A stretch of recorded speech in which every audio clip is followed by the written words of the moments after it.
Hello and welcome to the 46th Mustangs Trophy, the white ball encounter played between St. Thomas's College and Royal. On the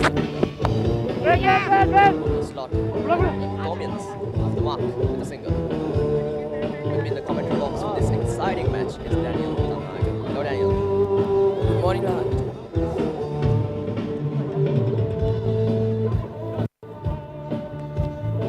This one will start off for Royal.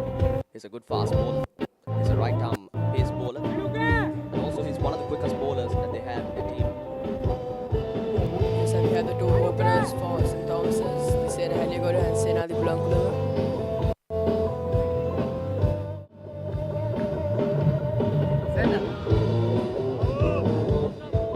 So before a while, That's the off turn. St.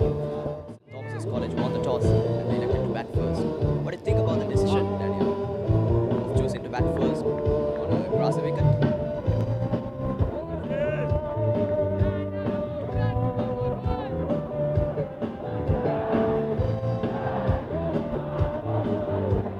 We go Bulan Viratunga again.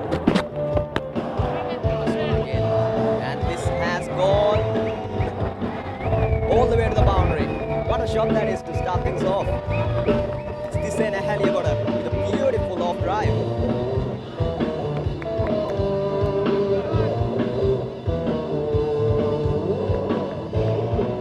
I think the Thomians are confident. Even with the loss of the last game, they are confident in this match. Definitely, Daniel. They need to come back strong on this one. It was a historical win for Royal in the previous match on 44th Battle of the Blues. They lost to Royal. Oh, that's a quick single. It's brilliant running. And this is one of the main strategies that they used, Ramiru Pereira and Sena Dasis Manchanayaka in the previous match. They rotated the strike as much as they can, and that's a good way to put the pressure on the fielders and on the bowlers. Inside, So before a while, St. Thomas has won the toss and they elected to bat first. And Daniel, what do you think about that decision, opting to bat first on a grassy wicket? I think it's an okay decision, but they wanted to bowl first the last game and it didn't work out quite as well. I think they made a good decision.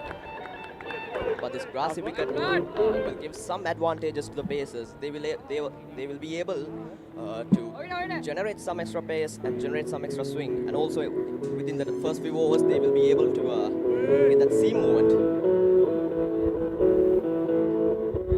But that tells you how confident he is, Ramesh Mendes, about his batters. I think that's why he opted to bat first on a grassy wicket, although it's a grass wicket.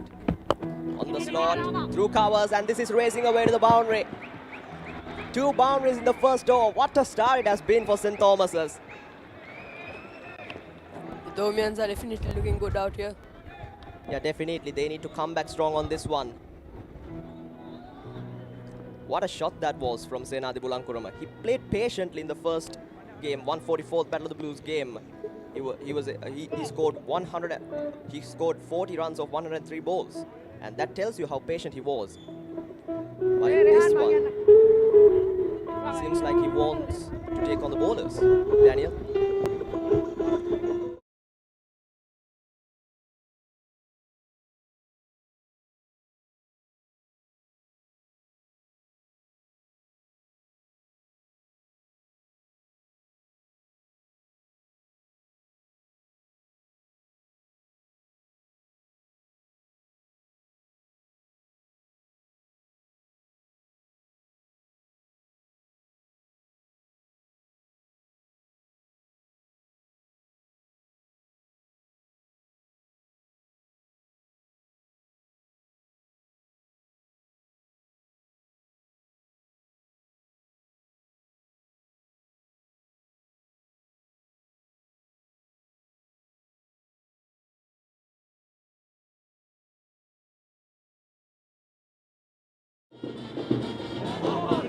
That's a good delivery start off by the bowler. Anush.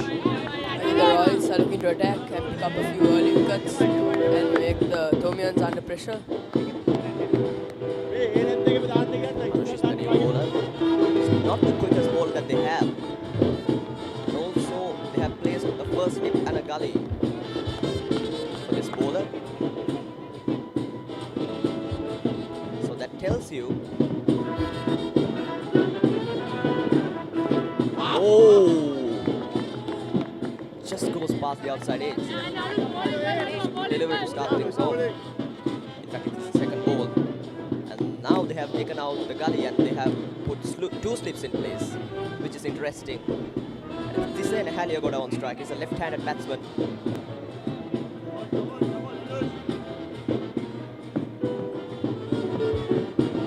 Is the very next ball, Anush.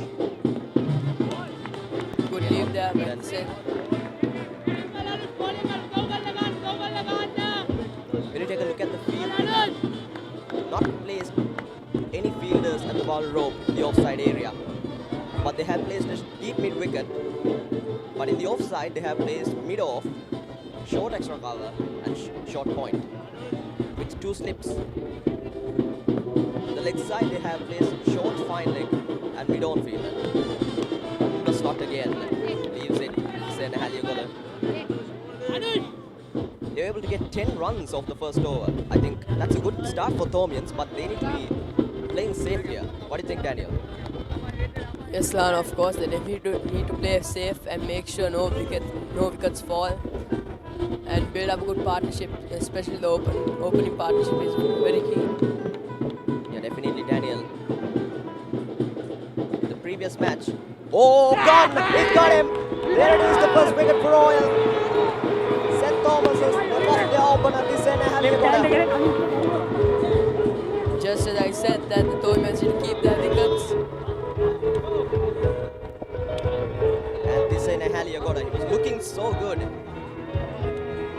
seemed like he was in that mindset of attacking the bowlers, taking on the bowlers. And that was a good delivery from the bowler Anush. It swung back away beautifully from the left-hander. And Tisena Haliagoda ended up spooning it into the second slipped hand.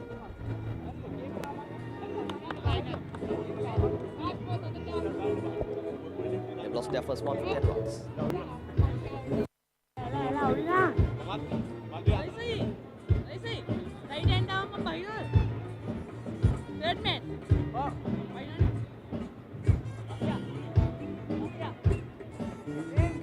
We have Rinath Gunawardana into the attack.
.1 is the current run rate. St. Thomas's. Now, if you take a look at the previous match, Dasis Manchanayak and Ramiro Pereira played safely. Royalists were able to play safe after the loss of 4 wickets in the first innings, but they were able to maintain a good run rate in the end.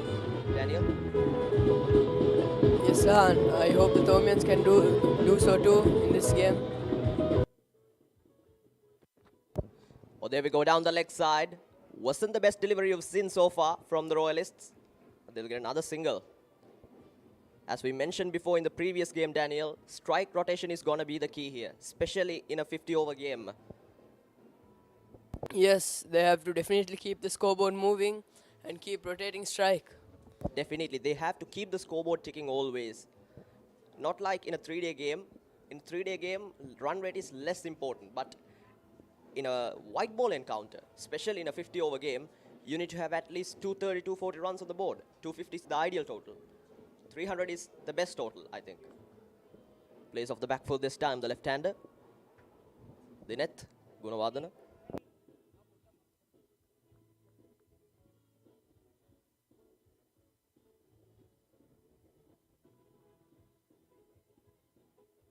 I think, Daniel, we did not see Anush in the previous game, but they have taken Anush in to their side. Yes, and I think they were looking for a change. I wanted to try out and see. Top edge. First slip running back. It's a good catch. Oh, it's dropped it. Can you believe it? That's a big shocker. Now I can tell you that wasn't an easy chance. It was a difficult one because he was running backward and he had to keep his eye on the ball. But it was a half chance, Daniel. You have to take those half chances in order to win a match. It's going to be important. Yes, Lahan.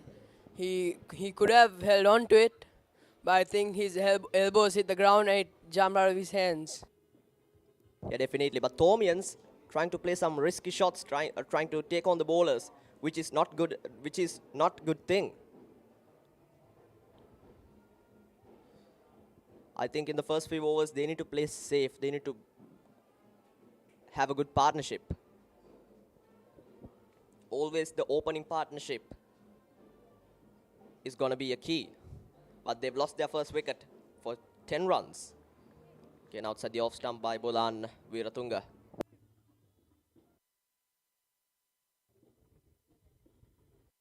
The Thomians have a current run rate of 4. I think the Royalist captain Dasis Manchanaka is not trying hard. He's just placing the fielders and using his normal plan in the first power play. But Thomian's here looking to attack the bowlers, which is risky. That's another good delivery outside the off stump. Opting to bat first in a wicket like this is risky, but that tells you Romesh Mendis how confident he is about his batters. So you have to play safe here. Thomians, I think they want to make a good comeback after getting defeated against the Royal in the previous match, in the 144th Battle of the Blues match, because it was a historical win for Royal.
Anush back into the attack.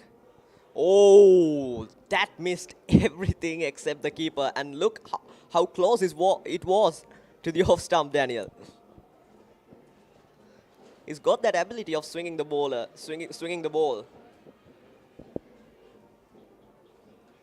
And early on, they'll be able to use that seam movement, which is going to be dangerous for the batters.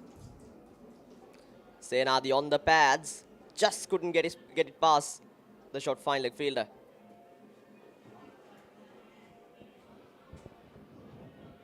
Anush Polanovic.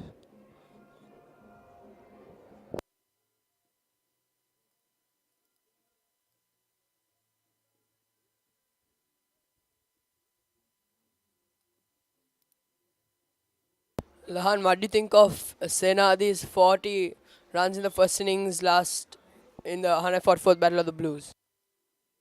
Well, he could have continued, but I think that umpire's decision wasn't correct for the caught behind. In the replay, it seemed like it took the pad and went to the keeper, but umpire thought it took the inside edge of the batsman. So Senadi Bulankulam definitely is going to be a key batsman here for St. Thomas's. He plays patiently, normally, but in the first over he was able to get a boundary.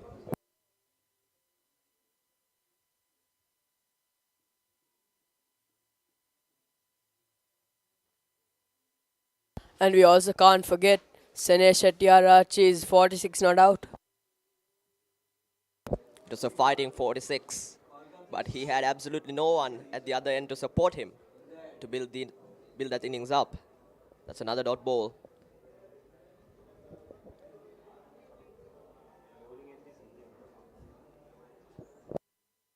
Who's gonna be the key batsman here for St. Thomas's?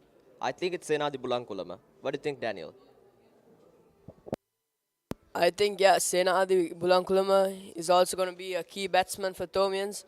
But also, let's see what Senesh and Mahit can do. They're later on to come. Mahit is one of the best finishers I've ever seen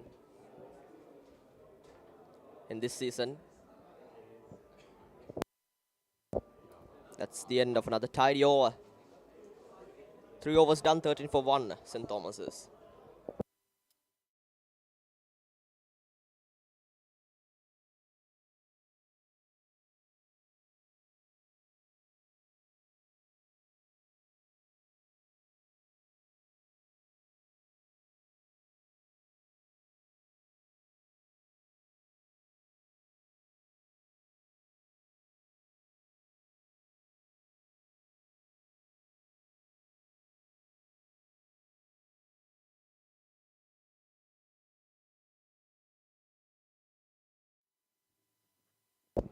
Again outside the off stump, well left by the batsman. I think they'll continue to bowl on that good length area in the first few overs because they have that advantage of getting some extra swing and pace off the surface. But after that, Dasis Manchanayaka would look to bring his spinners in to the attack.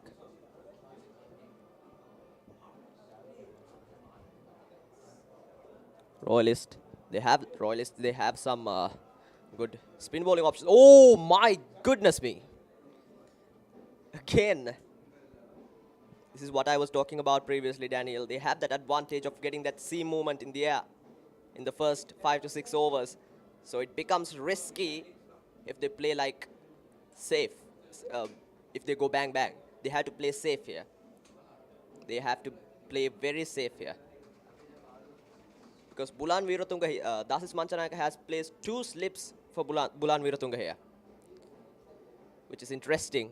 So that tells you he's confident about Bulan Viratunga and his swing bowling skill. Yes, the Thomians last game also were struggling with Bulan's bowling. He picked up quite a few wickets. And also, Daniel, he's one of the quickest bowlers that they have. So far, they bowled in that line outside the off stump. And they were swinging the ball away from the batsman. Always they did that. So far, I mean. I think that's why they have 2 slips in place and they will, I think their plan is, oh, edged. Inside edged could have been out. I think their plan is to take the outside edge of the batsman. And when you take a look at the field, there are no fielders at the boundary rope in the leg side area. So they would look to bowl on the line of the off stump or outside the line of the off stump for sure here. Yes, Lahan, the Thomians run rate is 2.9 They have it's only 13 runs from 3.4 overs. They haven't seemed to get going after the wicket of Thyssen.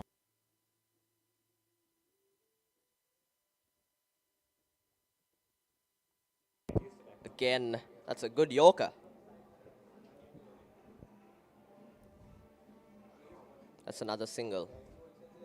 You have to keep the scoreboard ticking. That is the way to go. They have 14 runs on the board at the moment for the loss of 1 wicket. And the current run rate is 3.1.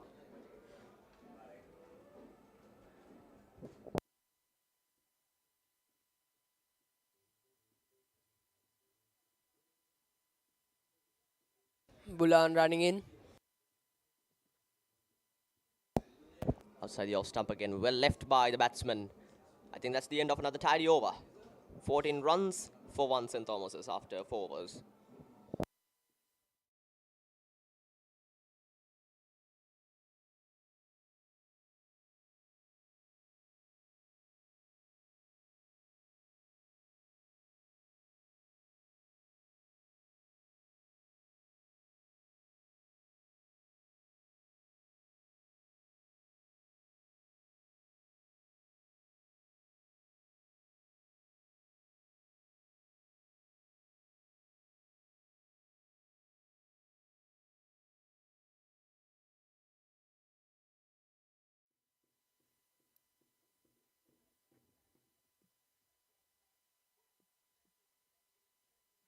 Anush back into the attack. On the slot this time, driven through covers. And this will race away to the boundary. They're giving a good chase. Oh, that's a good effort. I think that's gone for 4. That was a good effort from the fielder. But I think that's gone for 4. I think they'll check the replay here for sure.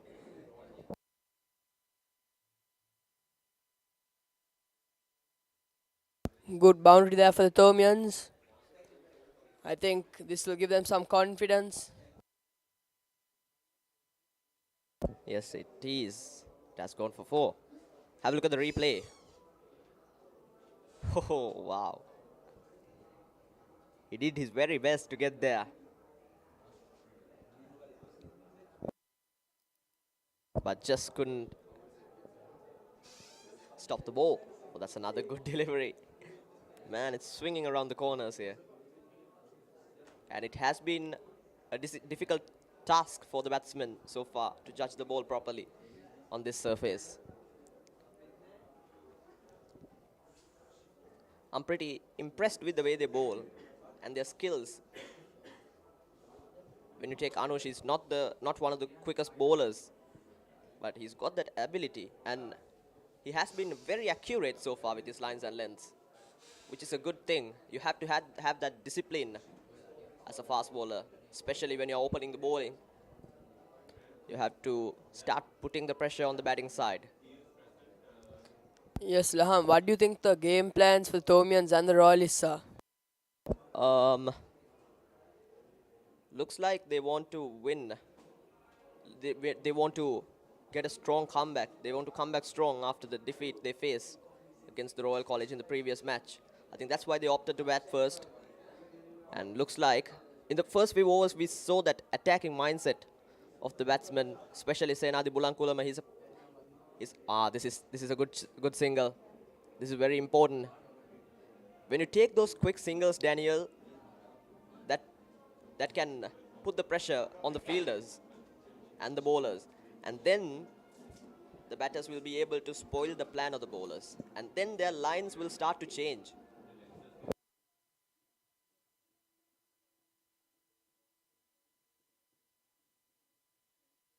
And especially Lahan with this right hand, left hand batting combination, they keep rotating the strike.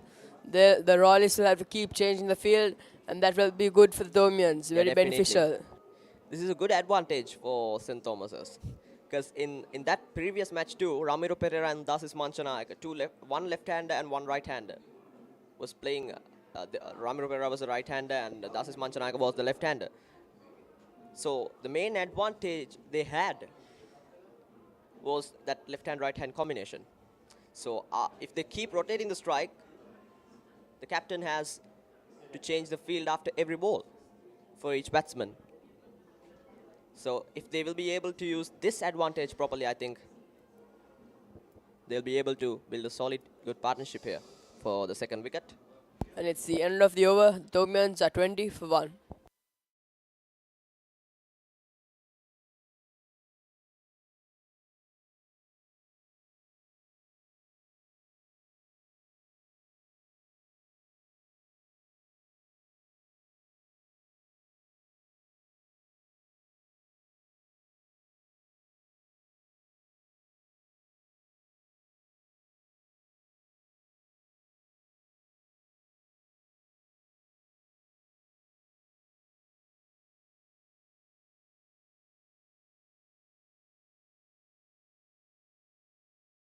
They're appealing. Again, that extra bounce off the surface. Just couldn't get that outside edge.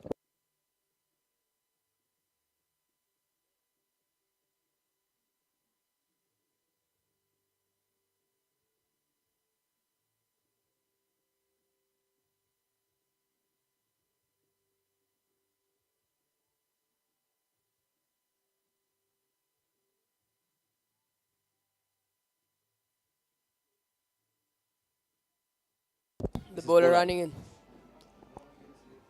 Back foot punch, straight to point. No single.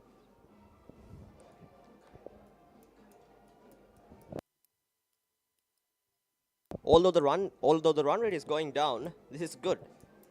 They're playing safe here.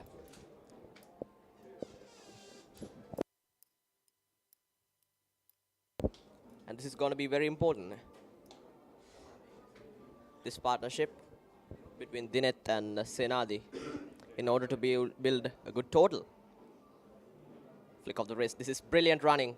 Oh, that's a direct hit and they're appealing. They're celebrating, Royalists.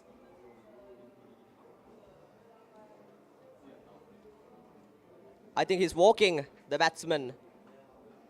That was a risky single. Bulan Wiratunga had enough time to pick the ball and get the direct hit right. Goodness me. This is fascinating fielding performance. Yes, out by a mile. 21 for 2 St. Thomas's. Can you believe this? They've lost their first 2 wickets for 21. And that partnership would have been crucial for St. Thomas's. But the good news here is Senadi Bulankulam is still there. And he's definitely one of the key batters here for St. Thomas's. He is, but I think he just has to get going to and set a good foundation for him to continue. Yeah, those quick singles, getting those quick singles, I think that's important because that will put a lot of pressure on the fielders and the bowlers. And then their plans will start to spoil. And with that, they'll start to change their lines and lengths.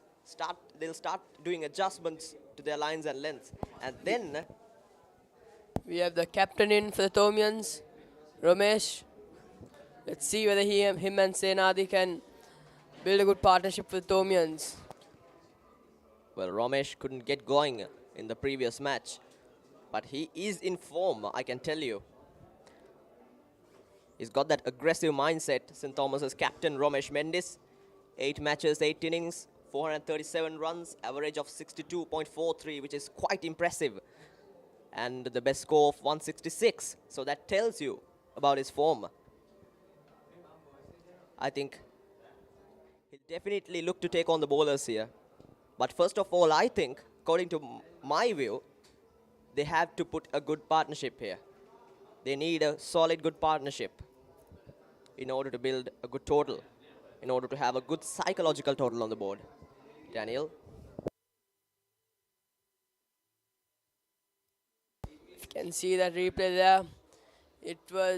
They wanted to keep rotating the strike, but I don't think it was that necessary to take that much of a risk at that moment. So overall, I'm quite impressed about the Royal side. Good captaincy, good plans, good bowling, and also good fielding. I can't believe it. Bulan Viratunga. He had, because the batsmen were running fast, and he had enough time to pick the ball and get the direct hit right. And also this is good captaincy from Dasis Manchanayaka. Used their swing bowlers in the first few overs, having 2 slips in place.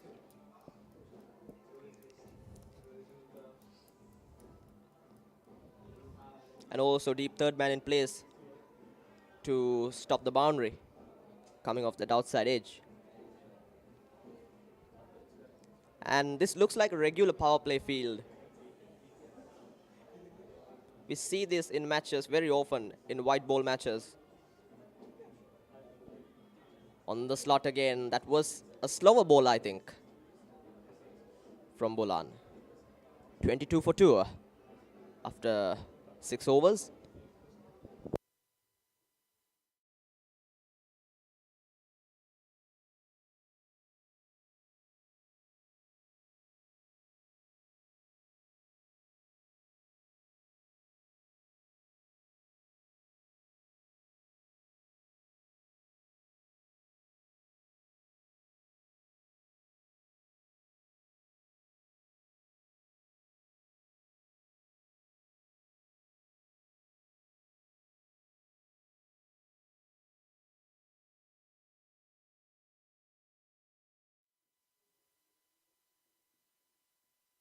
And now it's Senadi Bulankulama on strike.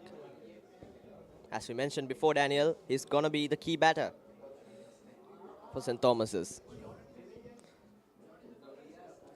Senadi should play safe here, and for his support, he has his captain at the other end. And his captain is in an electric form, so he can hit some shots. So you don't need to worry about the other end, Senadi Bulankulama. Just play your safe innings.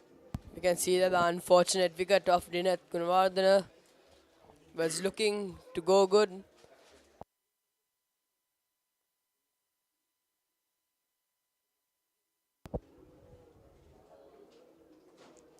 Yeah, I like the fact they started picking up good quick singles, but that run was risky.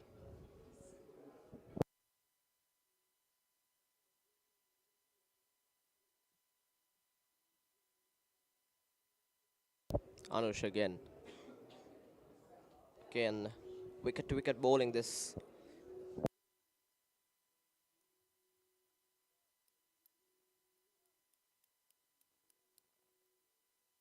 (22 for 2), St. Thomas's. The current run rate is 3.00. I think they don't need to worry about the run rate here. Yes, if they could keep the wickets in hand and keep retaining the strike and build a partnership, that will be key for the Thomians. Definitely. On the line of the off stump. This is good running. This is really good running. This is risky. But when you take those quick singles, that will put a lot of pressure on the fielders and the bowler. And then the plans will start to spoil, as I mentioned before. So Dasis Manchanayaka would look to place some fielders inside the circle, and they'll try to stop those quick singles. And I can tell you, if they keep rotating the strike like this, it's going to be a big headache for the fielders.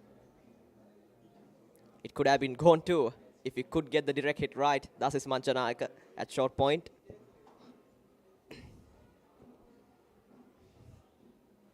(23 for 2) now. Ramesh on strike. That was again in the slot. That's another single. Yes, this is the way to go, Daniel. I think they need to keep the scoreboard ticking every time. But you have to keep in mind, because they've lost their first 2 wickets for 24 runs. You have to keep in mind that you need to play safe here. First of all, you need a partnership. And then you can go for some shots.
Bulan Viratunga into the attack.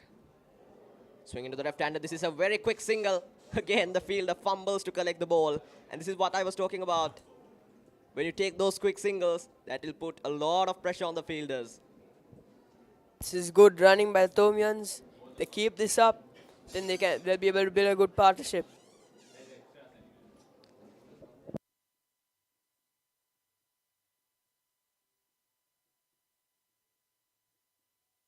But in that direct hit, Bulan Viratunga just went slowly to the ball. He slowly picked up and he got the direct hit right. And that is good cricket from Bulan Viratunga. That was good cricket. That was good fielding. Good sense of the game.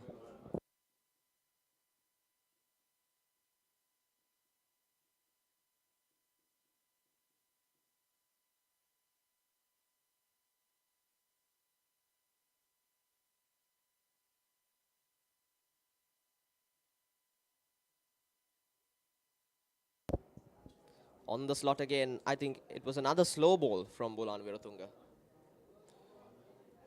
That's another quick single.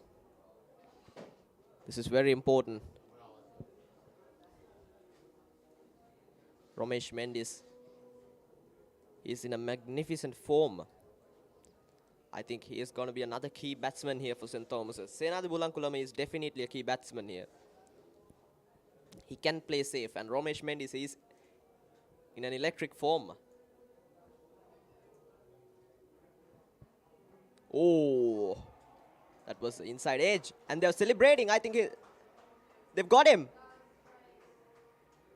I think that's Romesh Mendis, the captain. Dragged it back onto his stumps. It was a good bouncer from the bowler. Bulan Viratunga tried to play that one through point because there were no fielders at the boundary rope in the point area. Romesh Mendis, they've lost their captain now.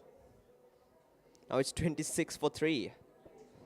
Senadi Bulankulama at the other end, just watching the batsman getting out and walking back to the pavilion, which is not a good thing here for St. Thomas's. The Thomians are in serious trouble. 26 for 3. He could have left the ball, I think, Daniel. Because it was a good bounce. I know it was a good bouncer. And it could have been punished to the boundary as well. But as we mentioned before, it's not good to take risks here. We have Mahit Pereira into the attack. He's also a batsman to look out for here in this match. A brilliant finisher. Yes, he's a brilliant finisher coming to bat early on here. And Senadi and Mahit played well in the previous match. They were able to get some runs. They played a good. They were able to build a good partnership, but after St. Thomas's lost Senadi for 40 runs, Mahit had no one to support him at the other end.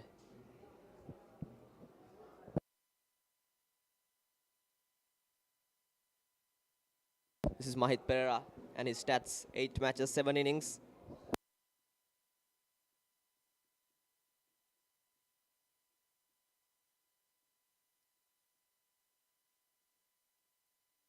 That's another good delivery. Bulan Viratunga. This is good discipline from the Royal bowlers. They have been so accurate with their lines and lengths so far. And they were able to put a magnificent pressure on the St. Thomas's batters.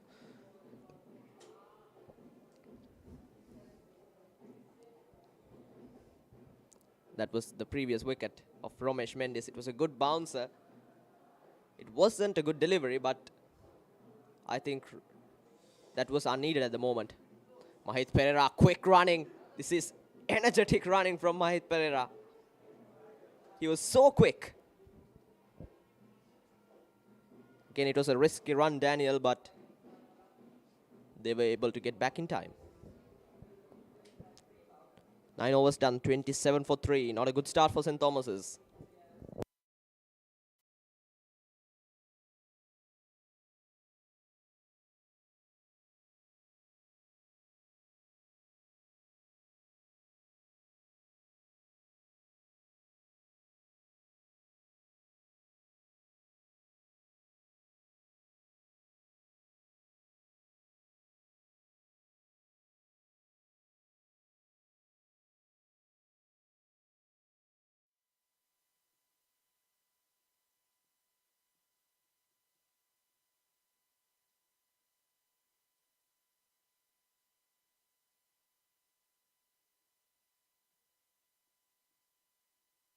This is Mahit Pereira on strike. And we have Anush back into the attack again.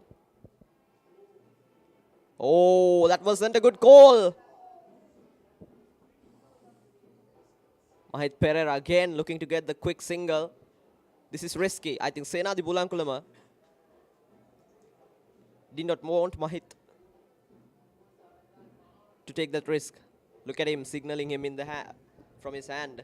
Play defensively, play defensively. This is not the time to get quick singles. This is not the time to get risks.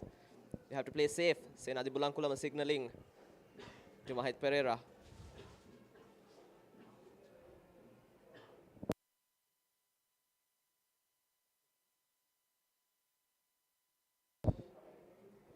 Again.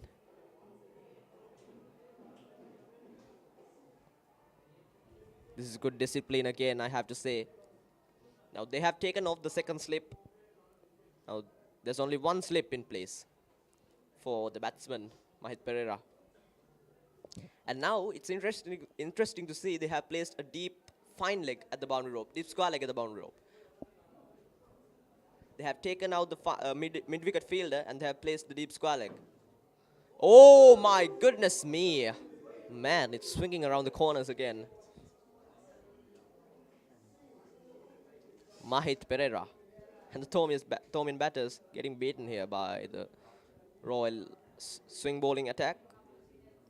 Daniel? Yes, Lahan. I think Thomians seem to be under pressure now.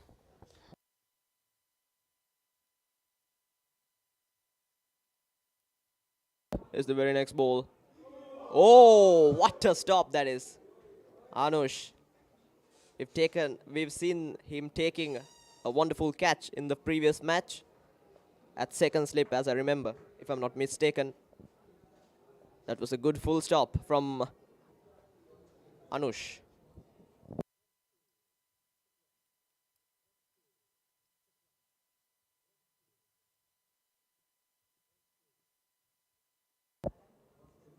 Again, that's a good Yorker, swinging into the right hander. And he manages to put the bat on it. 27 for 3 St. Thomas's. And the run rate of 2.5.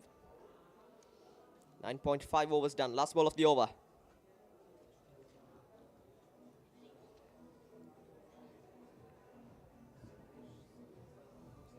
Driven on the slot. Beats the field at short extra cover.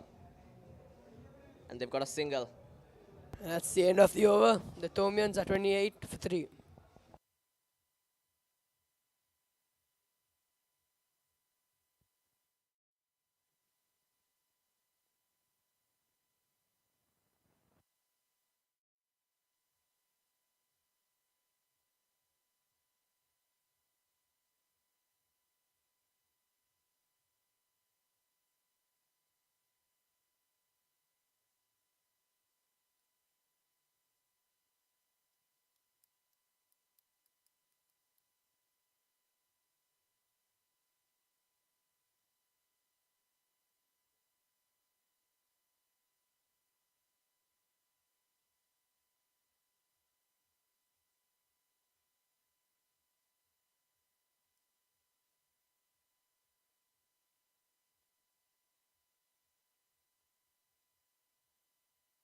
First power play is over.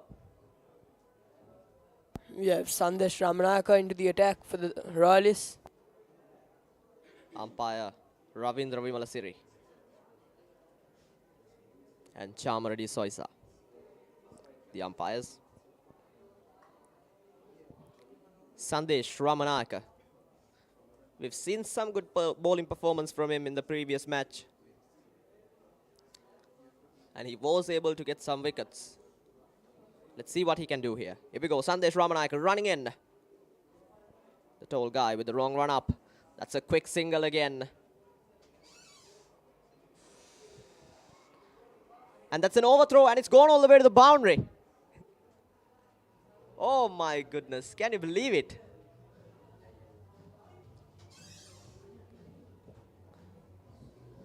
I think the Thomians will take the runs however it comes, as long as it comes. Have a look at that one.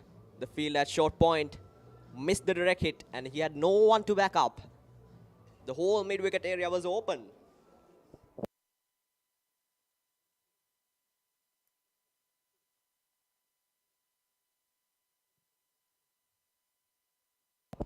This is Sandesh Ramanayaka. 6 matches, 22 overs, 103 runs given away from him, and has taken 2 wickets. Again, that's another good short ball, and they'll run a single. Senadi and Mahit. What do you think about this pair of batsmen, Daniel? Yes, I think both of these batsmen are two very set and informed batsmen. I think both of them can put up a good show for us. And also, when you talk about Mahit Perera, he's a 4 sports colorsman: athletics, rugby, football, and cricket. Gets an inside edge this time. Looks the player at the extra cover, but ends up playing it down to the square leg region. Good rotation of strike by the two batsmen. I think they should keep this going. Yes, definitely. They should keep this momentum going forward. They are going to need a good partnership here. And that is going to be the key, especially in a white ball encounter like this.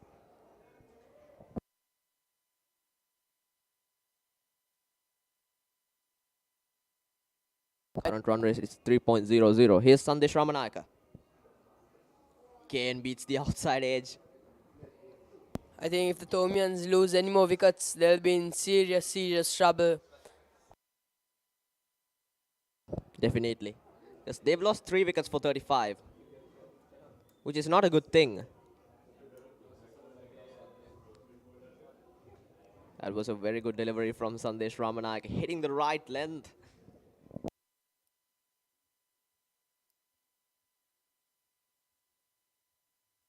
Here's the very next ball. On the good length area, they will get a single again. I think this is what the Thomians need to keep the scoreboard ticking and keep rotating the strike and build a good partnership. Indeed. They have Mahit Perera with he's an aggressive batsman, and also Senadi Bulankulama. He's got a balanced mindset. So it's a good combination. And also both the batters are right-handers. So now they don't have that left-hand right-hand combination. Mahit Perera, can he beat the fielder? I think he has, and this will go all the way to the boundary. And Sandesh Ramanayaka, that length was asking to be punished. And Mahit Perera took the maximum advantage of the loose ball. This is good batting. And it's the end of the over. Have a look at the replay, Daniel. On the front foot, on the slot. And he could beat the mid-off fielder. 40 up for St. Thomas's. We are till 10 runs away. Still 10 runs away from the first 50 runs. Mahit Perera opening up the blade. 11 overs done, 40 for 3.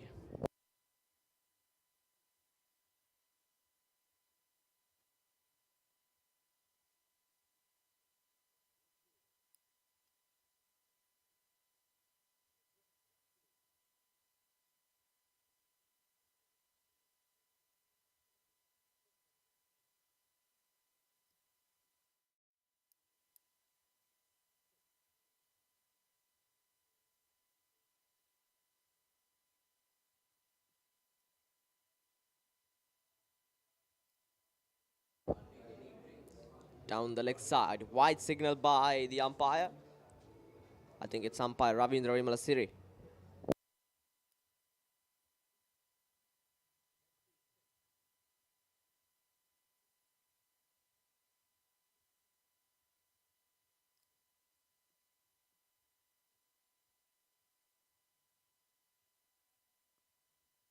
Oh,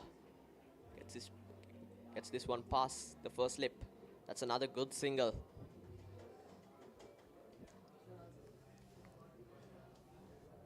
And now they have taken off some fielders from the 30-yard circle. Now there's a deep fine leg in place, deep square leg in place, and also a deep third man. And still, Tasis Manchanayaka has that opportunity of putting another fielder, placing another fielder outside the outside the 30-yard circle, and they have placed one now at the deep extra cover area. Yes, I think, and Mahit is the more attacking batsman, and Senadi will be there from the other end just to help him out. And the field has spread out. Now they have more chances of getting singles and rotating the strike.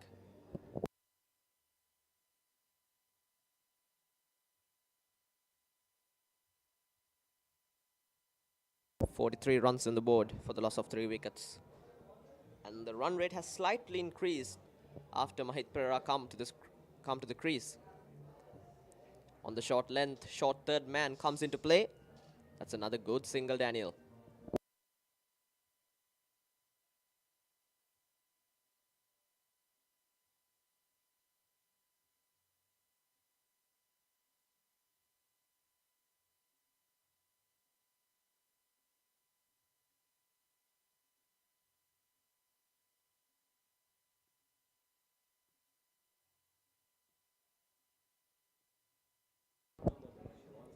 Off the back foot, Mahit Pereira. Straight to short extra cover. They won't get a single.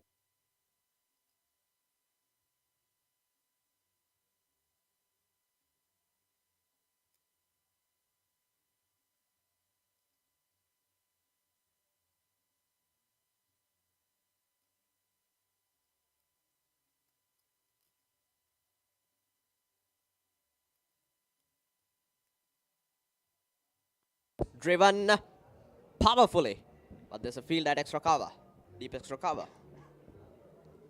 Mahit will get a single.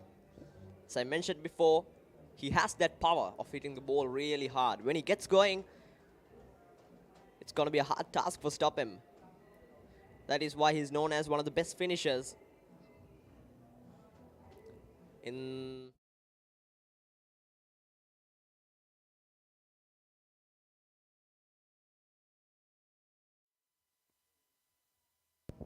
dot ball.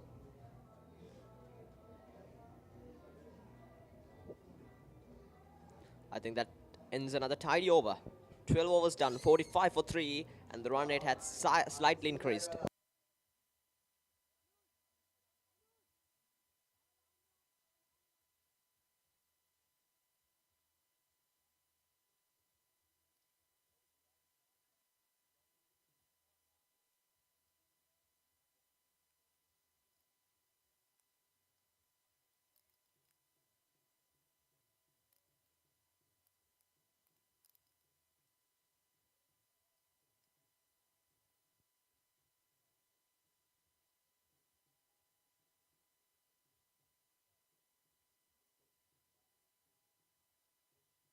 Now the captain has brought himself into the attack, which is an interesting decision.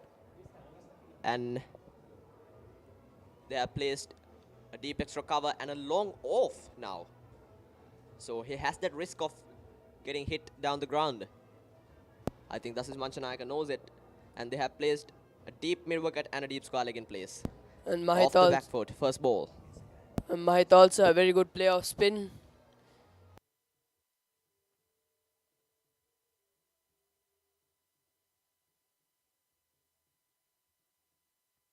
It's the very next ball, cut off. Oh, missed the slip. That was an opportunity. First slip, fumbles to collect the ball, and that has gone all the way to the boundary. That came off the outside edge of Mahit Pereira, but somehow it will release some pressure for St. Thomas's. Daniel? Yes, Lam, for sure. Mahit has been looking good since he came in. The scoreboard has been moving. He's willing to take risks, and it seems like it's working out for him. Straight away, trying to attack the captain, Mahit Pereira. Played the first ball off the back foot straight to the field, and second one, look to cut away. Oh, this is a quick single, risky. There's a field at long off for backing up. But look at that quick keeper send the throw to the bowler's end. Yes, I think that shows that they're looking for the wicket on Mahit. Yeah, definitely. They're focusing on that one. But that was a safe run, I think. And also this good understanding and communication between these two batters. It was a quick single. They had to run very fast. But somehow they were able to complete. They were able to get back on time. There we go. This is Manchanayaka making the ball to come back straight with the arm. This is Manchanayaka. Best figures of 4 for 24. Handy figure.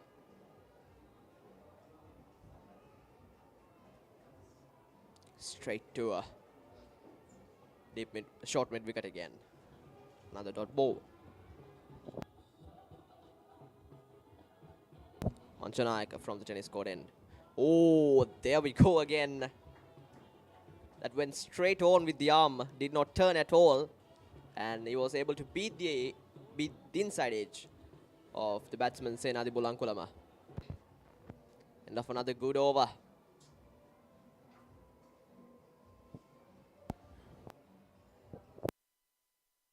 50 for 3.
These are some highlights from the first power play, and that's that quick single.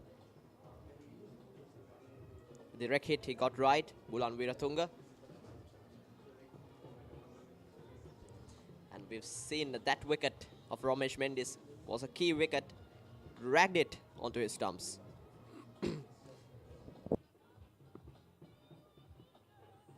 Anush into the attack. Now And the inside edge. And another quick single for the Thomians. Deep fine leg fielder Ramiro Pereira comes into play. Ramiro Pereira has got a strong arm. He can throw very quickly, very fast. And also we have deep third man, deep square leg, and deep extra cover. Senadi Bulankulama on strike. They can't lose any wickets from now. Daniel, they need to play safe. They need to keep the scoreboard ticking. And solid partnership. And a solid partnership is much needed here.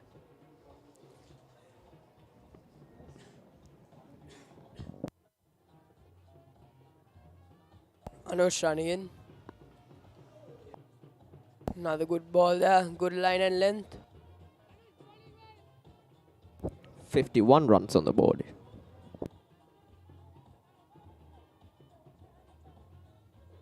Mahit came at number 5. He's got 20 runs for his name so far, which is quite impressive.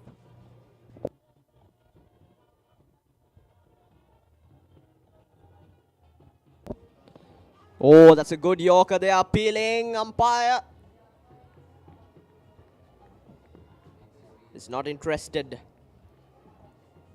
Anush has been accurate with his lines. Yeah, definite inside edge there. Has been accurate with his lines and lengths so far. Good discipline as a fast bowler.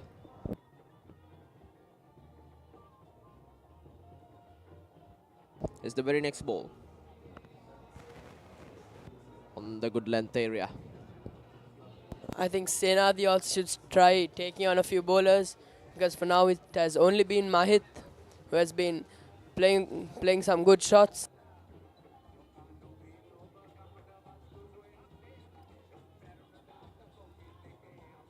I think Ramesh Mendis, he's the man in form for St. Thomas's, but he couldn't get going in both the matches. Again, that's a wide signal by the umpire.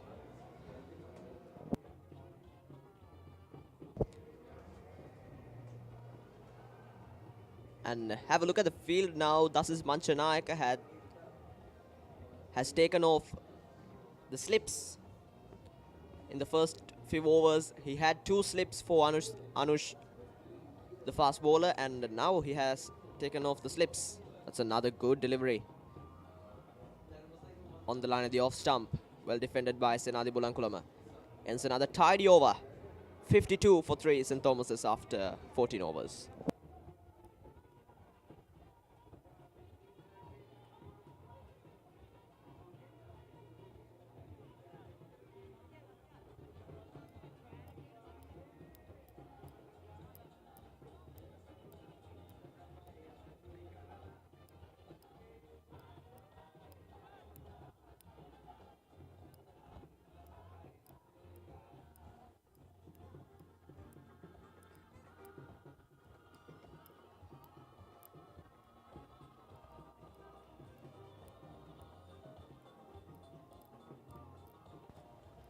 Dasis.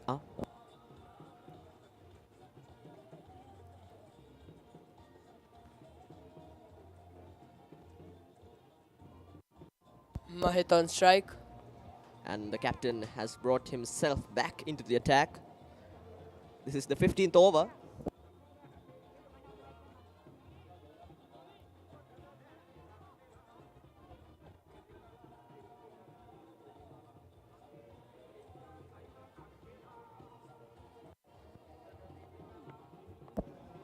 On the slot this time, beats the field at short extra cover. They will get another single. This is a good field setting, especially against the aggressive batter Mahit Pereira. And now Senadi Bulankulama is on strike, and they have taken off the deep mid wicket, and they have placed a short mid wicket in place. So different kind of field setting for the balance-minded batsman Senadi Bulankulama. And now he's bowling on the line of the off stump. 3 balls so far, just 1 single coming from that over. And they have placed the first slip, just like in the previous over. Oh, again beats the inside edge. This is what I was talking about. Direct hit. They were quick enough. Mahit Pereira was running so fast. Yes, Mahit Pereira is very quick between the wickets. We have seen him running some quick singles so far.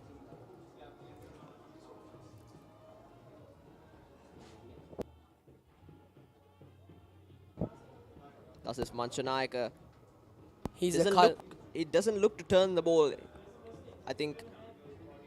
Oh, that's a misfield there from the short point fielder. They will get another single. He's making the ball to come straight on with the arm. It doesn't look to turn the ball. And also, he was bowling quicker against Senadi, and we've seen some flighted deliveries bowled by him against Mahit Pereira. That's the end of another tidy over. Well done, Dasis. Just gave 2 runs away. 15 overs done. 55 for 3.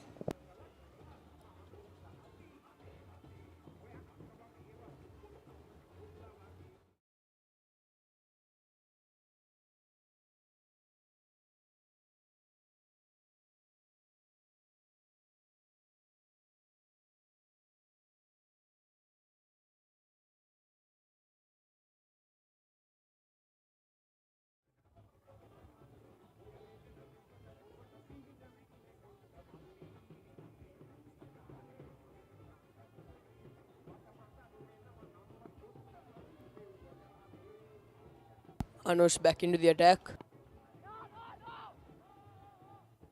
Slight mix up there.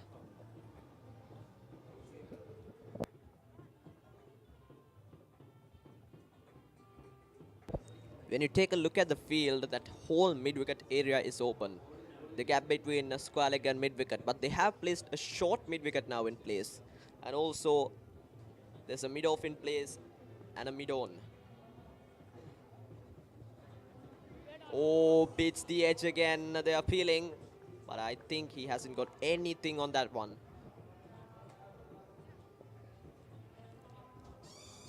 And again, they have placed Ramiro Pereira at the boundary rope as the deep fine leg fielder. As we all know, Anush is not one of the quickest bowlers that they have, but he would look to swing the ball. But it is interesting to see Dasis Manchanayak has taken off slips.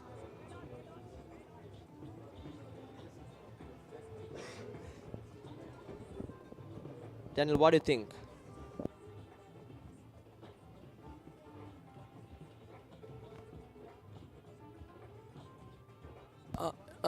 Yes, Lahan. He has removed the slips. I think he's starting to be defensive now. Off the back foot. No slips in place, so they'll get a single. Nicely angled the bat there towards the third man area.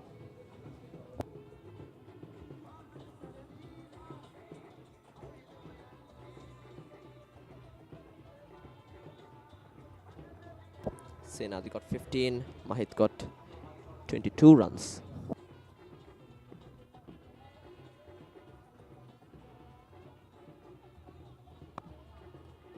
Driven straight to fielder, straight to the fielder. 56 runs on the board for the loss of 3 wickets, and the run rate has slightly increased. 3.4 is the run rate. I think these two have had a good partnership. I think of around 30 runs. Definitely, this is going to be a crucial partnership.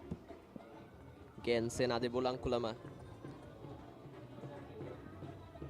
playing his normal inning, patient inning. And it's the end of the over. The Thomians are 56 for 3.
Where every flight is a personalized experience, safely and reliably connecting you to your destination.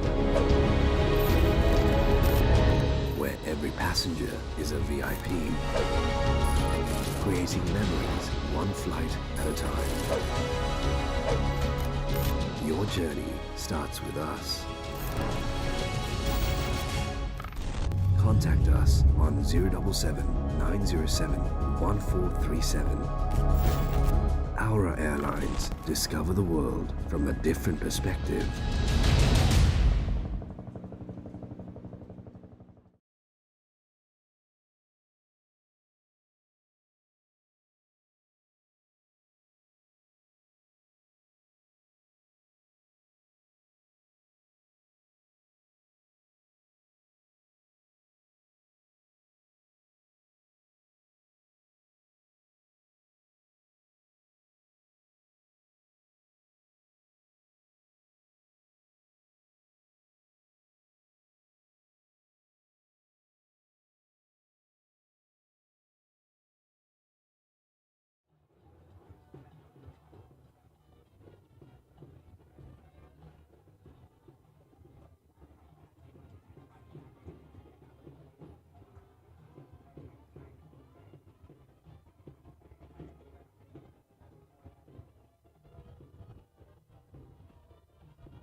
Score 56 for 3. We have a senior batsman. We have Mahit Pereira and Senandi Bulankulama on the pitch trying to steer St. Thomas's for a victory.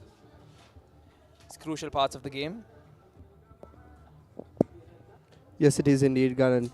It's important to note that the team is coming in and playing this game as the underdog, unfortunately losing big match. What do you think the mindset of the team is right now, Ganan? I think they want to at least bring back the Mustangs trophy back to college after obviously the DSN and Naika Shield not staying home this time. They're trying to avenge what they lost, and hopefully Romesh and his team can steer this shield at least back to college. Yes, though I do have to disagree with you there. It's on loan. It's not actually theirs yet.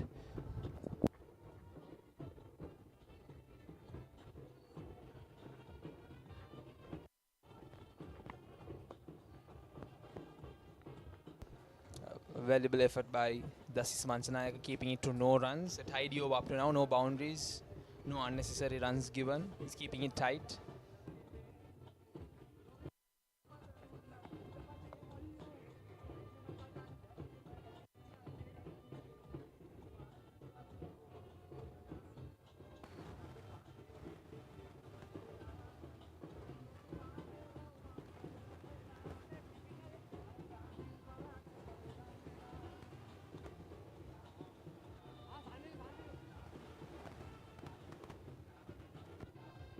A change of overs.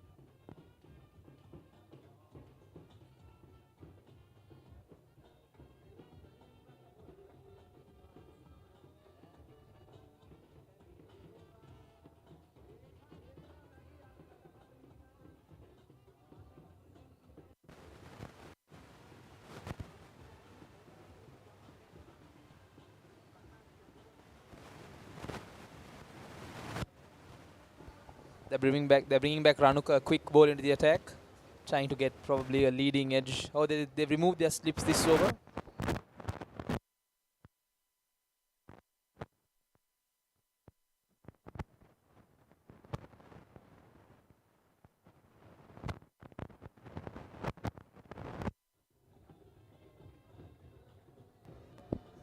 The run rate is not ideal for St. Thomas's. 58 at 17 overs. It's not the best for them. Hopefully they up their run rate and at least get St. Thomas's to above 220 or 240 for a good competitive match. Because at this state, I'm pretty sure with Royals batting lineup with Dasis and Ramiro and all their batsmen in good form, it's not going to be a tough task for them to win it.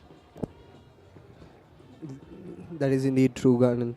But if one man can get them there, I believe Mahit Pereira and Senadi Bulankulama are definitely the two batsmen who can carry us to victory here. It's important to note that Bulankulama has been our fortress. He's been our batsman who's performed the best at big match as well. So hopefully he tops his performance here in the Mustangs.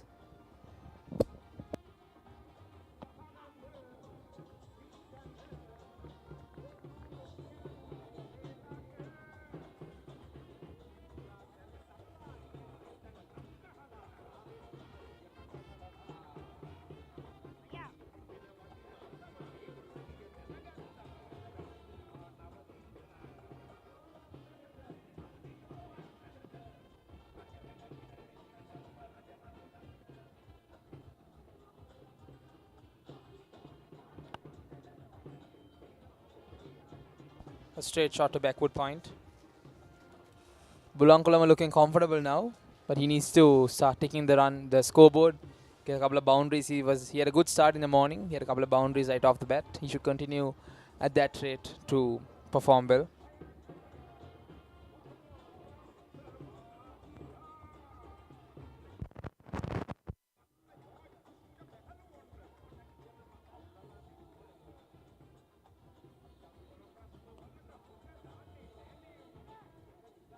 A wide ball bowled, almost clipped the better of Senandi Bulankulama, fourth generation Thomian cricketer.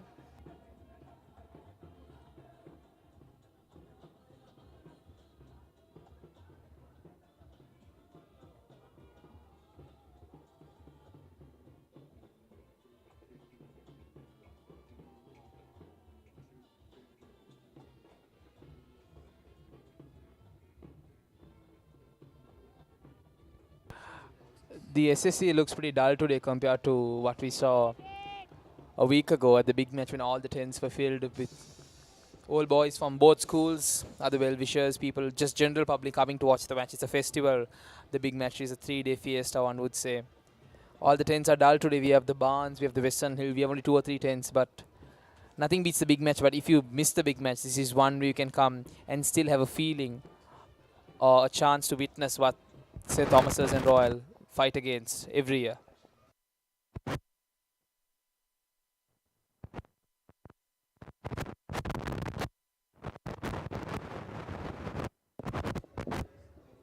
The lack of a crowd also, I feel, demotivates the players. At least they don't have the same drive as they do. End of over, I think Ranuka got the best of Senandi. He couldn't really read the line and the length. Hopefully Senandi picks him up next over because he doesn't look too comfortable with the way Ranuka has been bowling in right now. I think that's amazing captaincy by Dasis Manchanayaka to introduce a new bowler and make the batsman not feel comfortable in the crease at any time. We have a spinner back into the action. The captain again, Dasis Manchanayaka, brings himself into the attack.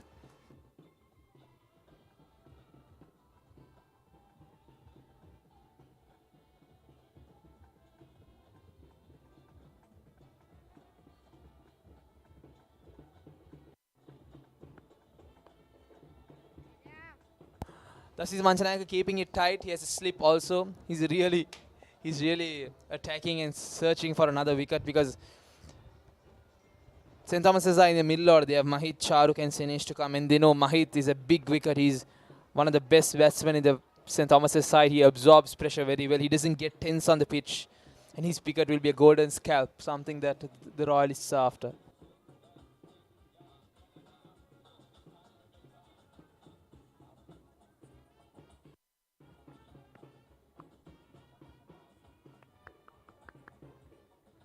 A beautiful shot. A misfield by the Royalists, not the first time today. Unfortunately, that seems to happen a lot. Maybe they are a bit overconfident now that they won big match.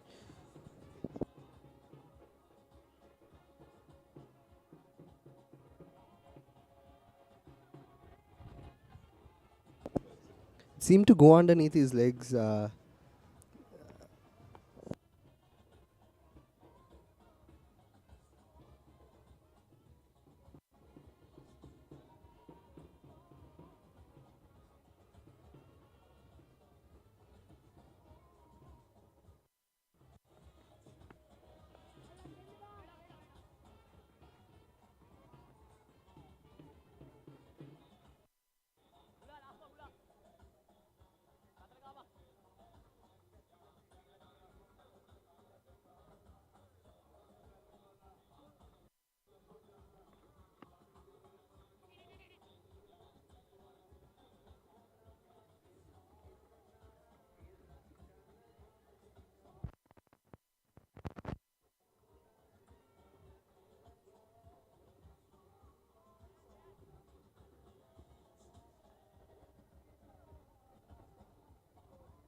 A wide ball. Ranuka bowls a wide ball.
Another quick single. Good batting between both batsmen. They've understood that their run rate is not ideal and they're trying to tick the scoreboard.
Two balls left for the over. Senandi Bulunkulam on strike. A bouncer ball, a good duck.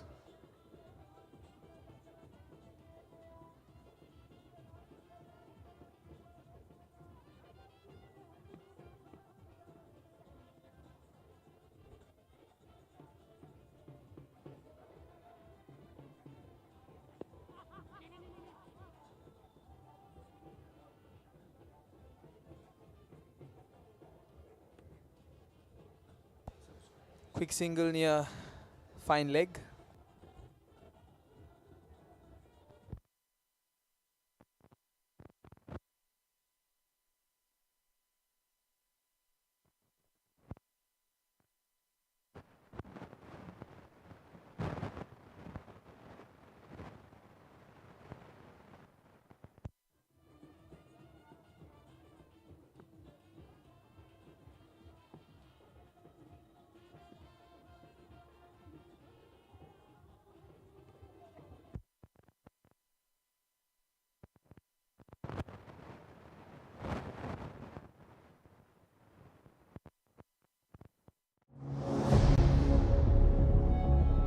Where every flight is a personalized experience, safely and reliably connecting you to your destination. Where every passenger is a VIP.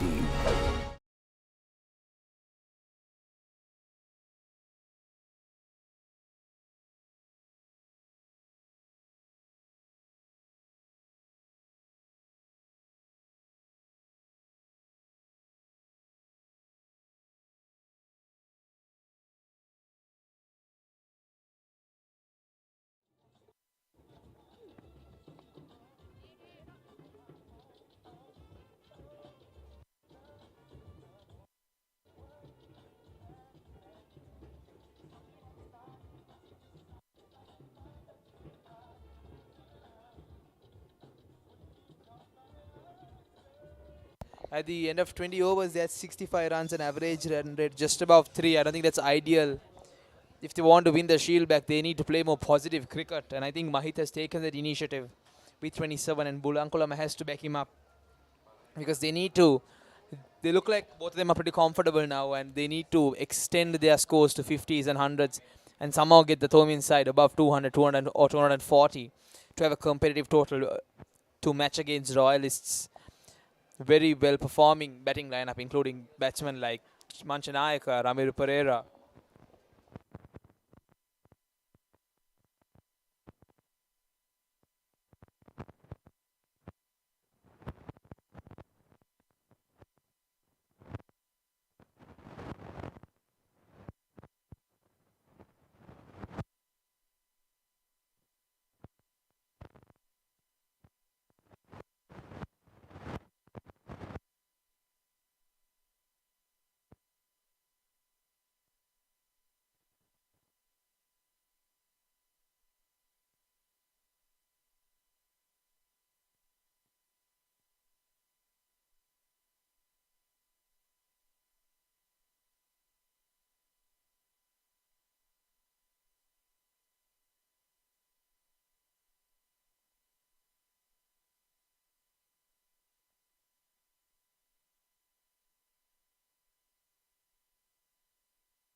Almost Bula gone.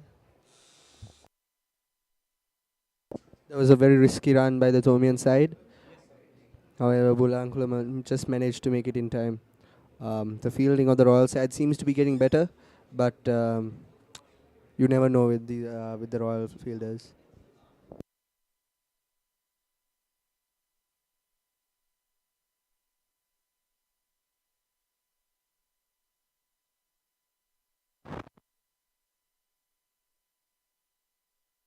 Cheeky single there.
I see good initiative between both batsmen rotating the strike.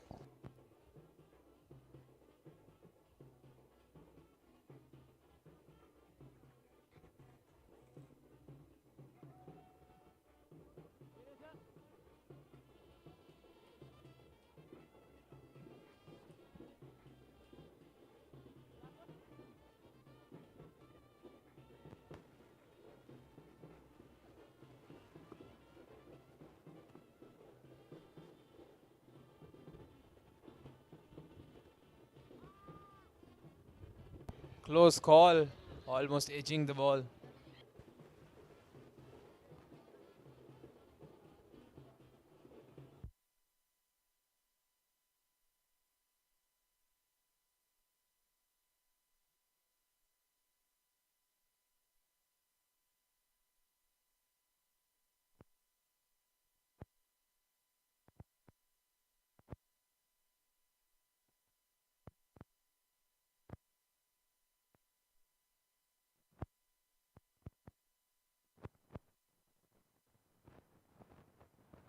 An amazing catch by the Royal team. Mahit Pereira departs. An absolute nightmare if you are part of the Thomian team.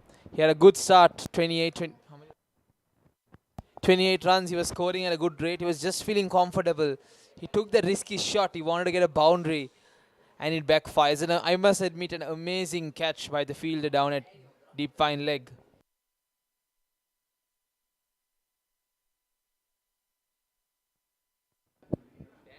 It is indeed disappointing. Mahit Pereira was one of our most important wickets.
Akash Fernando coming in.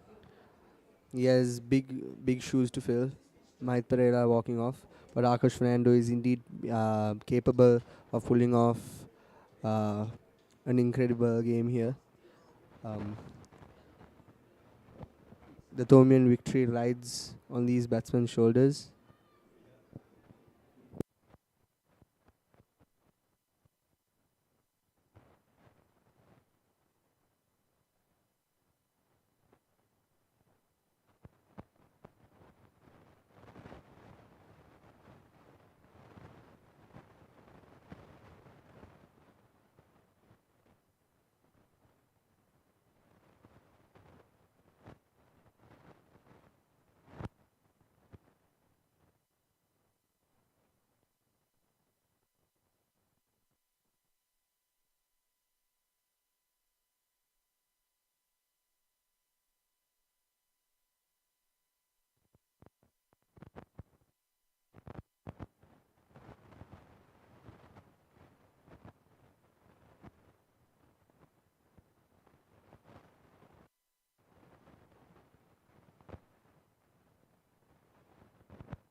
Manchanayaka putting some pressure on Bulankulama. Bulankulama trying to get off the strike, rotate the strike and keep the scoreboard ticking. I think Akash Fernando was a good tactical choice by captain Ramesh Mendis and coach Dinesh Kumar Singh to get the pressure off Bulankulama as he's set. And you using Akash Fernando to attack and get some quick runs so that Bulankulama isn't pressurized.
Beautiful shot by Akash Fernando.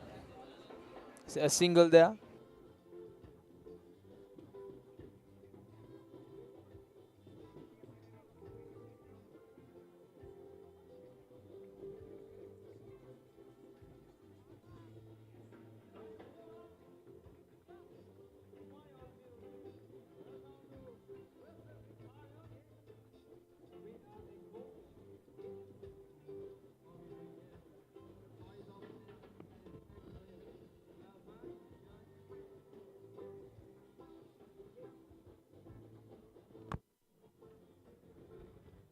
A beautiful drive by Senandi Bulankulama showing his class even under pressure.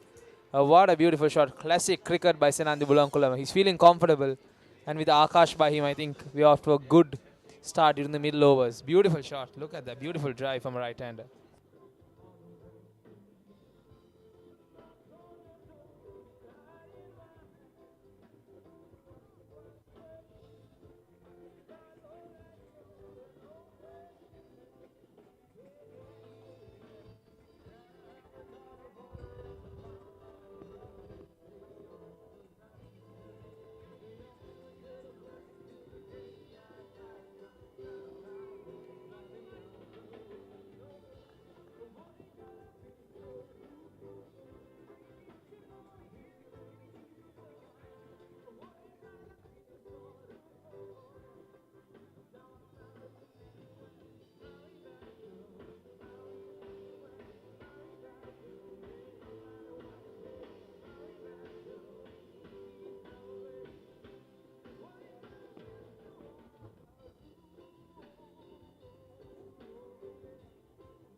2 more balls at the end of the over.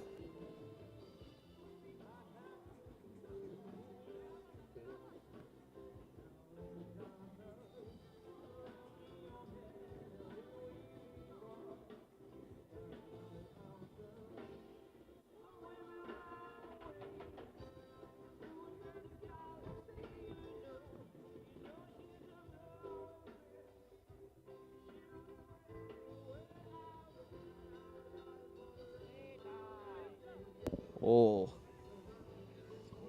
that's in the park. It's a huge wide ball.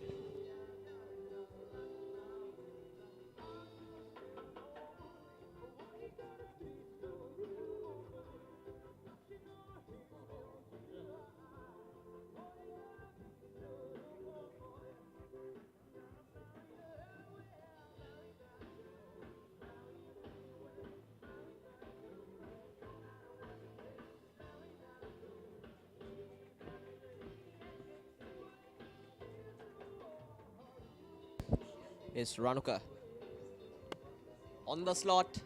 That's a good shot from Senadi Bulankulama. There's a deep extra cover in place. They'll get another single. Akash Fernando is now on strike.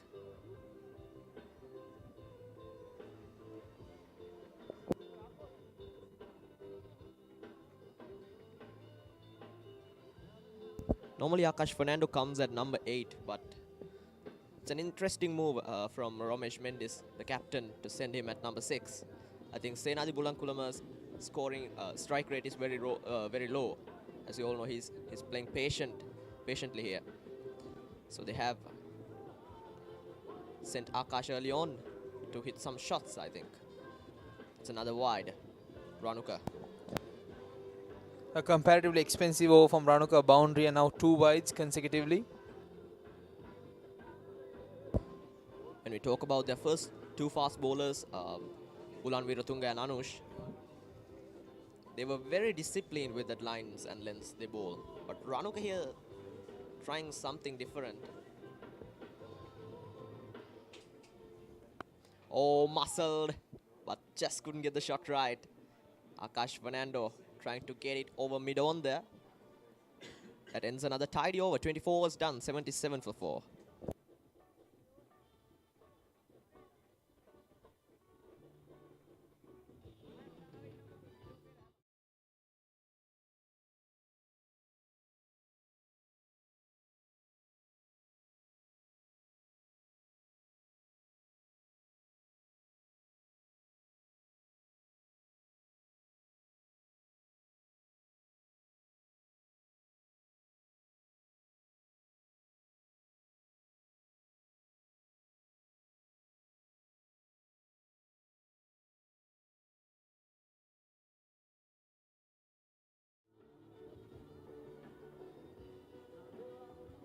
So this is an interesting move from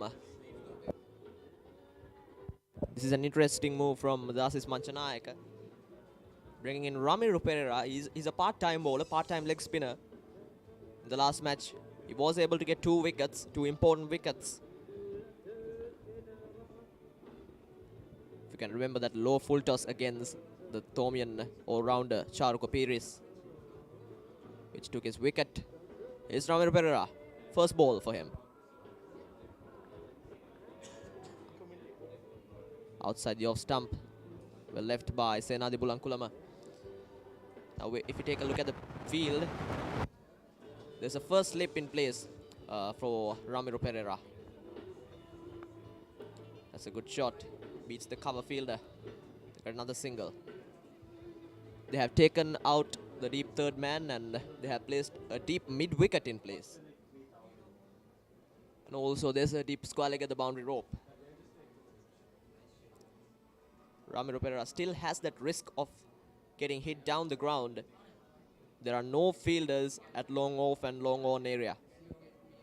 So Akash Fernando would look to come down the track here, which is risky, but I think the captain, Ramesh Mendis, is expecting him to hit some shots. That's what I told you. Trying to go too hard at the ball.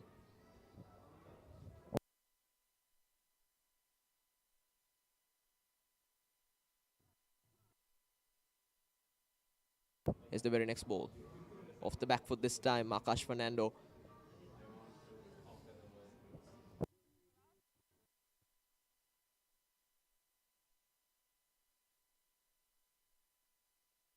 And also don't forget, Ramiro Pereira has got that variation, which is turning the other way. Oh, hit hard.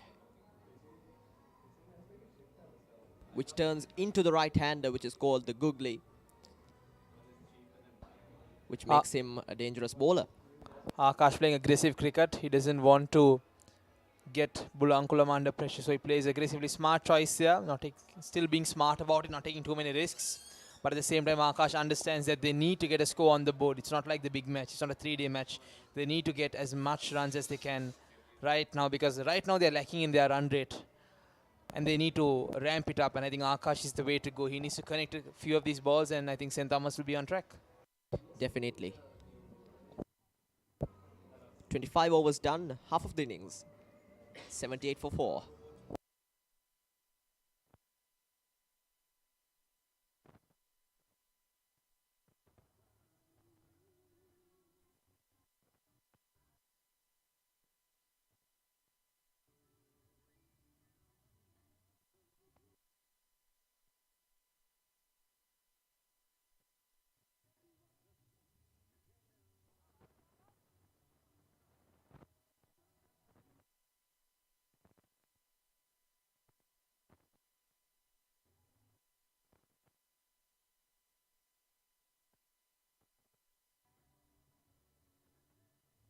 This is Anush again.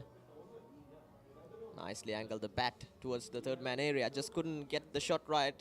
There was not enough pace to get it through third man. Senadi Bulankulama playing patiently here. He's got 26 runs for his name so far. And the run rate has decreased after the dismissal of Mahit Pereira. He was supporting Senadi Bulankulama to build a good partnership, and the run rate was 3.0 at that moment. Muscled again through extra cover, and they will get another single. This is very important. Strike rotation, as we mentioned before early on in the innings. Anush to Akash. This is going to be interesting matchup between these two. Is Akash going to get the best of him? Akash is looking to attack, but will that result in a wicket? We shall see. Yeah, it is okay, because Akash is a bowler. He's an all-rounder, but he's a bowling all-rounder. They've sent Akash early on because they need to release some pressure.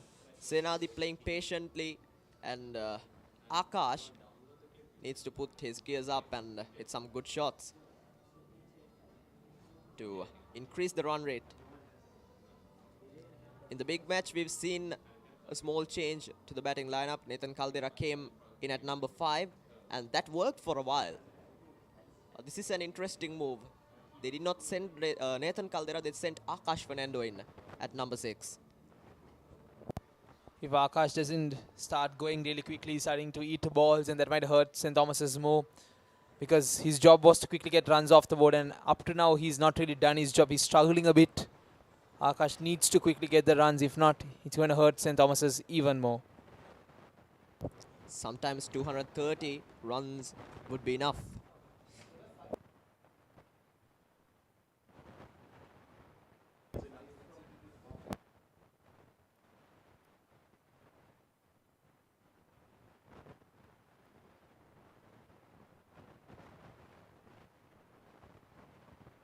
It's the very next ball. Anush running in. On the pads, quick attempt for a single. They should not take these risky runs, but Akash Fernando should hit some boundaries. If you take risky runs, you have that risk of they have that opportunity of getting Senadi Bulankulam out, which is not a good thing. That whole mid-wicket area is open. He has the chance of going for a pull shot, this time straight to mid-wicket. It's another good single. It's another good over, tidy over. Good accuracy, good lines and lengths we've seen from Manush so far. 26 overs done, 80 for 4, St. Thomas's.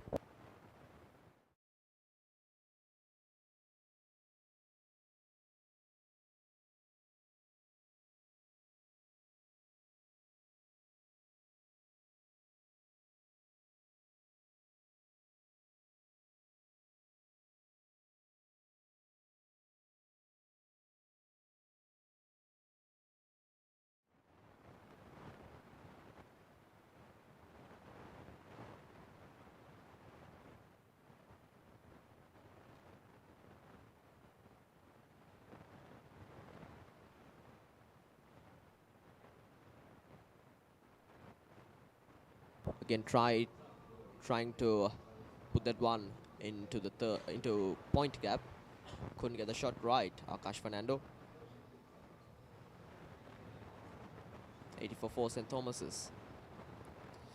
Now this was in the slot. Just couldn't beat the fielder again. Now they have placed a long off in place. But still he has that risk of getting hammered down the ground. Because there is no long on. Now Senadi Bulankulama is on strike. Now they have placed a mid-on in place. This is Manchanayak and short extra cover. So oh! That was a chance, but that was a difficult one. This will run away to the boundary. A much needed boundary for St. Thomas's. Now that boundary will release some pressure. Almost losing his wicket there, Akash, but somehow manages to get 4 runs for the team.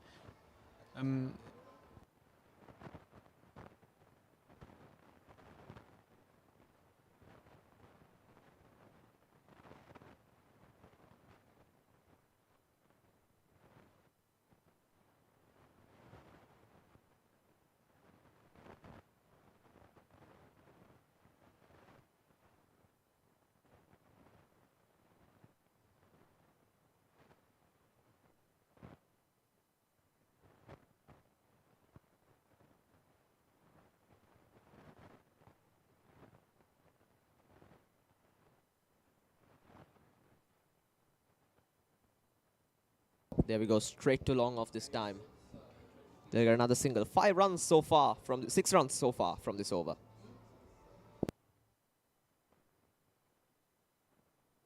Has been an expensive one for the batting side so far. We have 2 more balls remaining in the over.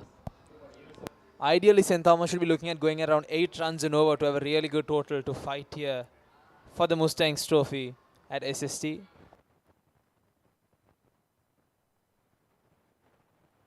43rd, 44th and 45th Mustangs trophy. Royal College won all 3. St. Thomas's would look to come back strong on this one. Strong in this one. I think 27 overs done. 87 for 4.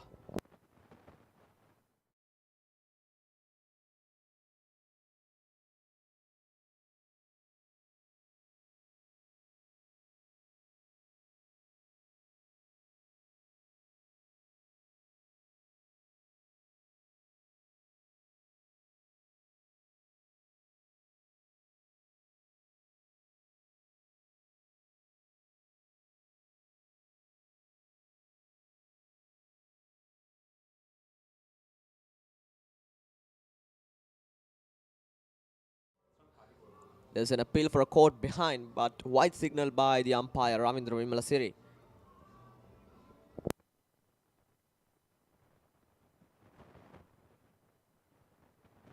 .88 for 4 now. That was swinging into the right hander. Anush has got that ability. We've seen some good swing deliveries in the first power play from him, and Anush has been very accurate with his lines and lengths, I would say again. This time through square leg, that's another single. There is cover there, only a single. That brings Senadi Bulankulama to the strike. 89 for 4, the run rate is 3.1.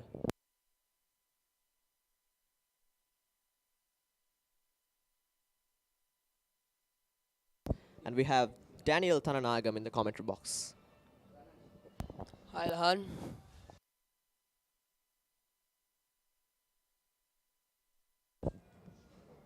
Although he's a good swing bowler now, they have taken off the slips. Normally, Dasis Manchanayak had at least 1 slip for Anush Polonvita, the bowler. Lahan, how do you think the wicket of Mahit Pereira has affected the Thomians at this stage? Yes, the run rate has decreased from that moment. And this is an interesting move. They've sent Akash Fernando at number 6. Normally comes in at number 8 or number 9. And also, if you can remember in the big match, They did a slight adjustment to the batting lineup. They sent Nathan Caldera in at number 5. And it worked for a while, Daniel. Nathan Caldera, he was able to hit some good shots. That's a good shot again. There was enough pace this time to get it through that gap. Yes, Lahan, do you think bringing Akash Fernando at this stage was a good decision made by Thomians? Well, it wasn't a bad decision because Senadi Bulankulama was playing patiently. His strike rate is really low, and all, but he's the set batsman here for St. Thomas's. So to support Senadi Bulankulama and to increase the run rate, they have sent Akash Fernando. Big shot, but tries to go for a big shot, but couldn't get the shot right again. Akash Fernando. This is what we were talking about previously, Daniel. They want him to play some big shot, Akash.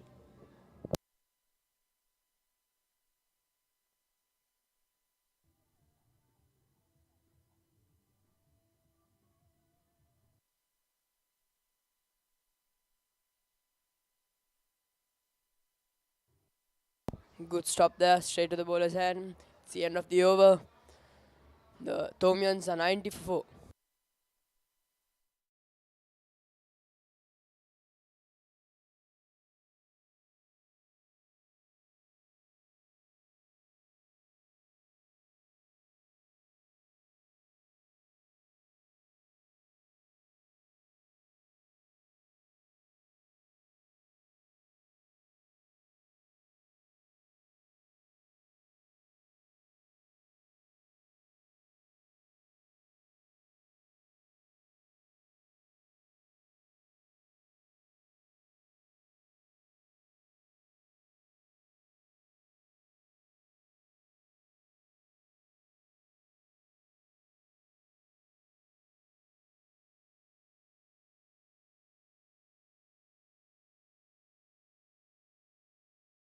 They have brought a spinner into the attack.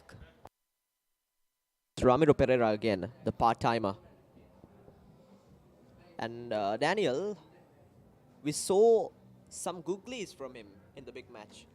Ramiro Pereira, although he's a part-time leg spinner, he's got that ability of bowling the googly, which turns into the right-hander. Yes, Lahan, I have seen he has some very good variation with him. And also we've seen that something like flipper from him. Quick one which goes flatter after pitching. And also there's a risk. Now there are 2 right-handers on the crease. So Ramiro can always bowl that googly and confuse the batter. Because it turns into the right-hander, have that risk of getting bowled. On the slot, muscled into the gap. But just a single. Dasis Manchanayaka has placed a long off and deep extra cover in place. He knows that they've sent Akash Fernando to attack. So this is good sense of cricket from Dasis Manchanayaka. I'm quite impressed. Yes, Akash Fernando is a big man. He can easily clear that boundary with his power if he gets good timing. Bulankulama would also look to attack, but it is unnecessary. He has his partner to attack. He has his partner Akash Fernando to attack here. So he needs to be patient and continue his normal innings. This time pulls it, he clears the gap. This is Senadi Bulankulama and some shot. What a shot that is from Senadi Bulankulama. Couldn't get his half century in the previous game, but I think he's looking forward to get it this game for sure. And again, Daniel, that length was asking to be punished. Dasis Manchanayaka knew that it could happen. That's why he has placed a deep extra cover.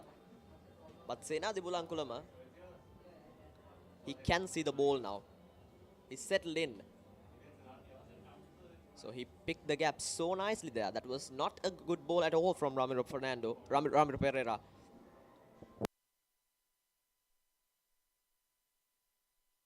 Is the very next ball. That's a full delivery. Short extra cover fielder, Dasis Manchanayaka beats him. And they'll get another single here.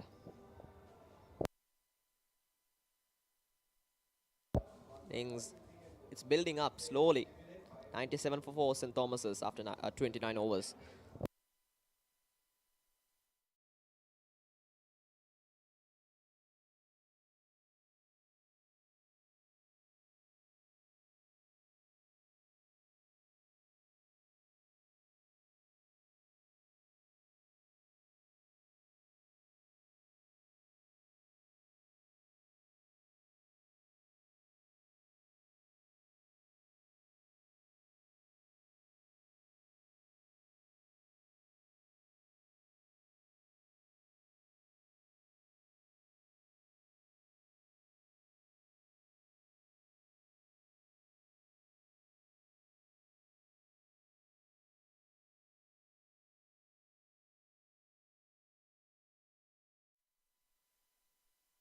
.97 for 4 St. Thomas's. They brought in the pace bowler,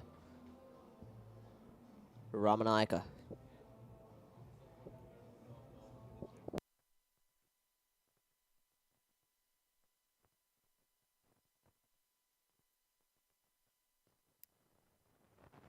We have Sandesh Ramanayaka into the attack. A tall lad, has good pace on him. Definitely, he's a busy bowler. He's a tall guy, he can generate some pace, and also he's got a long run up, a good bowling action. Was this the ideal option from Dasis Manchanayaka? On the pads again, quick single.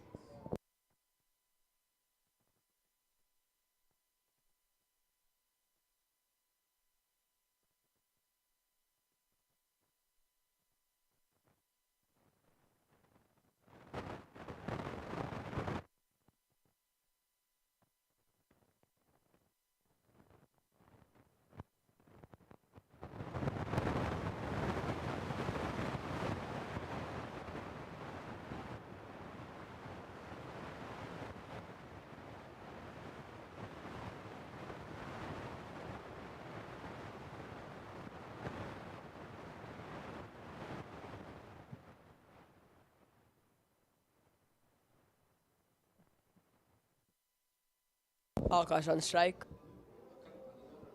This time goes over mid-off, successful from Akash Fernando. And it's gone all the way to the boundary. That's what the shot. That's what they were looking for. That's what Ramesh Mendes was expecting him to do. And Akash Fernando gets the big shot right. 100 up for STC.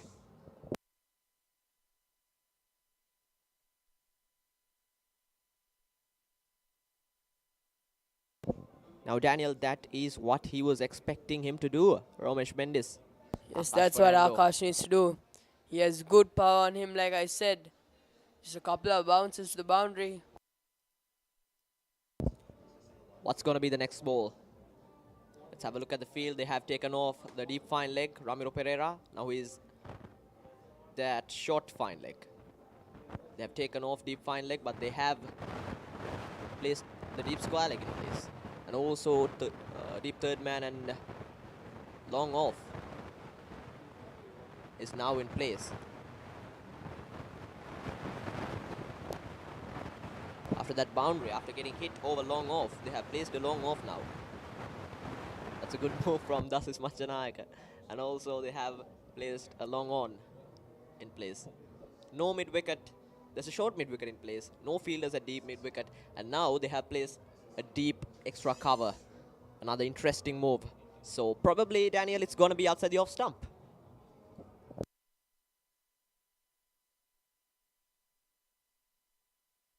Short ball, he gets it right.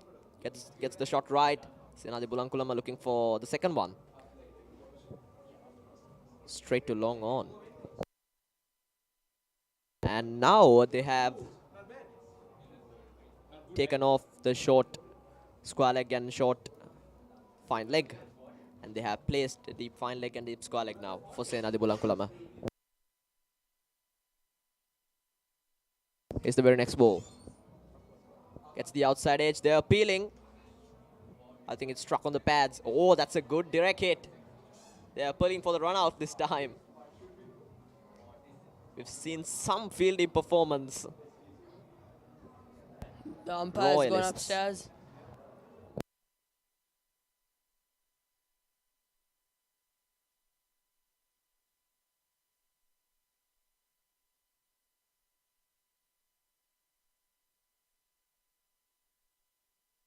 Let's have a look at the replay. Yes, he's safe. He's safe. He's in. He's in. Good running. Good understanding. Good communication between the wickets. Daniel.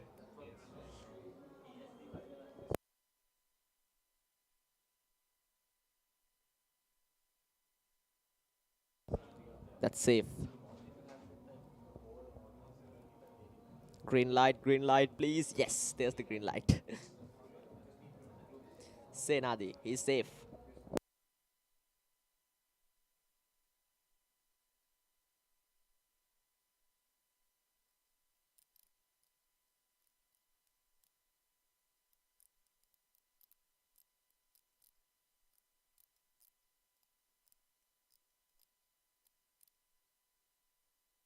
Akash Fernando on strike. I think he's the third Ramanahika brother to play the first 11. Royalist first 11. And his father was a former Sri Lankan cricketer. Oh, full stop. Brilliant full stop. Sandesh Ramanayaka, quick reaction. We've seen some fielding performance from him. 30 overs done, 104 for 4.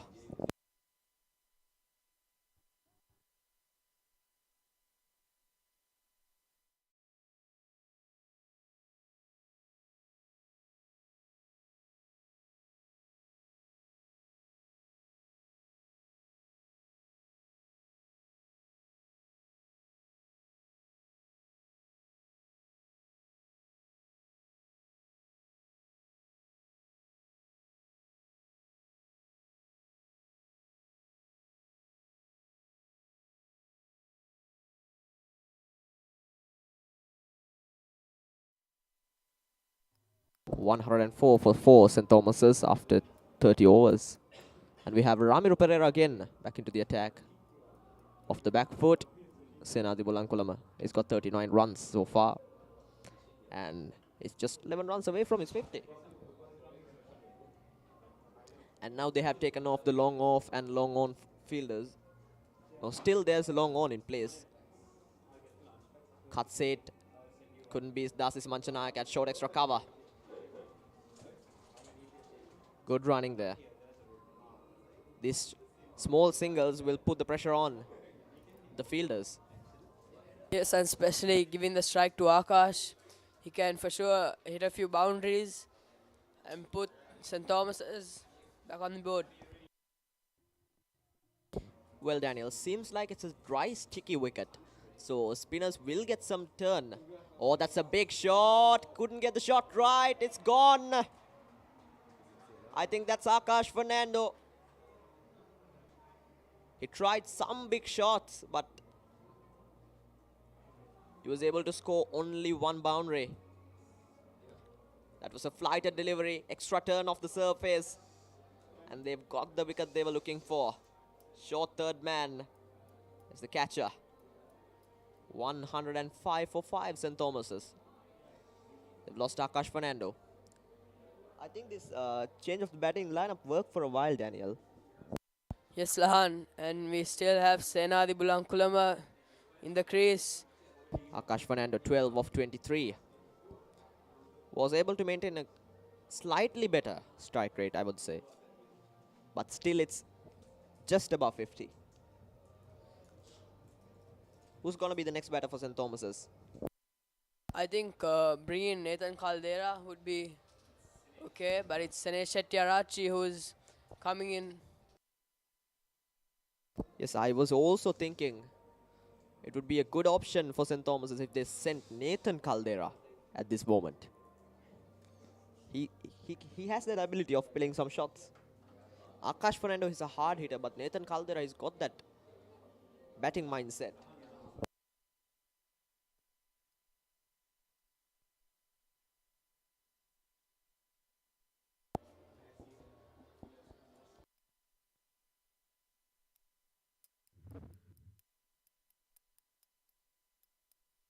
Senesh Hettiarach, the wicket-keeping batsman.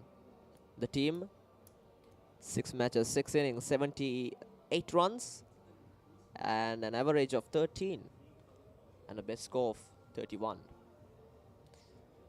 He doesn't have much for himself, but we saw at the 144th Battle of the Blues, he put up a fighting 46, not out.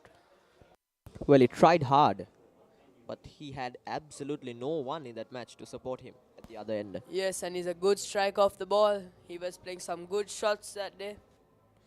Yeah, definitely. So I'm excited to see what he's going to do here, Senesh Shettyarachi. Would he go hard at the ball, or will he play safely? That's a good shot. Couldn't beat the middle fielder. And again, they have that left-hand, right-hand combination, Daniel, which is Yes, a good if they thing. keep rotating the strike with this left hand, right hand combination, the Royals still have to keep changing the field, and that will put them under little pressure, and then the Thomians can capitalize with that. Although it has some grass on the surface, still it's a sticky, dry wicket, which is good for spinners. Ramiro Pereira, there we go, getting some extra turn again.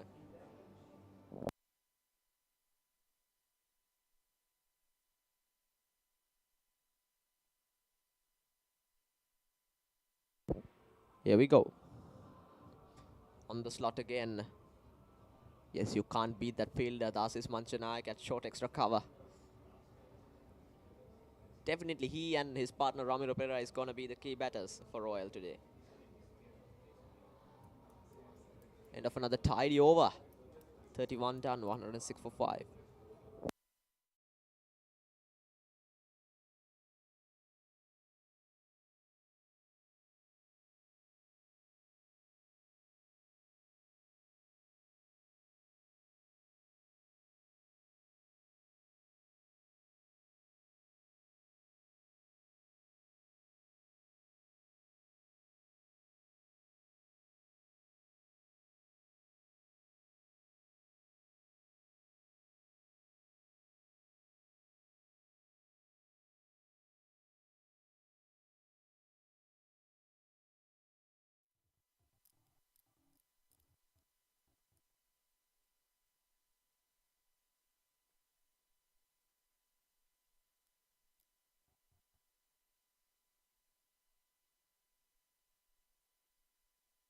Sandesh Ramanayaka back into the attack. Outside the line of the off stump. You Leaves can it. see that Senesh Shettyarachi has a very low batting style. Senesh Shettyarachi. If I'm the captain, I would send Nathan Caldera in. What do you think about that? Yes, Lana, I also was thinking that sending Nathan Caldera at this point was a good idea, but I think the captain had different plans. Down the fine leg this time. Another single. In fact, it's through the third man. It went through the third man area. Senesh. It's the left-hand batsman.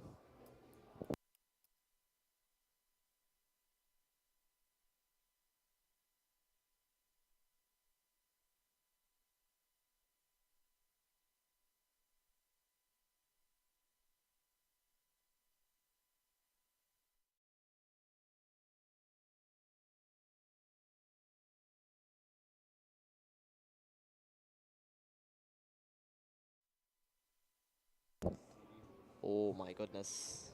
There we go. Some challenging lines. Sandesh Ramanayaka.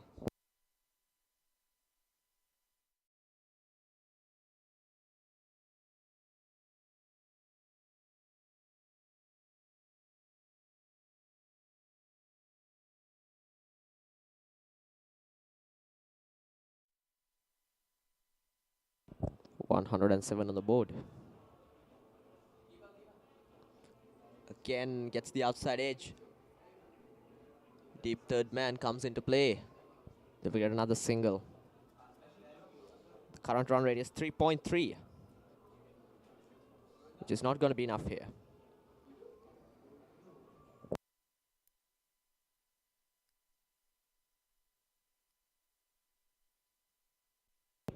We have to have someone to hit some boundaries here.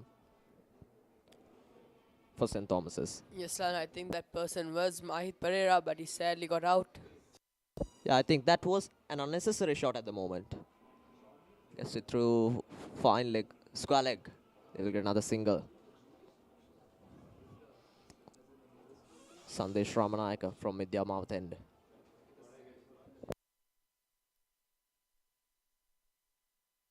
Still doesn't have a wicket for his name.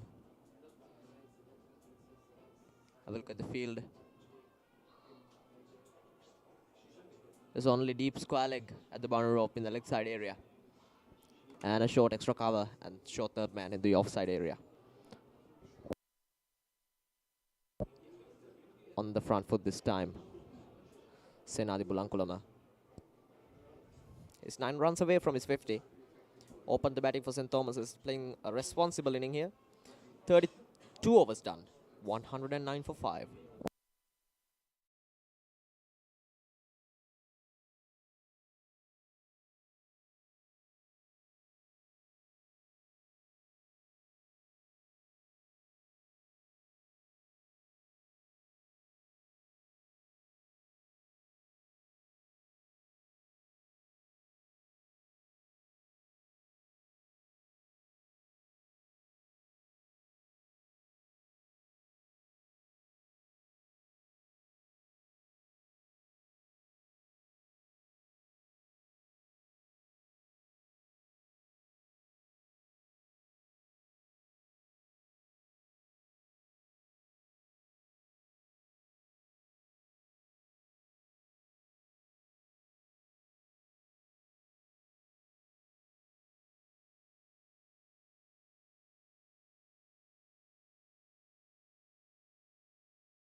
We have Ramiro Pereira back into the attack.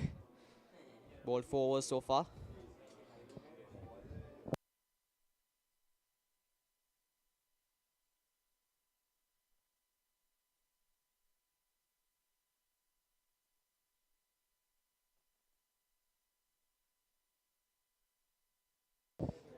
Down the leg side, wide signal by the umpire.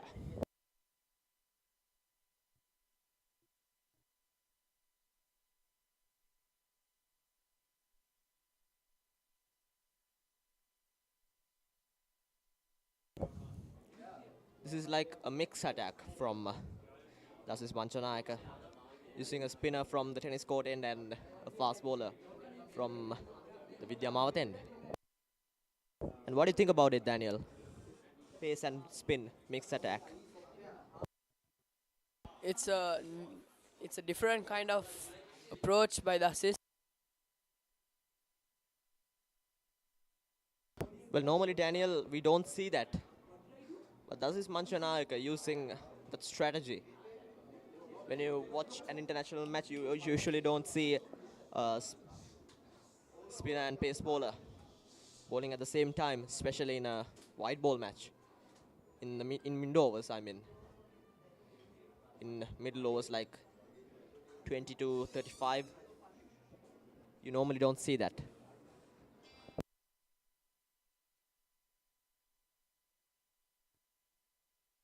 1-1-1 for 5 St. Thomas's. That kept low.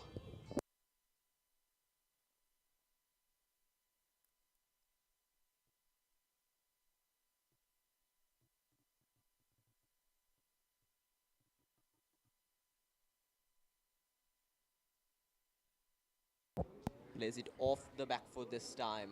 Another quick single. Good running between the wickets by Senadi and Sinesh.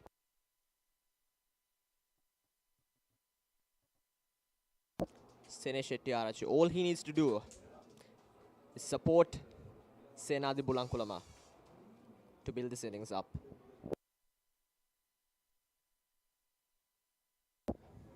Pulls it through mid-wicket. I think he has found the gap, has he? No. Deep mid-wicket does a good job. So that's just a single. End of another tidy over, 33 done. 113 for 5 St. Thomas's.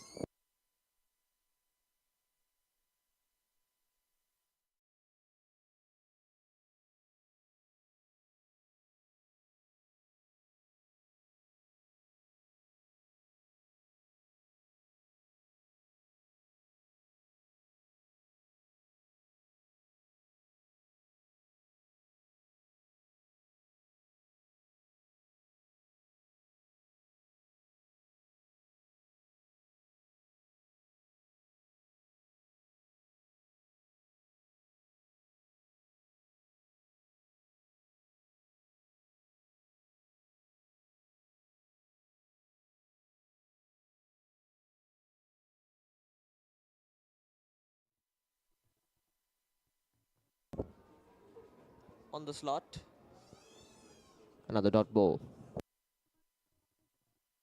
Senadi Bulankulama here. He's got 42 runs. Sinesh got 4 runs. And you can see the boys' tents. Royalists.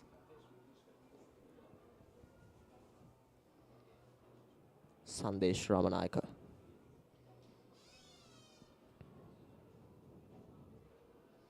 Again on the slot, on the line of the leg stump.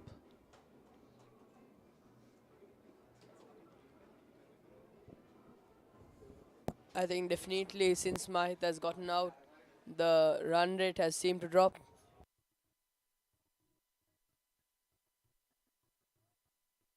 If Akash Fernando could continue, he could have do something to the run rate. He could have increased that. 113 for 5 St. Thomas's.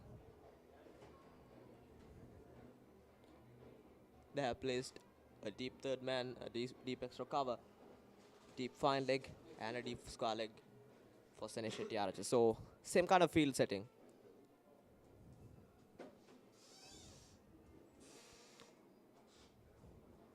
Is the very next ball. Bouncer pulls it, cleared the gap. Now that bouncer was not quick enough. And that pace from Sandesh Ramanayaka. It did not bounce that much, I think. Have a look at the replay. Yes. The line was not good. But Senesh Shettyarachchi gets the maximum advantage again. 117 for 5 St. Thomas's now. And that will release some pressure. As you can see, Senadi Bulankulama's reaction, it tells you a lot. That will release some pressure. That had released some pressure. Definitely, Daniel. That has released some pressure. Yes, lah.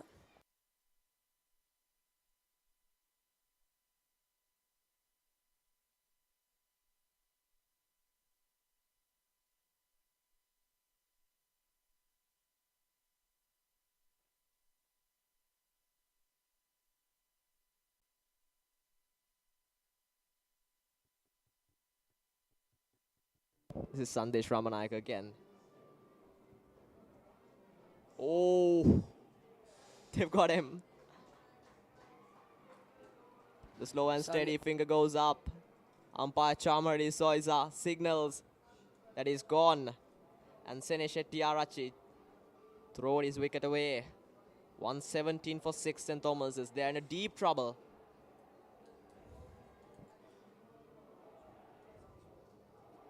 That was a very good delivery. Sandesh Ramanayaka. And Daniel,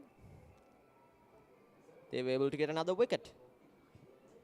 They were able to get Thomian, wicket-keeping batsman, Seneshetti Arachi, for 8.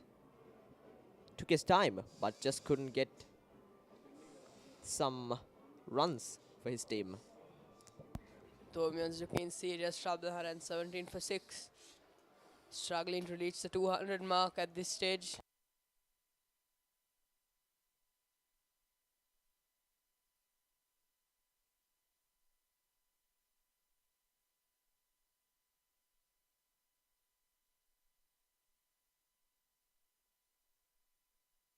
We have Nathan Caldera into the Thomian lineup. Nathan Caldera, 8 matches, 6 innings, 30 runs, and a strike rate of 59.00 and a best score of 12.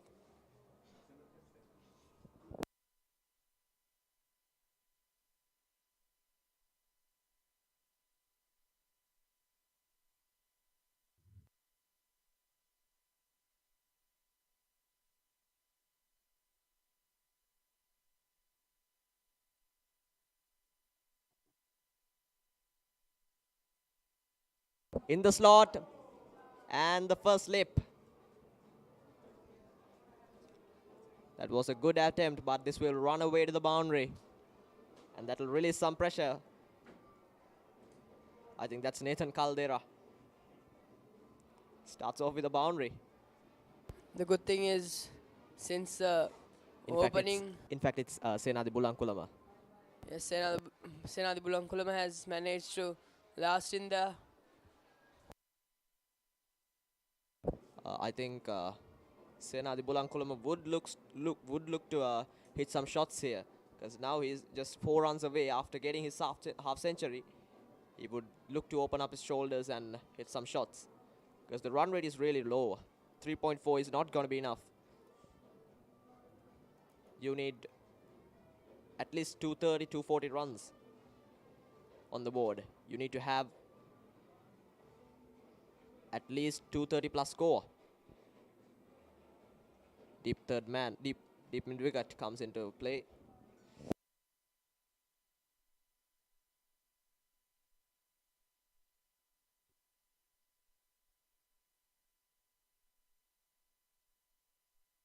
Nathan Caldera takes guard. On the slot, good full stop there from Ramiro.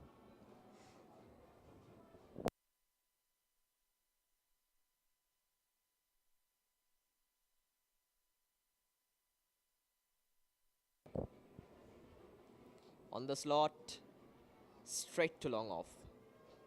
Another single. Now from now, Daniel, they have to make sure that they won't lose any wicket until the 40th over. And they have to make sure that they keep the scoreboard ticking every time. Yes, Lahan, and they need to have wickets in hand for the death overs, where they can get a lot of runs. That did not turn that much. End up hitting it straight to short point. St. Thomas's have Charu Kopiris, Kavindu Dyers to bat next. And that's the end of the over.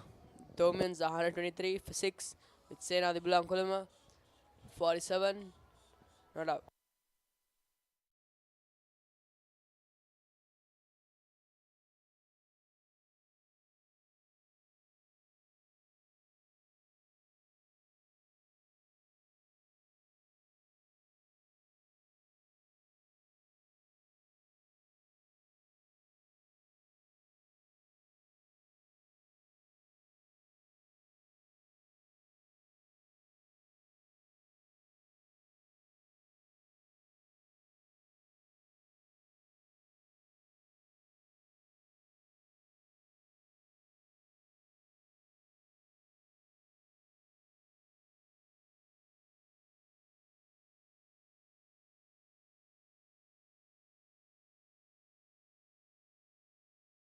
Sandesh Ramanayaka back into the attack. Down the leg side, deep fine leg in play. Ramiro Pereira.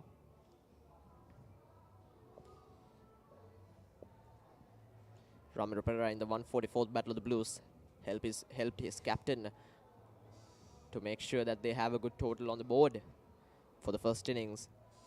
Both batters scored centuries. Ashish Manchanayaka 137, Ramiro 121, if I'm not mistaken. 3.4 is the current run rate. Good leave there. Very good leave there.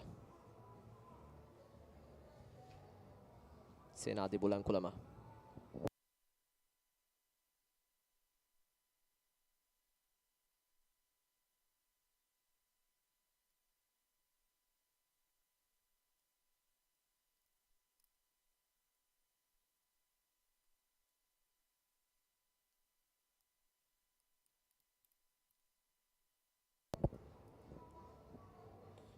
Driven. That's a quick single. Just couldn't get the direct hit right this time. I think that's Dasis Manchanayaka, the captain, at short extra cover. This is good running, even though it is risky. And that brings Nathan Caldera to the strike. Have a look at the replay. Let's have a look at the replay. That's Dasis Manchanayaka at short extra cover. But I think Nathan Caldera could get back in time. So that's a very good single. Very good communication between the wickets. It's always important to have that good communication between the wickets. Again, a short ball. Take a look at the field. They have no fielders at deep mid-wicket area. Dasis Manchanayaka has placed himself at short mid-wicket.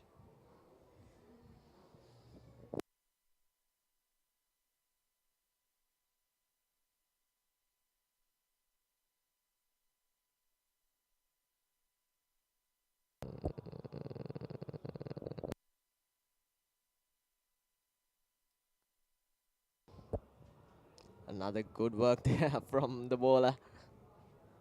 Sandesh Ramanayaka, good stop.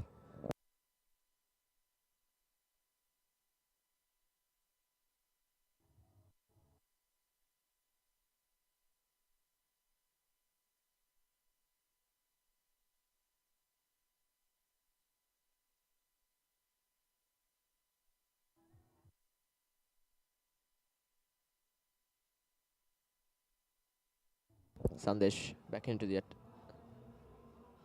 That's another slow ball. I think that was a slow ball. It looked like an off-cutter to me, Daniel.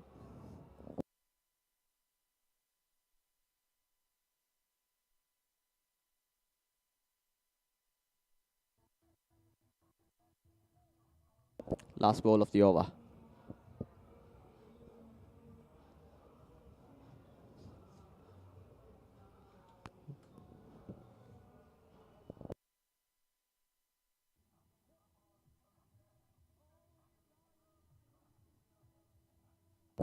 Sandesh. Short ball, they'll get a single. Good work. Single to end the over. 127 for 6 St. Thomas's after 36 overs.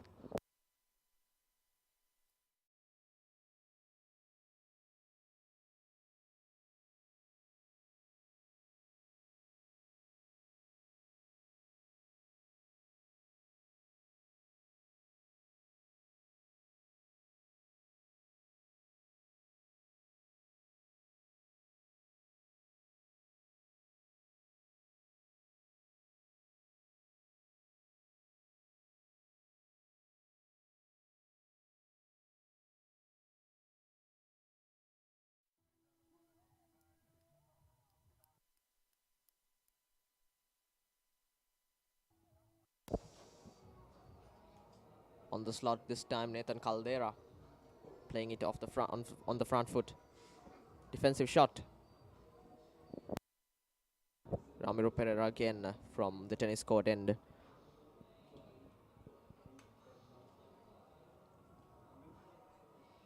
Dasis Manchanayaka always had a pacer from the Vidya Mouth end, and using his spinners from this end, tennis court end.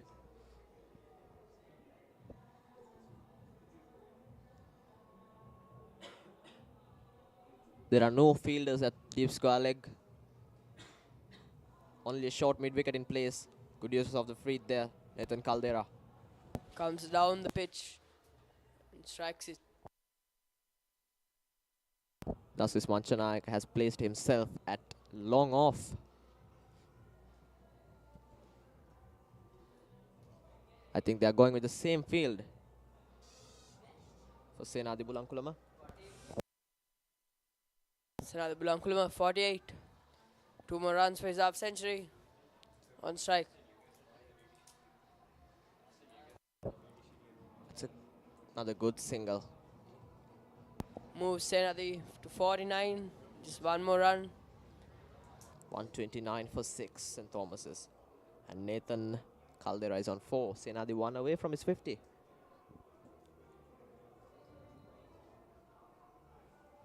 Nathan Caldera, another single. This is very good rotation of the strike. This is what we need to see from the Thomian batters. They need to rotate the strike as much as they can until the partnership gets stable.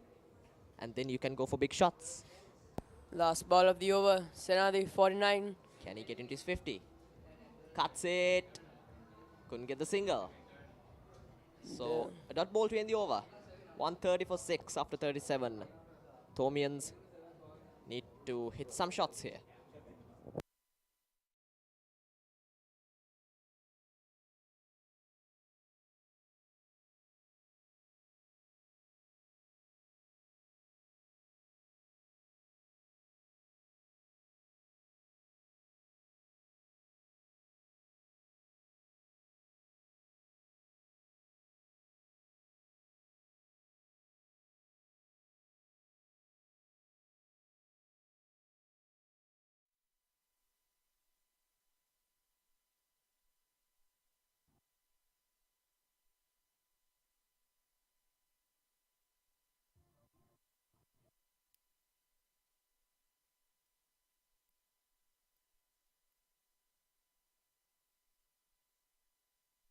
Bulan Now this into is the an attack. this is an interesting move, Daniel, from Dasis Manchanayak, bringing Bulan in from the Vidya Mouth end. He opened the bowling from the tennis court end. Now is coming into the attack from the Vidya Mouth end. Interesting move. Oh, gets past the outside edge again. Some extra bounce off the surface. And also Bulan, he's a tall guy. He can generate some extra bounce as well. Have a look at the replay. Yes, that extra bounce did too much off the surface.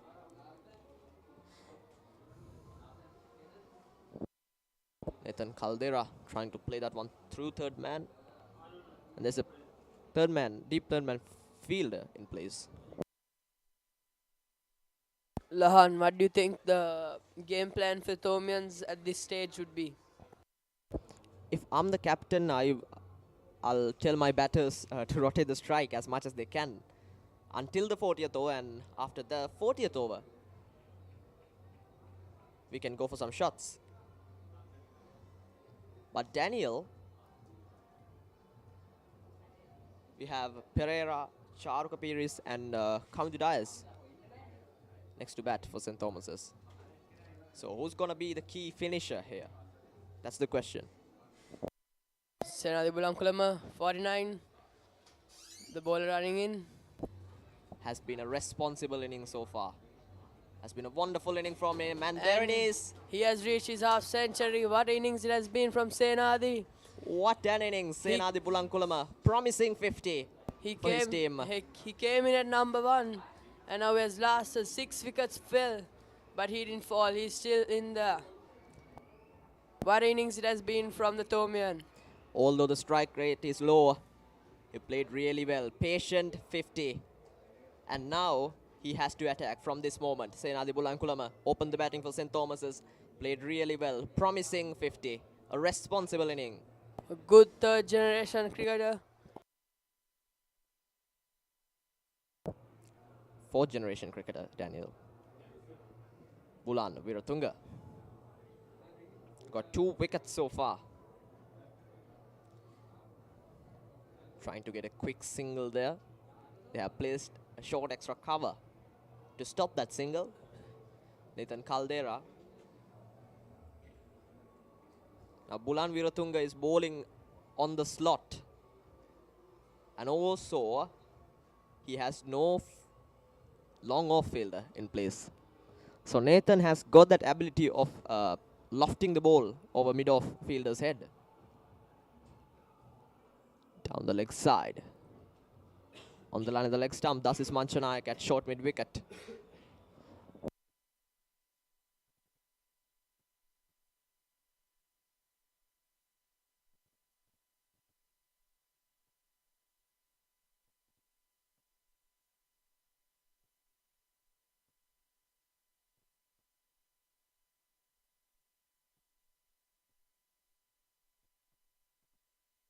Bulan, last ball of the over. Outside the line of the leg stump. Beats the cover fielder, Nathan Caldera. They will get another single. Good rotation of the strike between these two batsmen. 132 for 6 after 38 overs.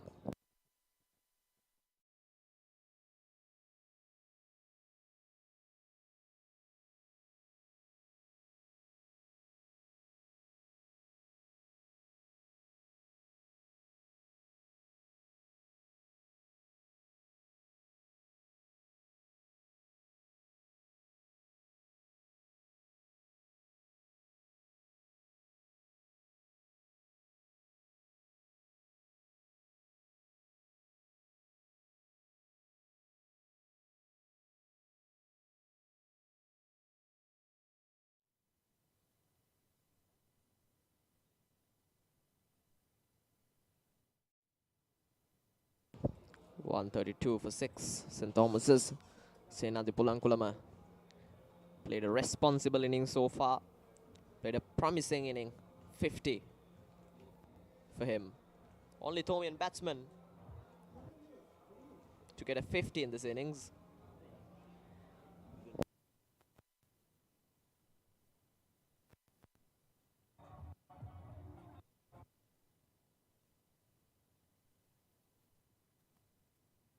Comes down the track. Good use of the feet again from Nathan Caldera. This is really good batting. Really good batting.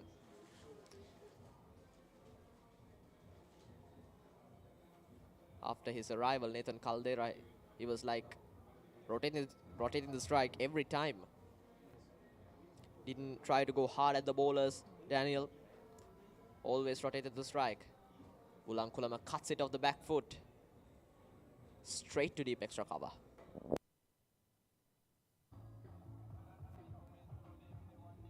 I think, Daniel, they should keep doing this. Keep rotating the strike until the 40th over. And then I think they can go for some shots. I think they should go for some shots after the 40th over. Yes, Lahan, especially at this stage. The This is- 133 for 38.3 overs. They need to get going to at least get 200 on the board. That's another good single. I like the way the strategy here follow Nathan Caldera. Rotating the strike. Strike rotation has been the key in the previous match as well. And on this match, it has been very important. Ramiro. Last ball of the over, cuts it. Through point, and they'll get another single to end the 39th over. 135 for 6 St. Thomas's after 39.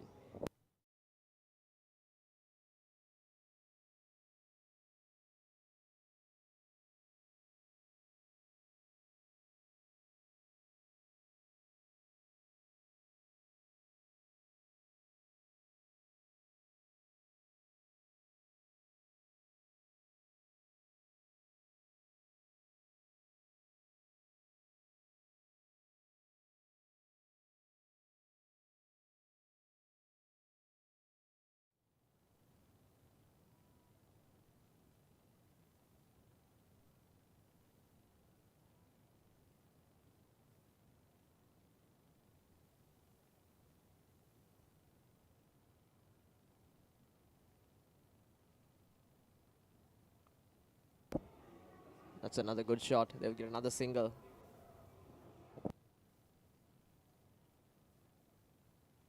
Like I said again, the rotation of the strike between these two batsmen have been spectacular. Indeed. 136 on the board for 6 runs, for 6 wickets. Run rate of 3.3. No improvement to the run rate. Off the back foot, on the back foot again. They'll get another single. They should do this until the 30th over, or maybe the 31st over. But after that, they should go for some shots because 137 for 6 at this stage is not going to be enough. It's not enough. They need to have at least 230 plus runs on the board. They have to have a psychological total. But looks like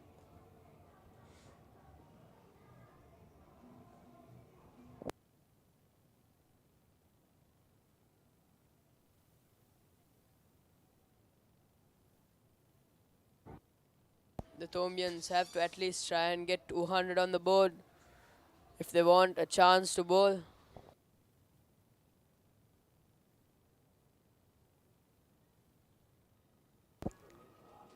quick one from Bolan. Very quick bouncer. It's the very next ball. That's another bounce. That's another short one. It's another very good short delivery. He knows that they'll attack from now. That they're going to attack if you bowl in the slot. So they'll keep bowling bounces.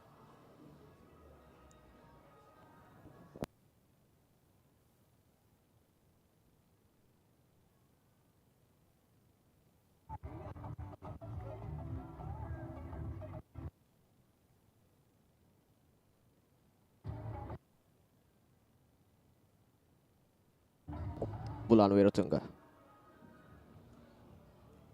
This time on the Yorker length. And they will get another single. 140 is up. That's Manchanayaka. He's one of the best captains I've ever seen.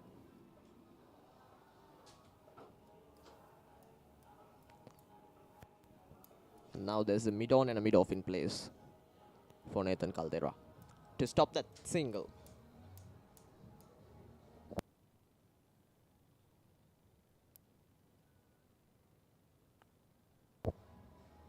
There we go.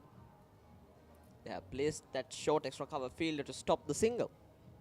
Dot ball to end things up. 40 overs done. 140 for 6 St. Thomas's.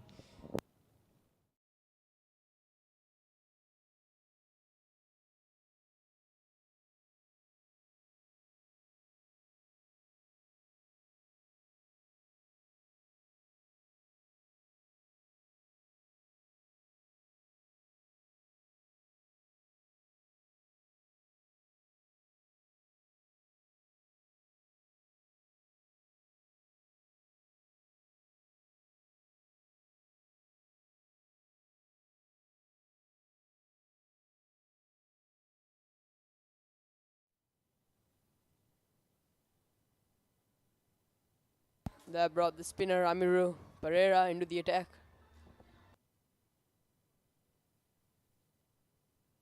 First over of third power play. Gets it past the slip and this will run away to the boundary. Senadi Bulankulama. Boundary to start things off for the death overs. And it's an interesting move from Lasis Manchanayaka, Daniel. It's the first over of the death overs, or in the third power play. First over of the third power play, and they have brought in the part-timer Ramiro Pereira into the attack. What do you think about the move, Daniel? Very interesting, I should say, but let's see how it goes out for the Royalists. Very quick single there. This is very good from the batters. Rotating the strike after the boundary.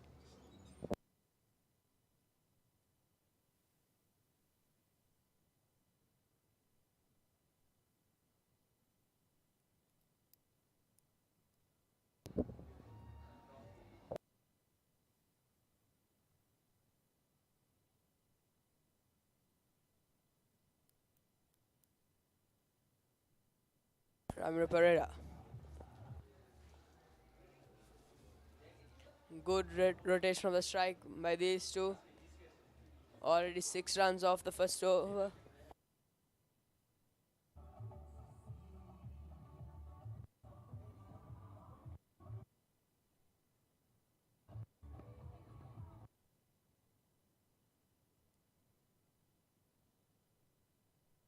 Another good shot there by Senadi, but straight to the fielder.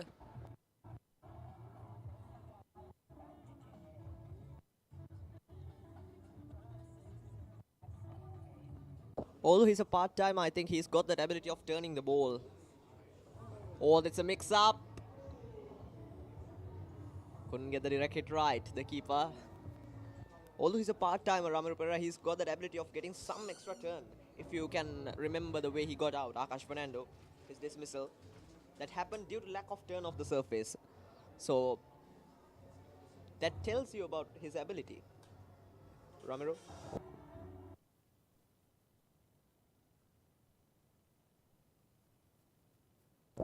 That happened due to extra turn, indeed, in fact. 41 overs done, 148 for 6, St. Thomas's. Has been a good one for St. Thomas's, Daniel. Indeed.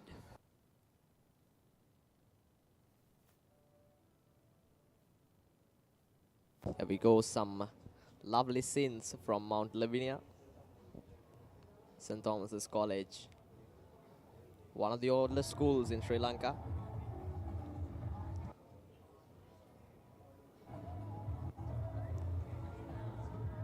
St. Thomas's College started in 1851.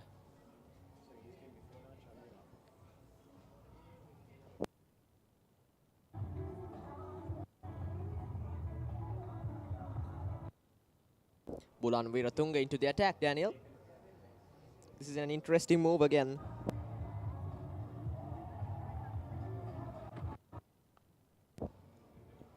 Wicket to wicket this time. Bulan, that's another dot ball.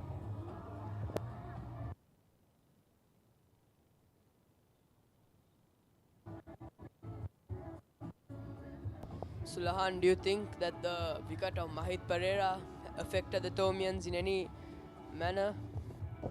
It had, definitely. It has. Because with the arrival of Mahit Pereira, the run rate increased. Slightly increased, and after his dismissal, they sent Akash Fernando in, which was an interesting move. But Akash Fernando, he took his time to settle in on the crease, and then he went for some shot, but Yes. no improvement happened for the run rate. But Mahit Pereira is the key finisher. He was the key finisher, but he came at number 5, and now St. Thomas's, they don't have a good finisher.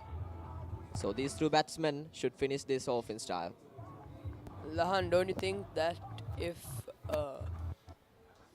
Nathan Caldera came in after Akash Fernando, that would have been a better choice for the Thomians? Well, Nathan Caldera has that ability of stabilizing the innings. He's not a hard hitter like Akash Fernando. With the way he bat, I feel like he's a top order batsman, to be honest.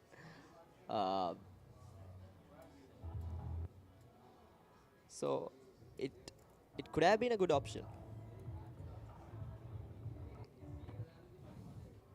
This time trying to go big. Third man takes it. And they've got Nathan Caldera. That's a big wicket. 7 wickets down. And now it's Nathan Caldera. Same kind of dismissal to Akash Fernando's dismissal, I think. Yes, I think it was a similar dismissal as well. He was trying the lofted straight drive and took the outside edge. It went straight to short third man. That's a huge wicket for Royal. They'll be happy with that one. And now it's going to be Charuka Piris. Charuka Piris will be the next batsman for St. Thomas's. Yes, it is. Charuka Piris coming in at number 9. Nathan Caldera. Looking to go hard there.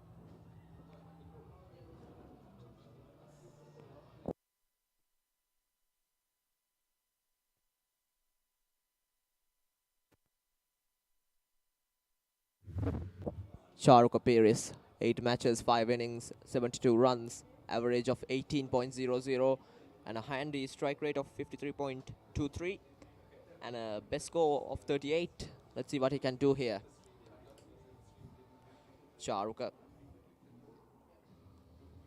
In the previous match, he helped Sene Shettyar, the wicketkeeper, to stabilize Thomian's innings in the second innings.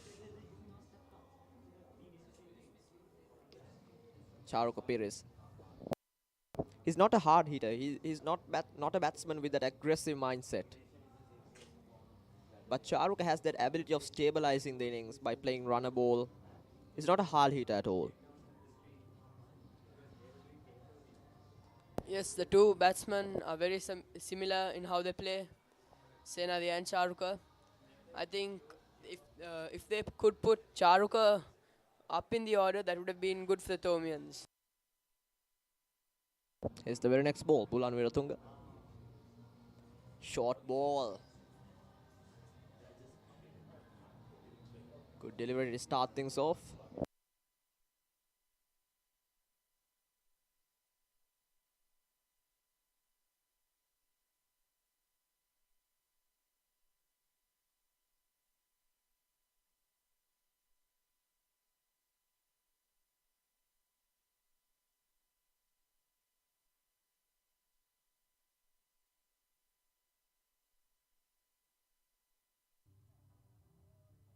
Bulan Viratunga.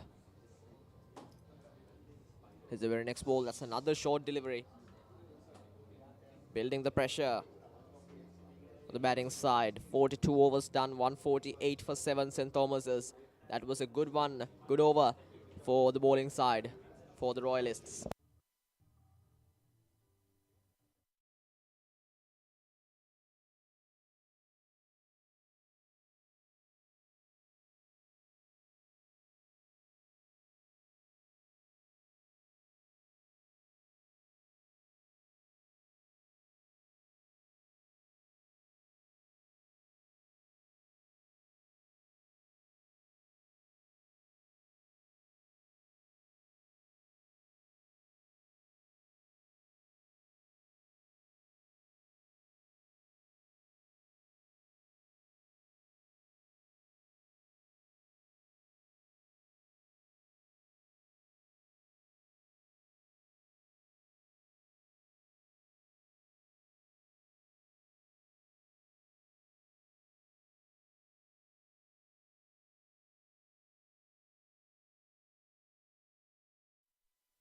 Now this is an interesting move. Captain has brought himself back into the attack. 43rd over. Good one to start. Good delivery to start the 43rd over for Royal. Senadi Bulankulama now he has settled in. I think he has to put his gears up now. Now that's an inventive shot from Senadi Bulankulama. Deep fine leg giving a long chase. Deep square leg. They'll get a couple of runs. That was a good one. Good shot from Senadi Bulankulama, but he just couldn't get it through. Fine leg for 4. I think there was not enough pace for that shot. This is Manchanayaka. Senadi Bulankulama. I think he tried a paddle sweep there, Daniel. Kind of like paddle sweep. 150 up for St. Thomas's.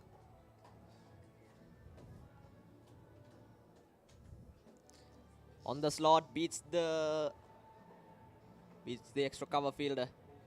Another single. Charuka Piri is on strike now.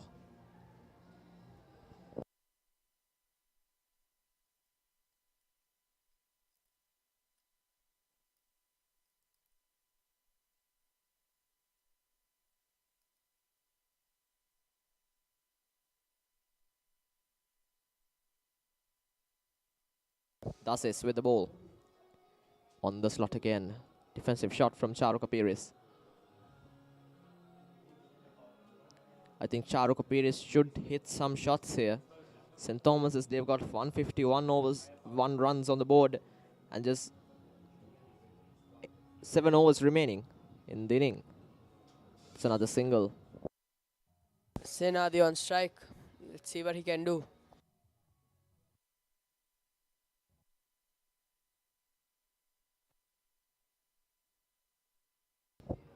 on the front foot again. Dot ball. And thus is. It's another tidy over. Good one for the bowling side. Just giving 4 runs away. St. Thomas is 152 for 7 after 43.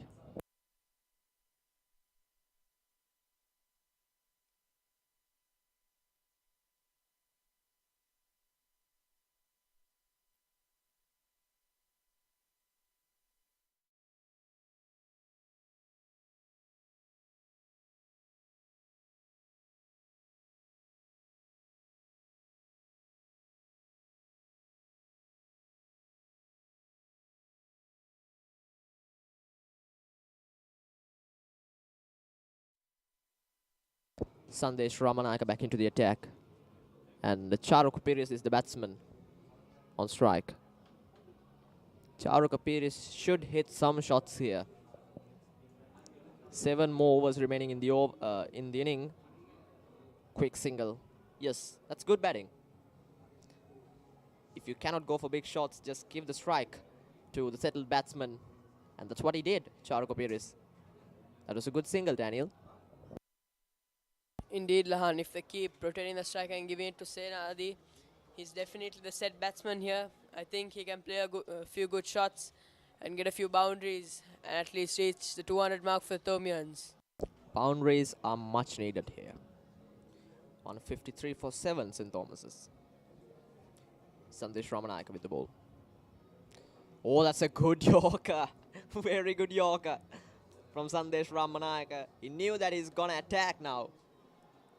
He was looking to attack Senadi Bulankulama. What a Yorker that was. On the toes. But Senadi Bulankulama managed to put some bat on it.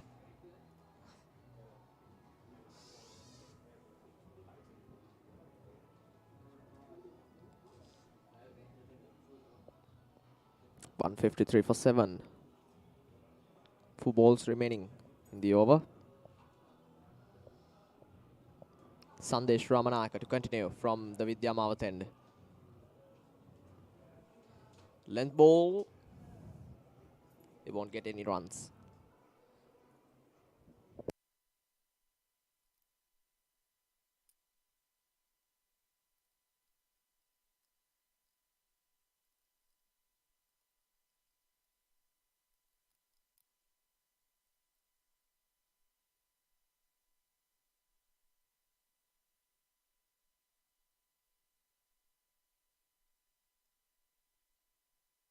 Sandesh Ramanayaka to continue. Good length again. They'll get another single.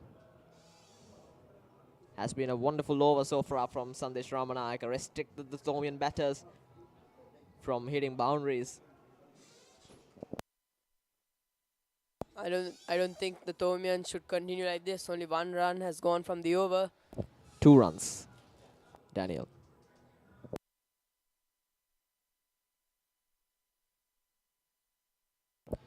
Yeah, has been a good over so far.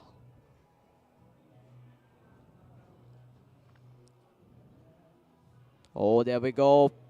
Keeper is excited, but I think that's not out. I don't think that he got any bat on it. But this is good discipline from the Royal bowlers. They were so accurate with their lines and lengths. They bowled in the correct lines and lengths. They set the ideal field for the ideal batsman.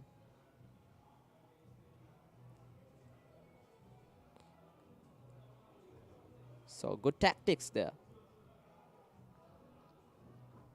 Last ball of the over, Sandesh Ramanayaka from the Vidya Mouth end. On the line of the leg stump this time. Defends it. It's the end of Just the over. 2 runs coming from it, Daniel. What an over it has been. 154 for 7 St. Thomas's after 44.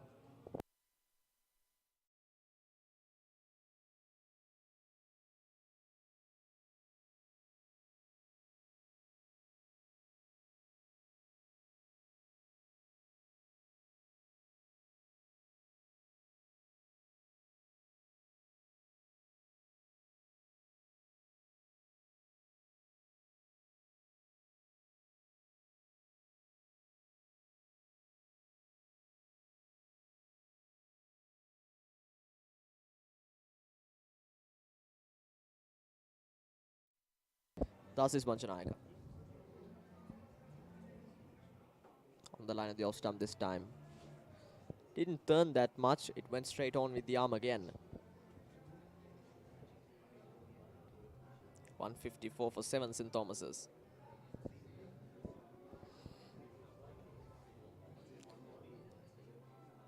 Now that's a paddle sweep. Some kind of unusual shot from Senadi Bulankulama. He tried the shot in the previous over as well. Previous Dasis Manchanayaka's over. 155 for 7. Short ball. They're running. Yeah, that's another good single. Strike rotation is good, but at this stage they are gonna need some boundaries. Boundaries are much needed. You need to have at least 200 plus score for the first inning to give a good fight with the bowling. You need to have at least 200 plus runs.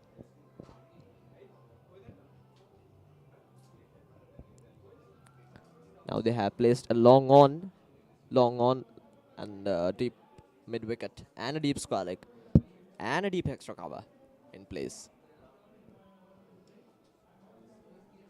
And now there's a long off also in place. So all 5 fielders, he has used all 5 fielders at the boundary rope. Das ist Manchanayaka. I think he wanted to see whether the batsman will come down the track. And this time, that's a full toss. Has he picked the gap at square leg? Good They're effort there running by the back fielder. for the second one. Expensive 2 runs.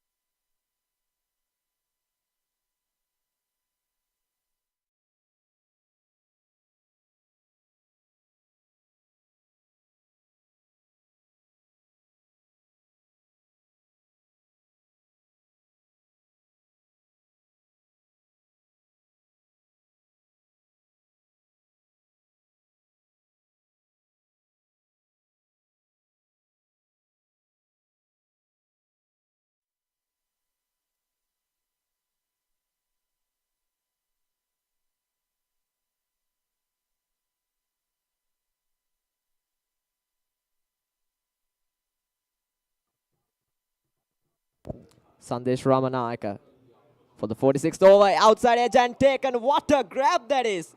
What a grab by the Royalist wicket keeper. That was an absolute blinder. One-handed catch. And it's And a he had wicket. absolutely no time to react, Daniel. Yes, and it's a wicket of Senadi Bulankulama. He was a set man. What a upset for Thomians. Have a look at the replay. What a catch that was. What a stunning catch. Score a stunning 66 runs for Thomians. And Daniel, they've lost their set batsman. Senadi Bulankulama tried hard. 66 of 133 balls. 132 balls.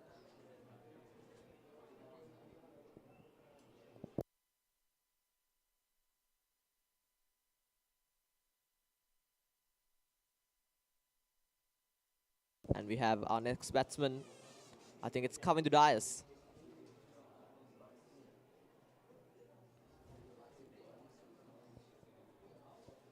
Well, he's one of the best fast bowlers we've seen in this season.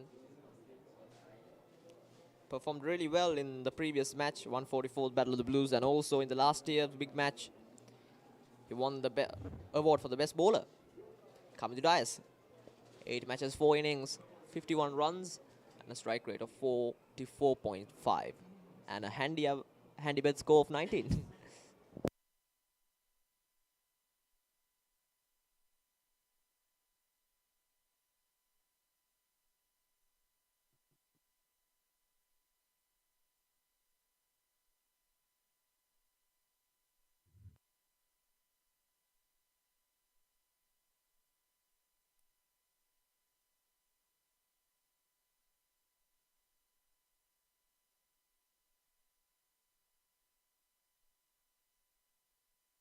Kavinder Dias is on strike. We're going to need some shots from him. And Daniel, Senadi Bulankulama was the set batsman for St. Thomas's, and they've lost him.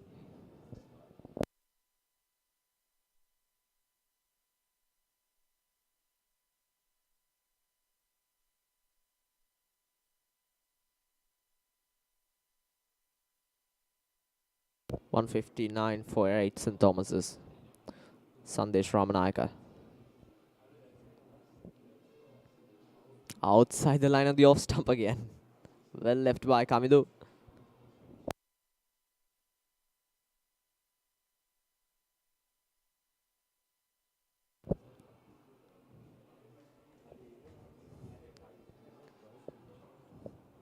They're going with the same field they had for Senadi Bulankulama. For Kavinder Dias, although he's a left-handed batsman.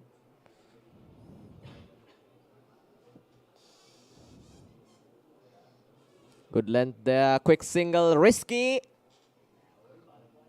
But they've got back on time.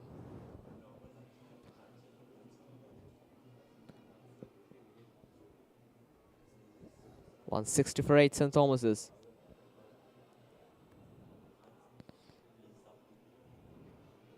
At this stage, if they gear up, I think they can get 185 plus score. Can they get a 200 plus score here, Daniel? It is possible, but I think for the Thomians at this stage, it will be very difficult. Yeah, also, they have no set batsman on the crease. Charu Kapiris, that's another single. 161 for 8.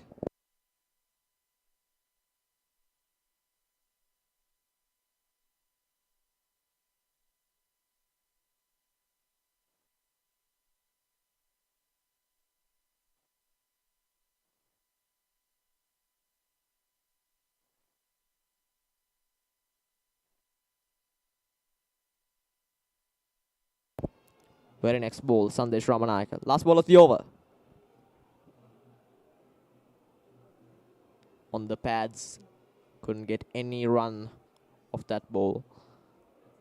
46 overs done. 161 for 8 St. Thomas's.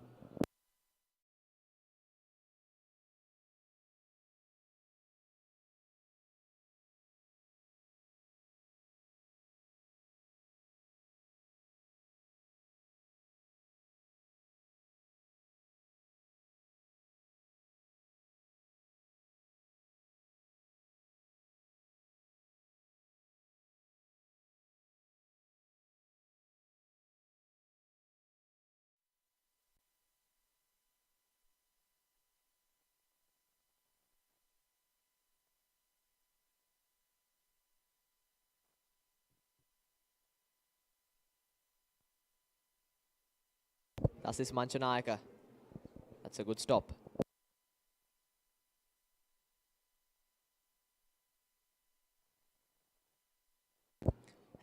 Have a look at the replay. Nicely angled the bat towards that gap between long off and mid wicket, but he couldn't execute the shot right. 161 for 8.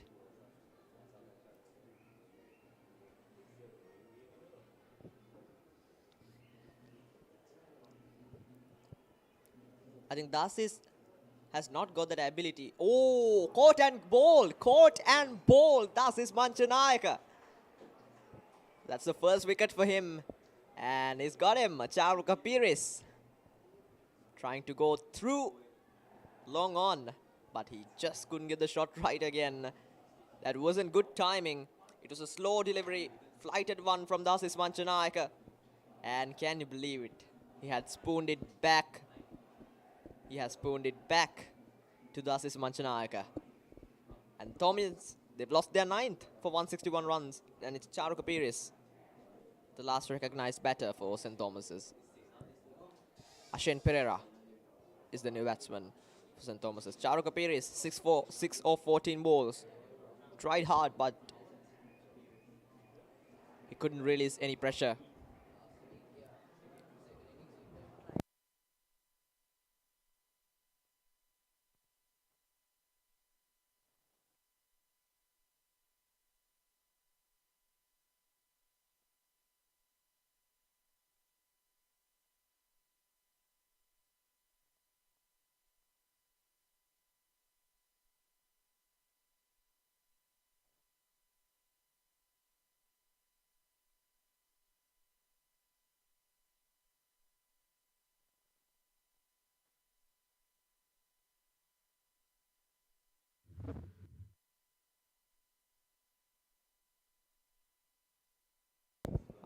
Ashen Pereira is the new batsman.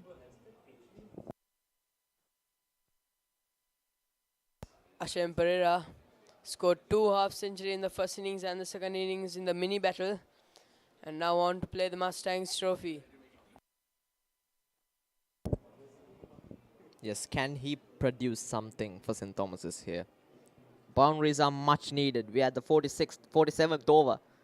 3 more balls remaining in the over.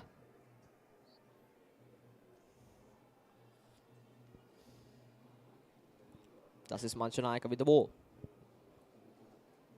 On the slot. No single there. This is wonderful bowling performance. Royalists, they've been so impressive with the ball. Good discipline with the lines and lengths. Good field setting, good captaincy. And overall, they did a wonderful job in the first innings. 162 for 9. St. Thomas is struggling here to get some boundaries.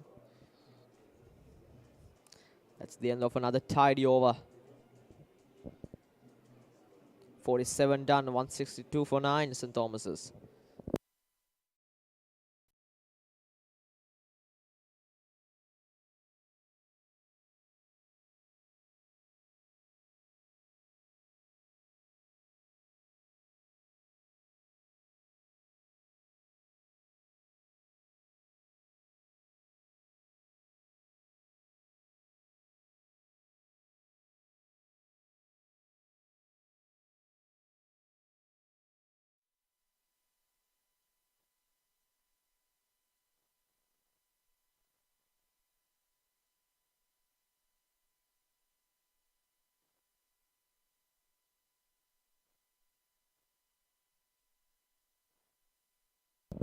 Here we go, Sandesh Ramanayaka.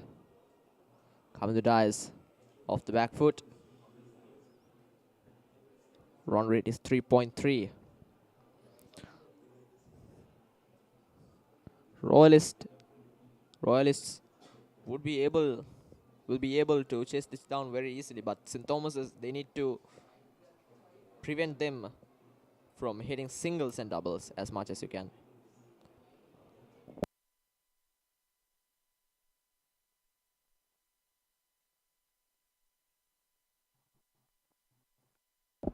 On the slot. Quick single. Oh, that's brilliant running. Ashen Pereira. It was really quick. It was a good call. There was a single. 163 for 9.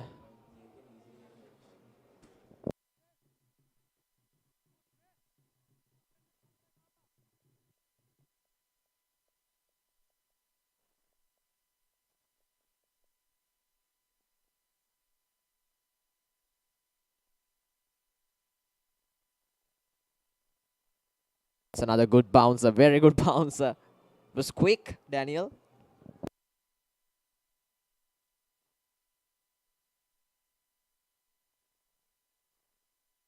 What do you think the bowling plan for the Thomians would be after this? They need to prevent singles and doubles as much as they can. I think that's going to be the plan. That's going to be the plan. They would look to place fielders inside the 30-yard circle in the first 10 to 12 overs, and they'll try to prevent batsmen from getting singles. I must say the 2 batsmen from the Royalist side who you have to watch out in the Royalist innings is Dasis Manchanayaka, the captain, and Ramir Pereira. Dasis is going to be the key batsman here. And Ramiro. Dasis and Ramiro. They both scored magnificent centuries in the 144th Battle of the Blues. That's another good Yorker. This is wonderful pressure building. Sandesh Ramanayaka. 163 for 9 St. Thomas's. The run rate has decreased.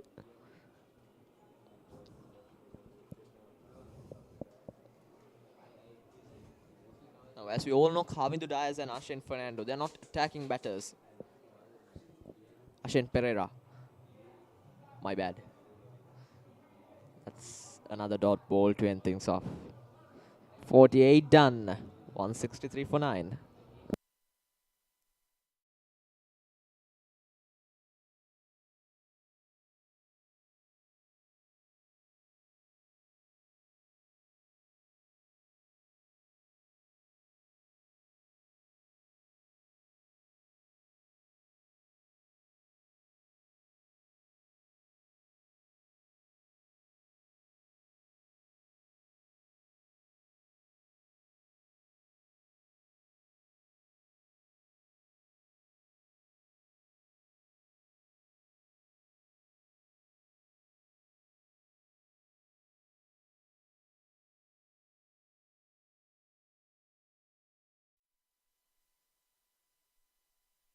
Carving the Diocese on strike. Thus is Machanaka with the new ball.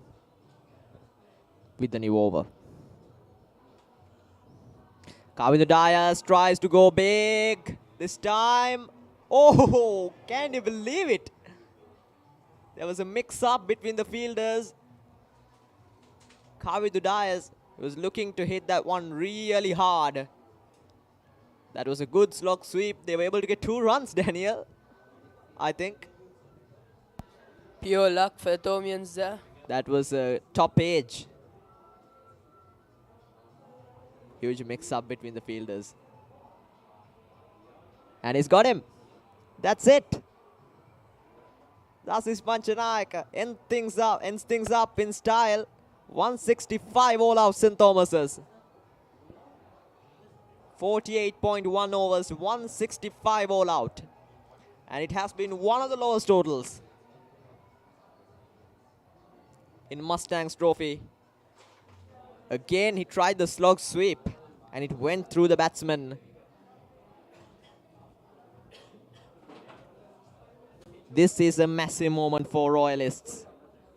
165 all out. And it's going to be an easy one, easy target for the Royalist batters. But that is Manchanayaka and Ramiru Perera. They are going to be the key batters here. Thomians would look to build up some pressure and get early wickets. It's going to be hard for them, the bowlers. But let's see what happens next. So join us again in few moments to find out. Can Royal win this 46th Mustangs trophy? Stay tuned. Don't go anywhere.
where every flight is a personalized experience, safely and reliably connecting you to your destination, where every passenger is a VIP, creating memories one flight at a time. Your journey starts with us. Contact us on 077 907 1437. Aura Airlines, discover the world from a different perspective.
Hello and welcome again to the 46th Mustangs Trophy, the white ball encounter, the one-day encounter played between St. Thomas's College, Mount Lavinia and Royal College, Colombo 7.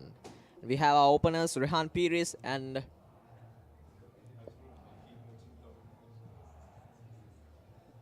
Rehan Piris, the opener. 6 matches, 6 innings, 82 runs.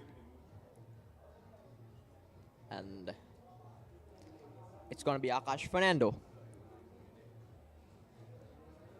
Bowled really well in the big match. Took some important wickets for his side, and in the first innings, Akash Fernando was the top performer for St. Thomas's.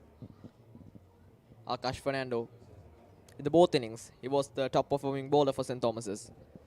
And we have Ovina Abampola. Could not play well in the big match, but Ovina would be looking to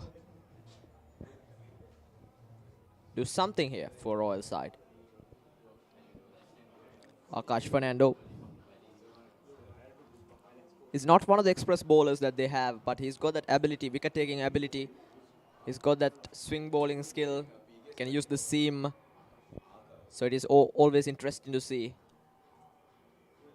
when Akash Fernando is opening the bowling. Here we go, very first ball of the second innings. Akash Fernando outside the off stump. Some seam movement into the right-hander to start things off. That's Akash Fernando coming into the attack from the Vidya Mahath end.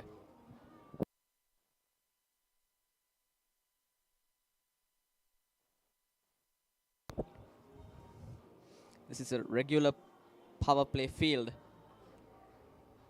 but they have placed deep fine leg and deep square leg in place, which is interesting.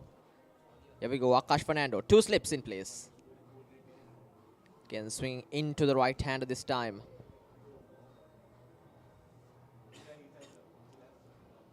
Rehan Piris.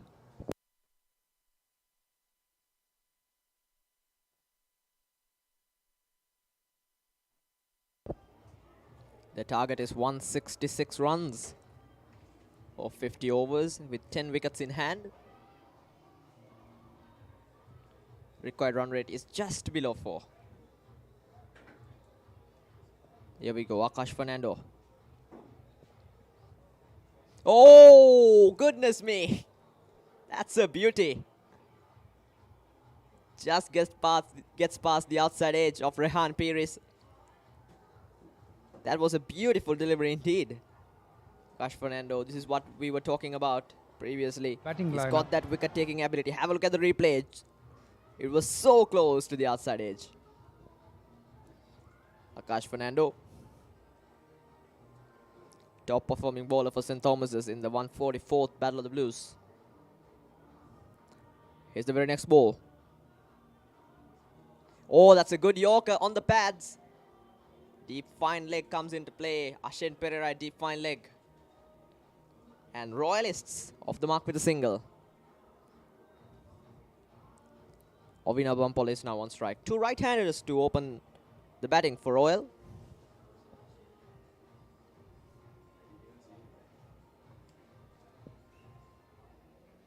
They're going with the same kind of field setting.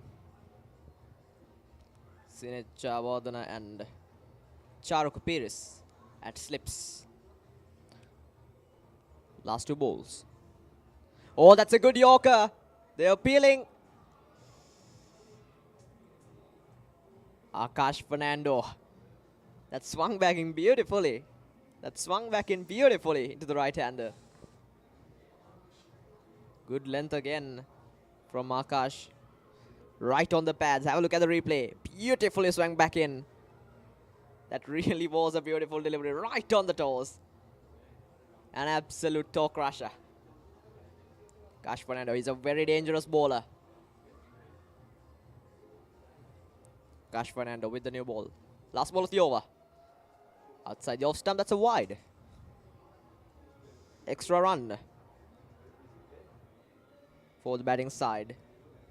Now, they don't have a big score on the board. It's just 165 runs. So they have to be disciplined with their lines and lengths. They should not give any extra run here. They have to grab almost every half chance here. Take half chances, discipline with the lines and lengths. And it's going to be easy for St. Thomas's, because they are one of the best school cricketing sides in Sri Lanka. And this one went to the boundary. That was a thick inside edge from the batsman, Ovina Bampola. And that has gone all the way to the boundary. Wonderful first start. Wonderful start for Akash Fernando for the first over. 6-4, no loss after first.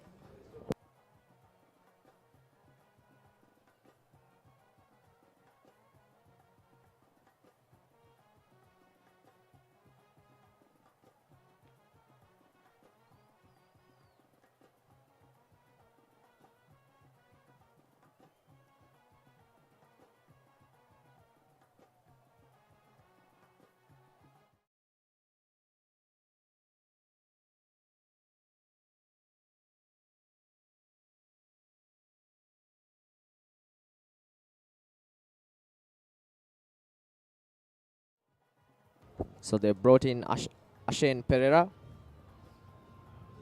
the medium pacer. Did exceptionally well in the mini battle.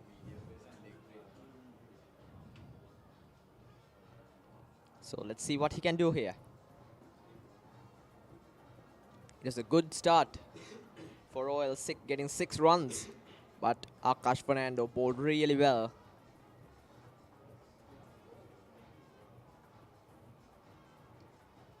They were able to get a boundary, but it was an inside edge.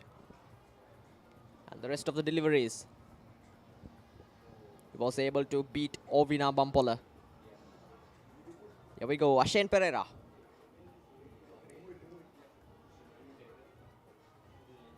That's a dot ball to start things off. Ashane Pereira from the tennis court end.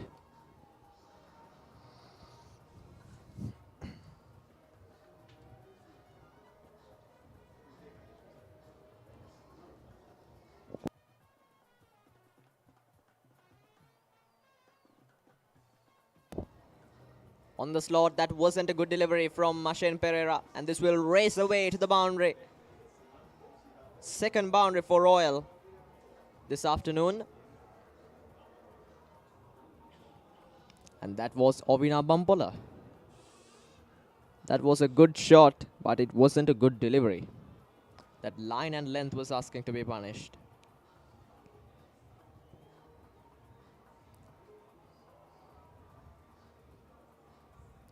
You have to prevent them from hitting boundaries, and also you have to block singles. It's a low total. It's not a humongous total. It's just 165 runs. That's an inside edge. This time trying to fire it back into the right-hander, Ashane Pereira.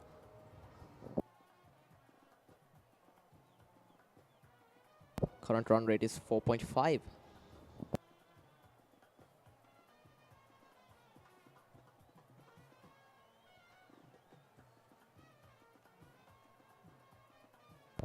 Good delivery again, well left by the batsman.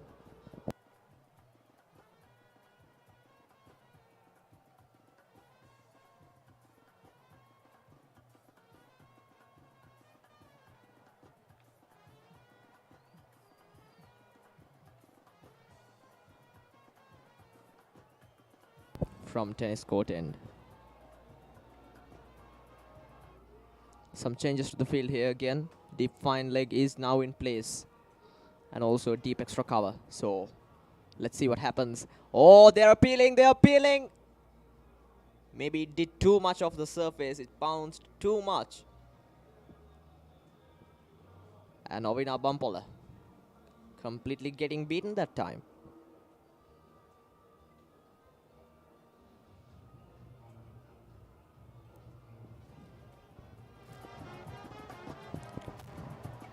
Without a loss.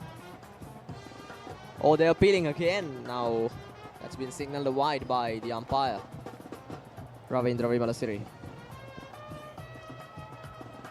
I think he's trying too hard here, Ashane Pereira. Yes, it is a low score, but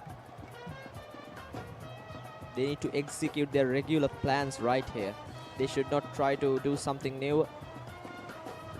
And that is the ideal line. Again, beating the outside edge. End of another good over for Royal. 2 overs done, 11 without a loss.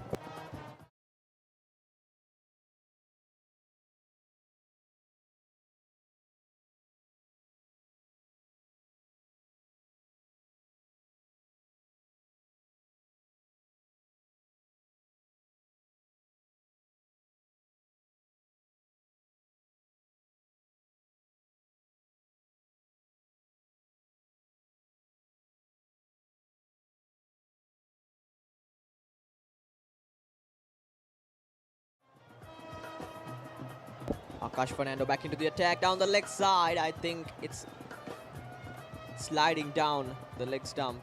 I think it's going away from the left leg stump.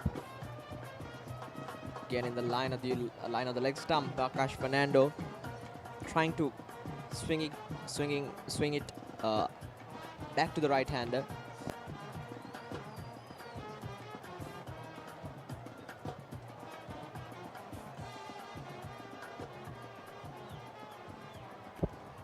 Akash Fernando with a new ball. Oh, that's a wonderful Yorker again. They will get a single.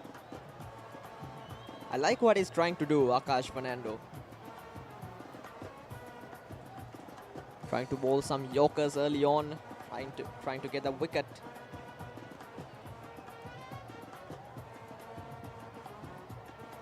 I think they need to bring Nathan Caldera into the attack, because he's one of the quickest bowlers. Probably he's the fastest bowler that they have in the team.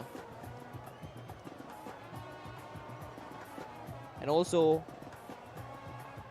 he's got that ability of seaming the ball, using that advantage of the seam. This time swinging in to the right hand again, but that length was not ideal, I think.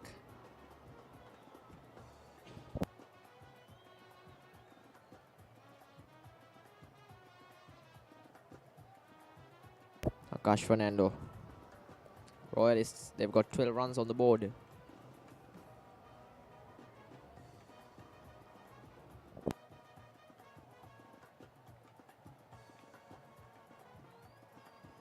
For the next ball. Oh, here we go. This is absolutely brilliant. Akash Fernando. Goodness me. That was so accurate. And with that swing, you can't predict. You can judge the ball. You get confused. Akash Fernando using that advantage of the new ball. I like this battle. This time, flick of the wrists. Deep square leg comes into play. Another single. 13 without a loss, Royal.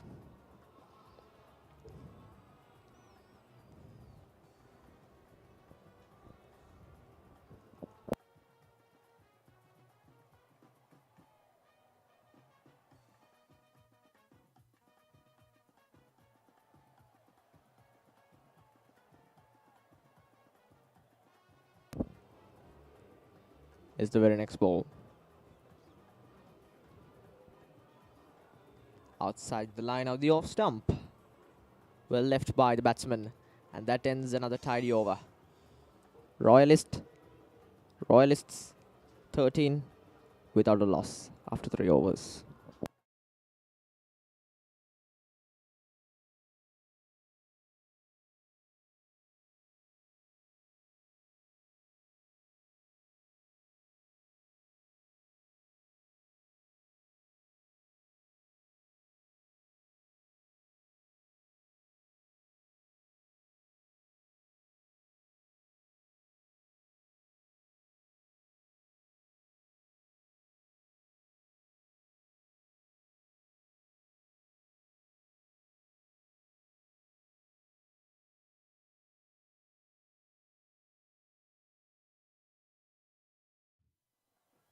Ashen Pereira again beating the outside edge.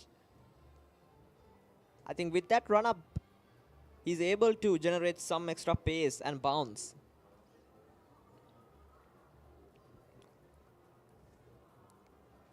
That's spun in.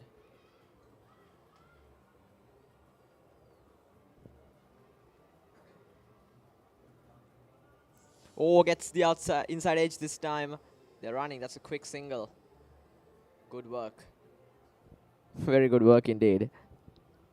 14 runs on the board.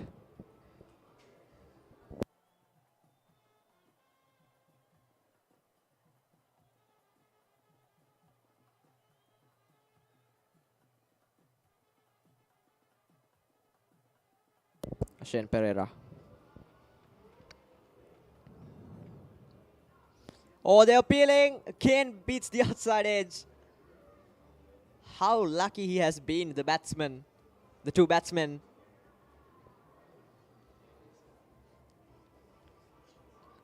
Thomian bowlers.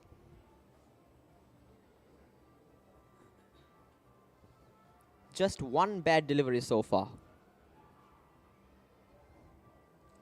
Gets the inside edge. Quick single. Ramesh Mendis at mid-on. Yes, those missed fields can happen. The scoreboard pressure is on the fielders now. Because they didn't get, they were not able to get a good total. Captain Ramesh Mendis at mid-on.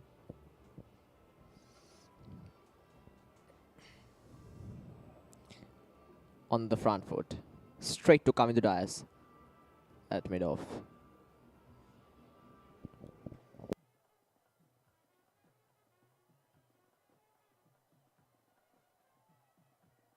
.4 is the current run rate. I think they're going to need 3.5 something. That's the required run rate. On the front foot again. Defensive shot from the batsman of Inam Bampola. Hence another tidy over. 4 was done. 15 without a loss.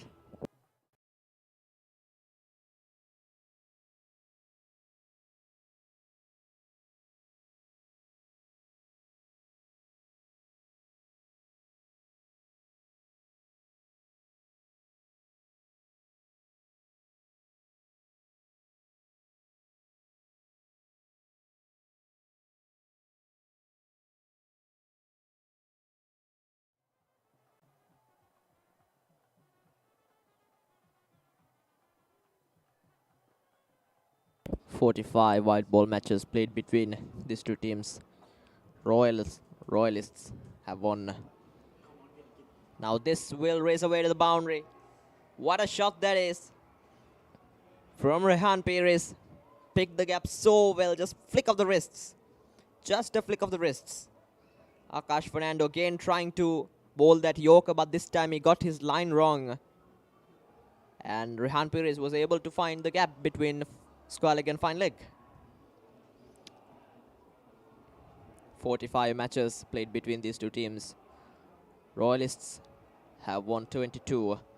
Thomians 21. Here we go, Akash Fernando.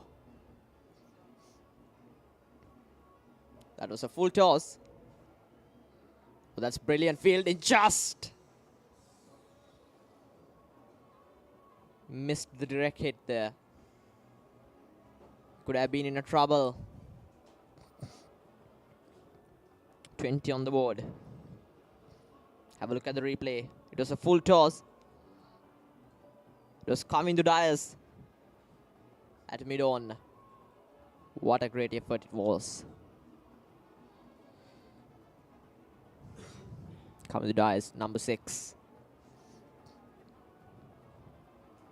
At mid-on. Akash Fernando. Here we go.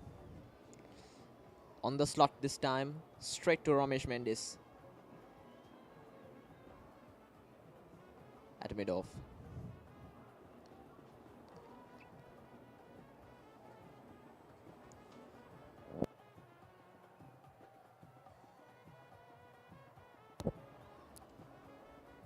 Akash Fernando has tried some Yorkers Swinging deliveries, length balls, and also Ashen Pereira was able to beat the batsman a few times. On the slot, good full stop, chance here, mix up, and it's gone. There it is. They've got their first one, St. Thomas's. Royalists. That was a big mix up in the middle. And there we go. Thomians off the mark in style. Have a look at that. That was a huge mix up. Akash Fernando had more than enough time there.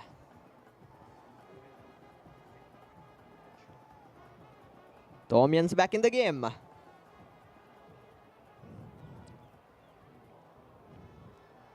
It's Ovin Ambampola for 6 of 19 balls.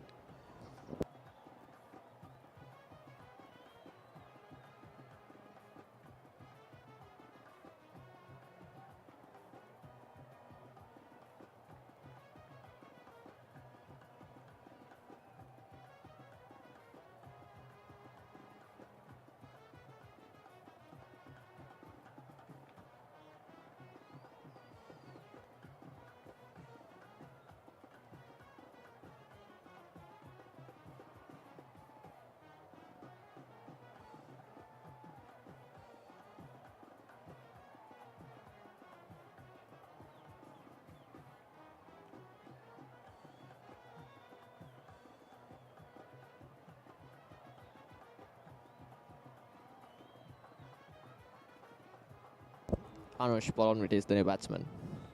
Oh, got him! There it is! What a delivery from Akash Fernando! That swung back in beautifully. And Anush gone first ball. What a beautiful delivery. Off stump out of the ground. Can you believe it? Akash Fernando. What a first delivery. Length ball went through the gates. Akash Fernando completely beaten the batsman. Has beaten the batsman. Can you believe it? They've lost their second one for 20. Akash Fernando. Wow. Anush Polonvita. Golden Duck goes for Golden Duck.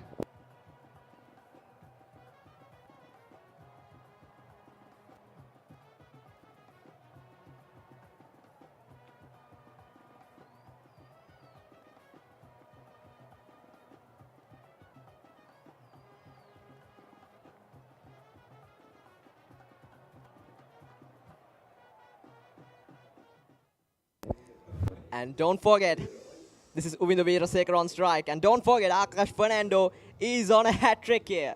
Team Thomians are on a hat-trick here.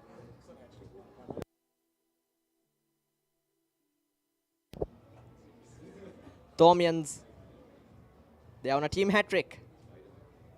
Akash Fernando, can we get the second one in a row? Here we go. Oh.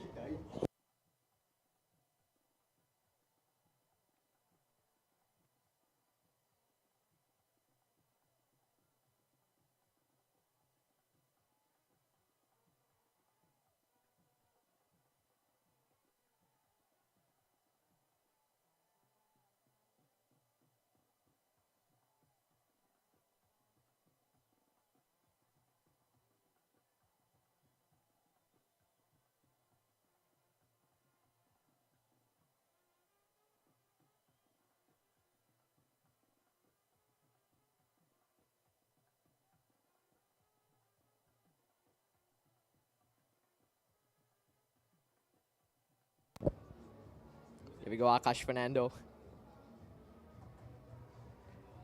That same kind of a delivery again, with the Veerasekara defending it on the front foot. That ends another tidy over. Wonderful over for St. Thomas's. Getting 2 wickets from it, Akash Fernando.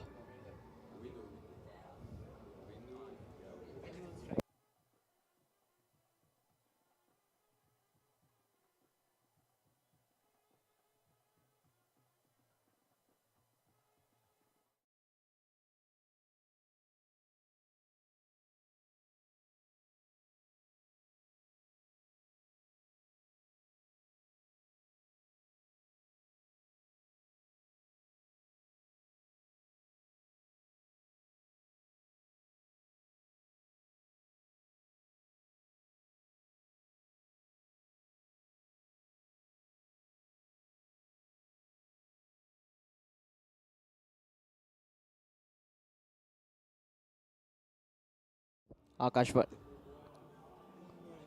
here we go. Ashen Pereira into the attack. Beats the point fielder. They'll get another single.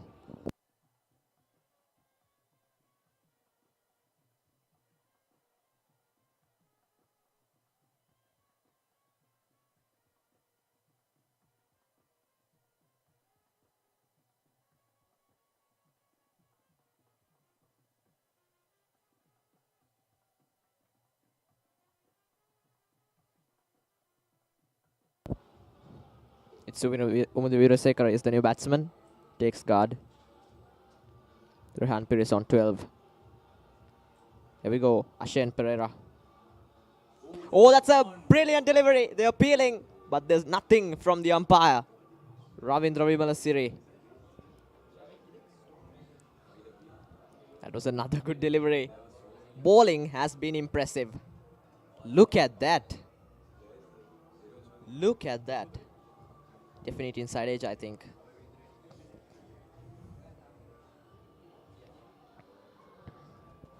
Here's the very next ball, Ashen Pereira. Flighted delivery. Misses it.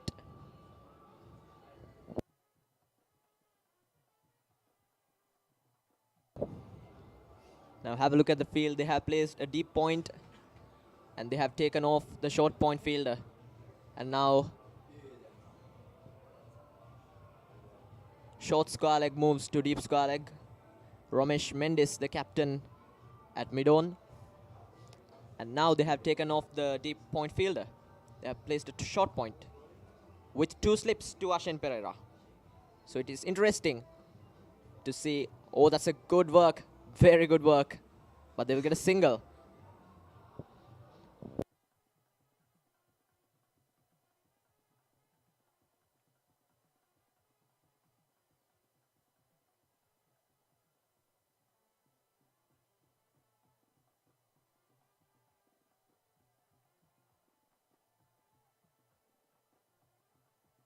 Very next ball. Leaves it. That's a good leave.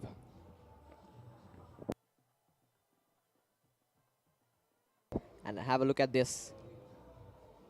The run out. He had more than enough time there. And also the very next ball absolutely knocked him over. That was one of the best deliveries I've seen in this cricket season from a school player. This time wicket to wicket line. And it's another good over. 22 for 2 Royalists.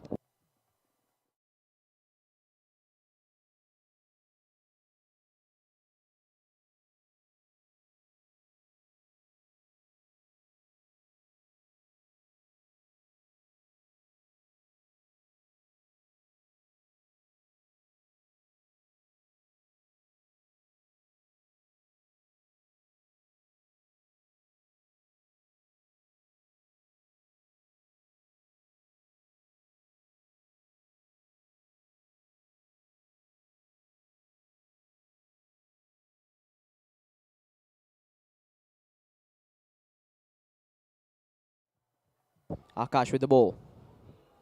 Oh, gets the inside edge. And this will run away to the boundary. Batsman, he's so lucky. Batsmen, two batsmen, all the Royalist batsmen were lucky. Just one boundary, which came right on the off the middle of the bat. Every other boundary came from edges. That was a beautiful in-swinger. Took the inside edge of the batsman with the Virasekara. Akash Fernando is a dangerous bowler. We all know that. Can he beat the mid-off fielder? No, it's Ramesh Mendis. He's a good fielder. He doesn't miss many.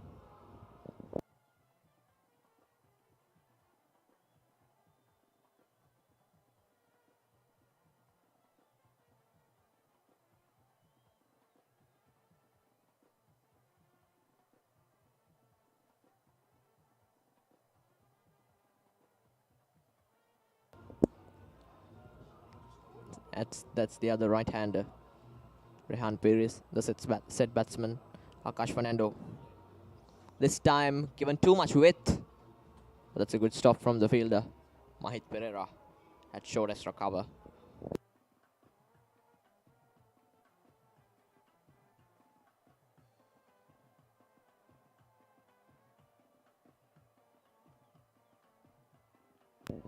There we go, Romesh Mendes, the captain, having a small conversation with Akash Fernando.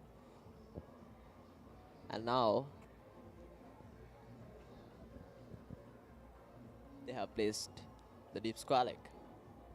It's the very next ball. Oh, Kane swung back in beautifully. Mid-on fielder. It's a good work. Cuts off another run.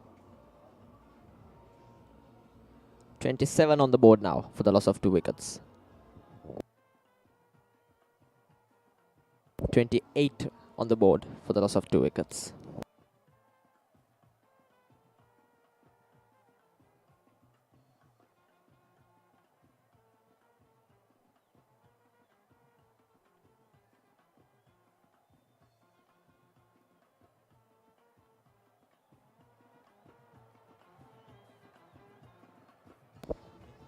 And we have Samuel Arulanandam in the commentary box. Hi, Samuel.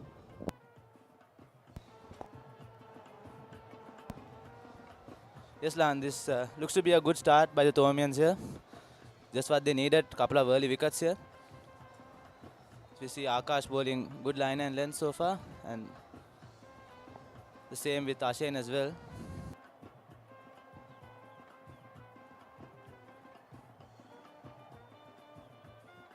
Every boundary came off the edges, except one.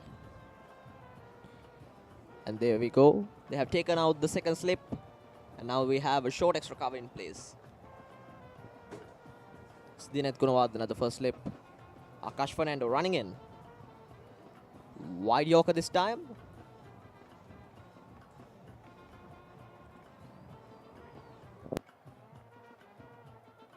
At the end of the 7th over, the Royal total stands at 28 runs for the loss of 2 wickets.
We have Akil Zuhair joining us now in the commentary box. Thank you, Samuel.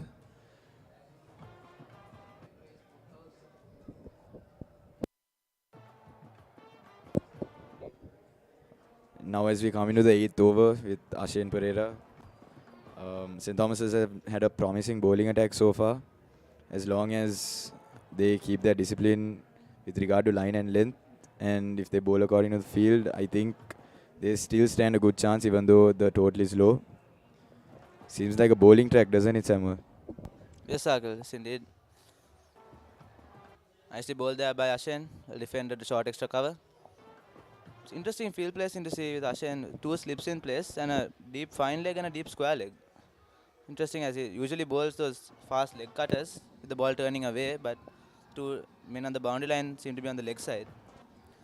Yes, Samuel. Interesting indeed. I feel that the attacking field on the offside is due to his leg cutters, and maybe the fine leg and the square leg are protection of some sort in case his ball goes short. Good field setting, I hope. Anyway, Ashen is quite an unconventional bowler. Hopefully that will benefit St. Thomas's today in the ODI. He's been bowling pretty accurately. We've yet to see him get lucky and take some wickets. Deflection of the bowler's hand and a huge appeal there. Umpire seems unmoved.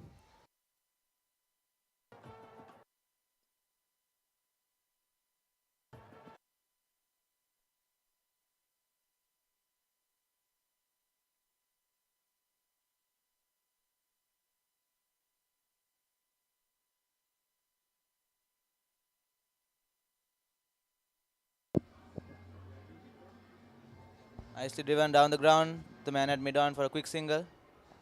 That was actually deflected off Uvindu Veerasekara's bat.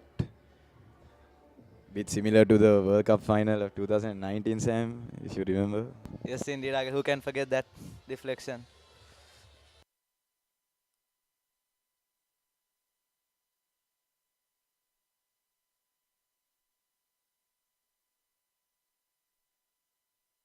Nicely bowled by Ashen once again. Well defended by Uvindu.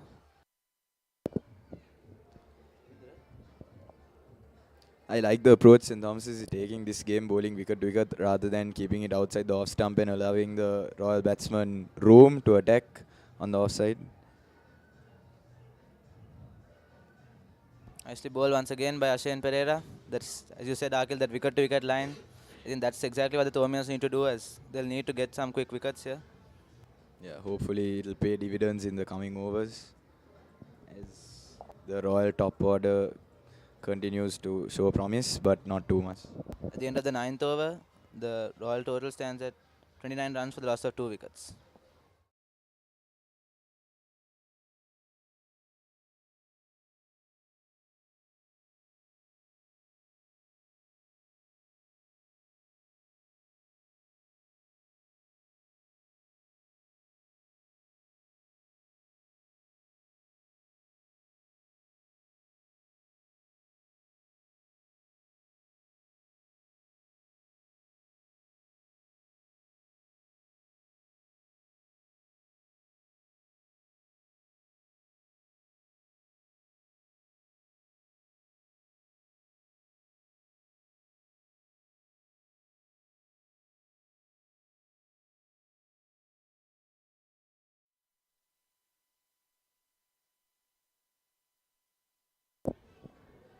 And Akash Fernando, first ball of his 5th over, keeping that wicket to wicket line as we mentioned before.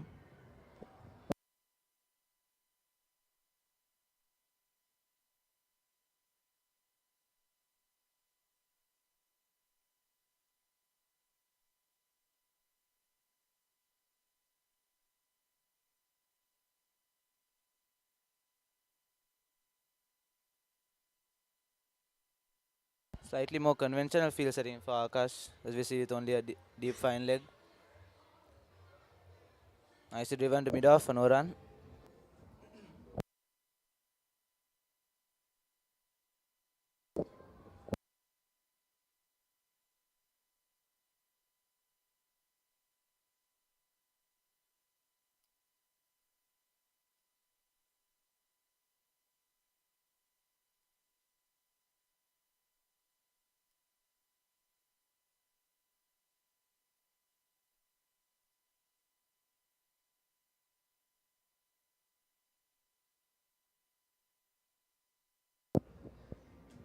And that's outside the line of off stump, cut away to the field at point.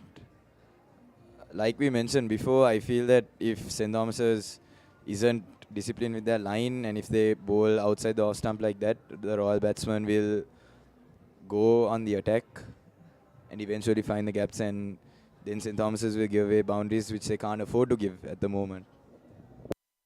Yes, indeed, Akil, especially in this first power play with only 2 men outside the 30-yard circle. I think the Thomians should stick to that wicket-to-wicket line and length. We see brilliantly driven down the ground, and the ball races away to the boundary for 4. Nice shot there by Rehan. Wonderful shot by Rehan Pires, right in the slot, driven straight down the ground. No chance for Romesh Mendes to catch up with that ball.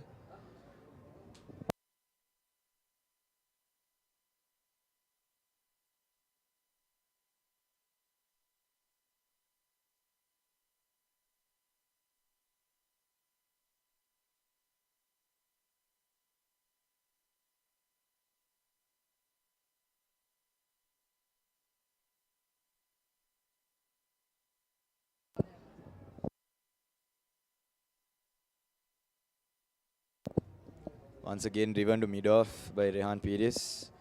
He's had a steady innings so far, scoring 18 runs off just 23 deliveries.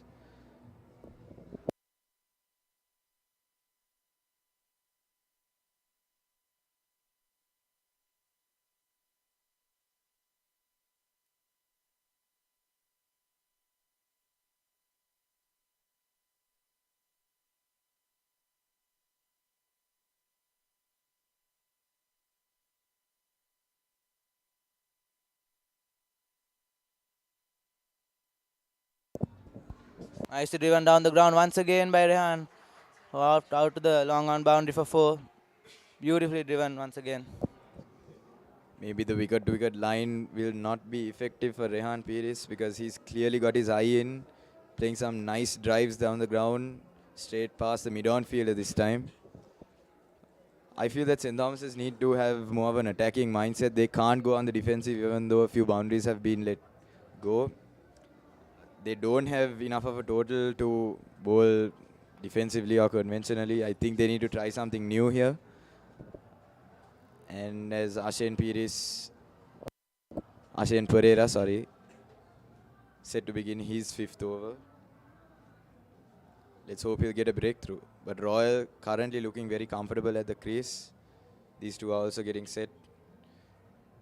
37 off 9 overs.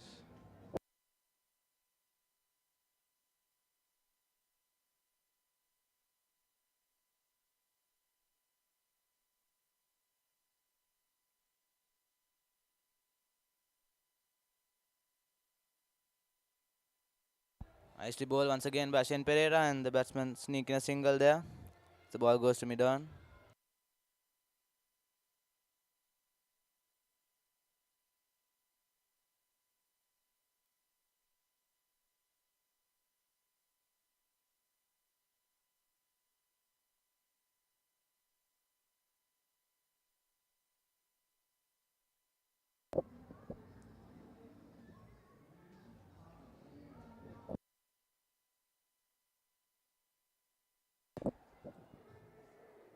And it seems as if the field is being changed for Rehan Pires. The second slip going to short mid-wicket.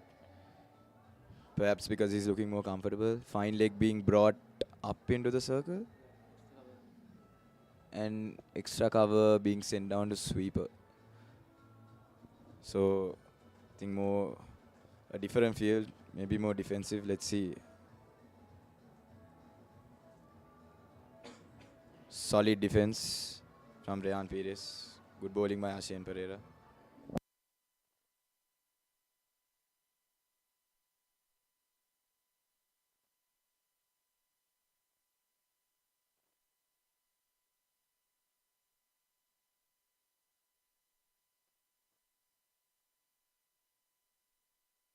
Nicely bowled there by Ashen once again. I think a little too close to cut. And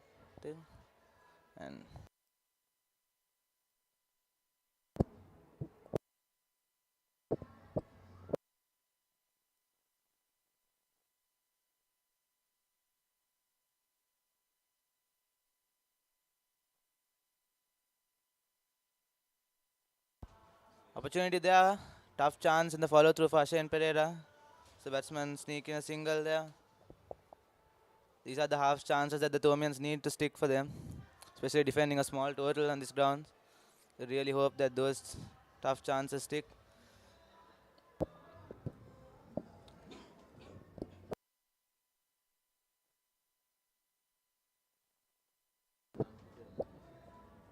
Another Yorker length delivery from Ashen Pereira. As expected, attacking the new batsman, Uvindu Veerasekara. Although experienced, he's new at the crease and obviously hasn't faced Ashen Pereira before. So, good delivery coming into the batsman. Tries to carve it out, but to no avail.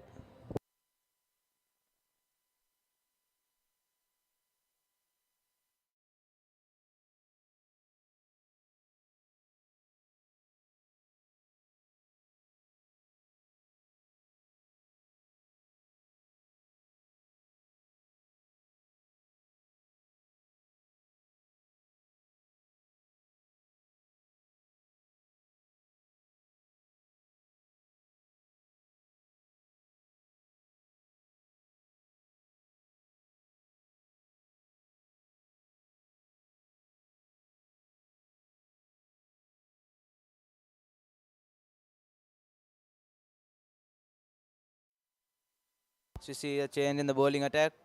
The end of the power play. Nathan Caldera coming in.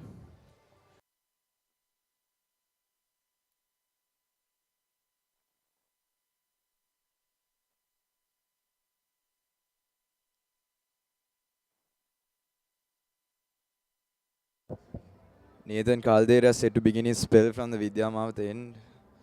Interesting decision, don't you think, Samuel? A bowler that can bowl so well with the new ball coming in after the power play.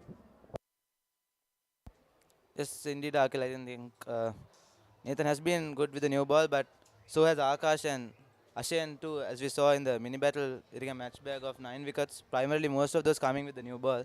So I think it was a good decision opening the bowling with them. So we see Nathan starting with a full toss there, nicely driven through the covers.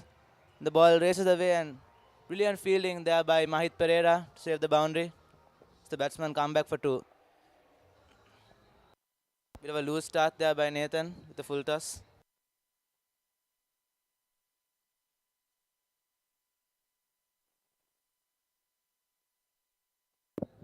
Hopefully that's the first and the last loose ball we'll see for this over because St. Thomas's cannot afford.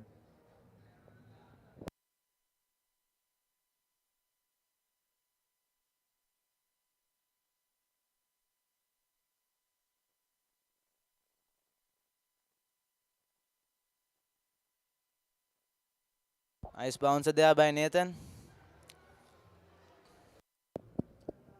Great response from the bowler, showing Rehan Pires exactly why he's one of the most feared paces on the Thomian team.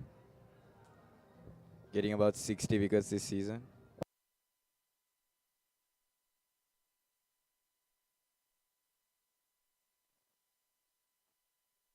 Think it was a good move, bowling the bouncer early in the over. Enable Nathan to get into the head of Rehan Pires, showing him that he has that delivery as well. We've seen brilliantly bowled once again by Nathan, just beating the outside edge of Rehan Pires.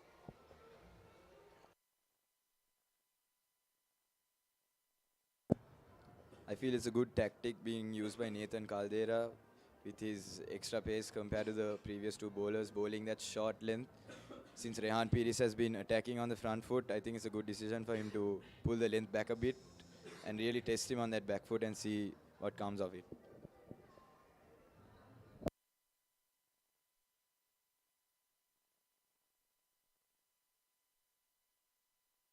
Nicely bowled once again by Nathan.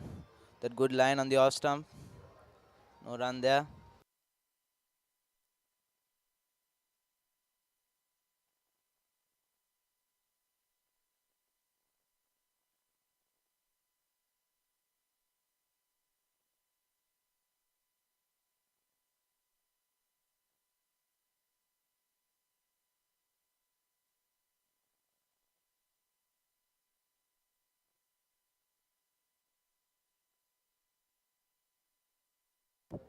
Another short delivery into Rehan Pires. Seems like Nathan Caldera has found his line and length and is looking to continue to attack that area.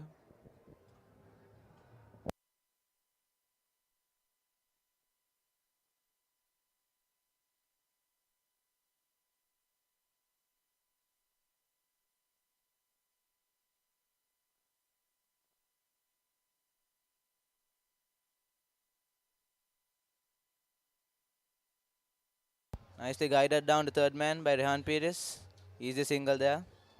And that brings us to the end of the 11th over. The Royal total stands at 42 runs for the loss of 2 wickets.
Now we have Sankesh Serasinghe joining us here in the commentary box. Good afternoon, Sankesh. Thank you, Sam.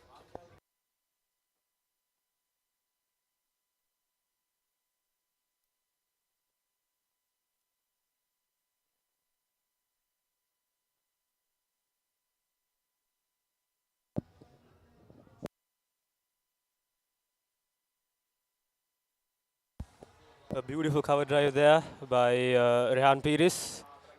Goes to the boundary for 4. Rehan Pires getting to 30 runs with that wonderful cover drive to the offside. Any youngsters there who want to know how to play a cover drive should look at that shot again. There was a beautiful technique with balance, the hands flowing through. Raced away to the boundary for 4. Definitely Sankesh. He's really been attacking using that cover drive and checking it through mid-off and mid-on. Wonderful batting.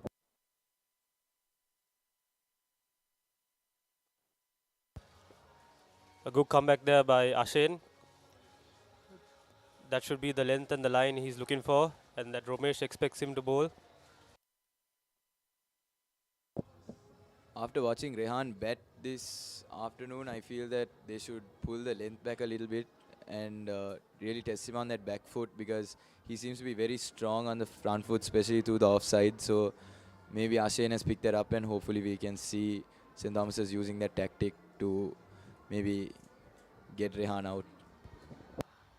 Definitely, Akil. I feel they should look to shorten their length. Maybe even try the short ball tactic and maybe bounce him out. Who knows?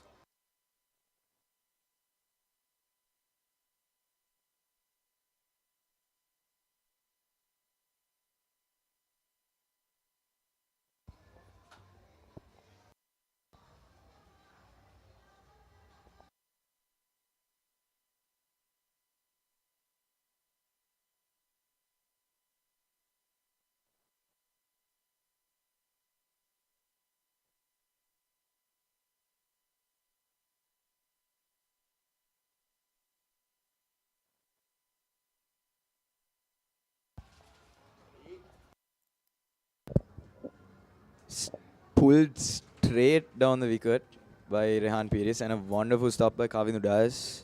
Prevents the ball going for a boundary. Definitely, I think the batsman was not intending to hit the ball in that direction.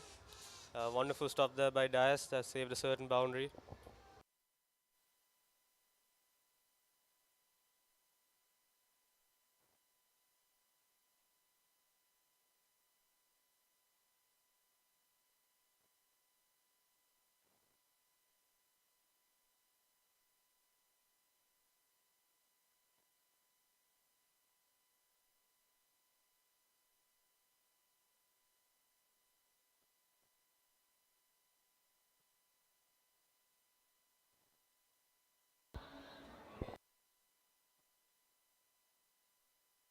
This is good from both the batsmen, rotating the strike, keeping the scoreboard ticking. It's not all about boundaries. If they keep going this rate, they could achieve the target in no time as well.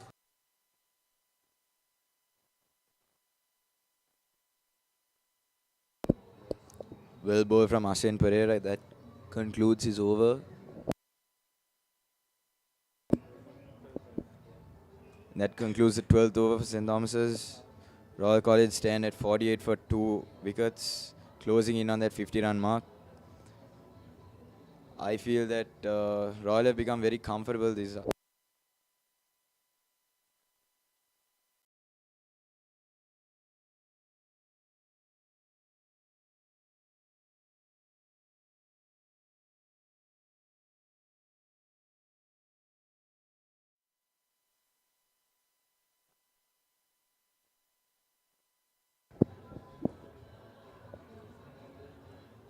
And now we're set to begin the 13th over. Royal College standing at 48 runs for the loss of just 2 wickets.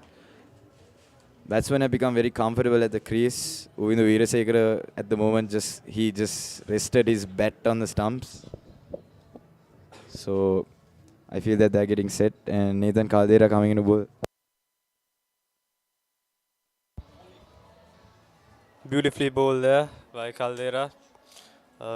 Romesh should be hoping he could produce that 5 more balls.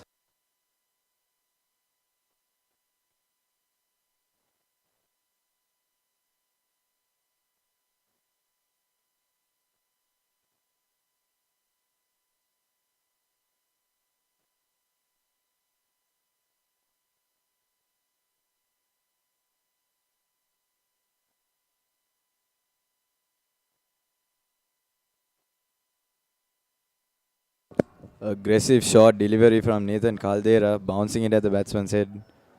One warning from the umpire. That shows good intent from Nathan, looking to attack the batsman, not letting him play any of his strokes.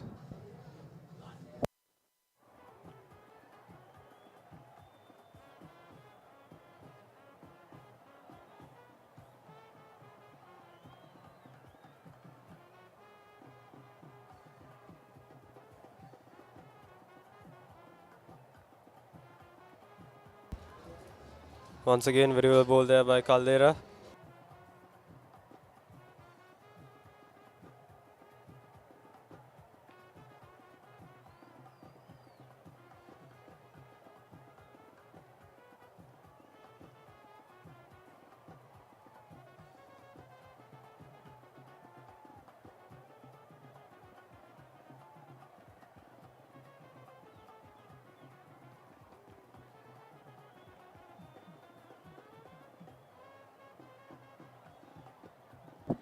Well bowled and well defended. Nathan Caldera bowling wicket to wicket. So far, we haven't seen any runs in this over. He'll be looking to make it a maiden over. Hopefully for the Thomian camp, it is one. Let's see if Uvindu Veerasekara can make the most of the next 2 balls. 3 balls.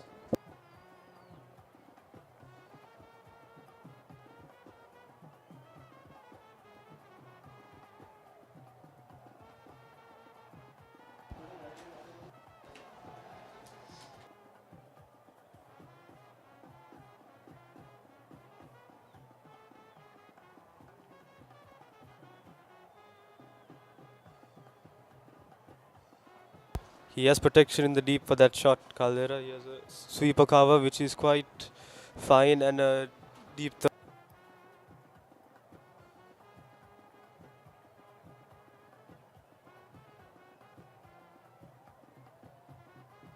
Another short delivery from Nathan Caldera. This is good intent from the Thomian Pacey.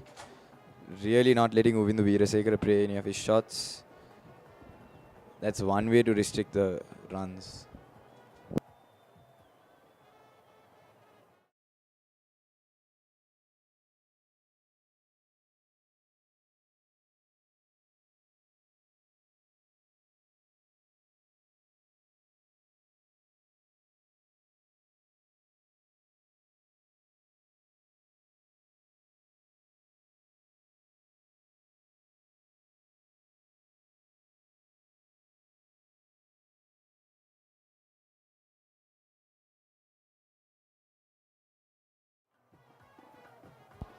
a change in the attack. Kavidu Dias being brought into the attack from the tennis court end.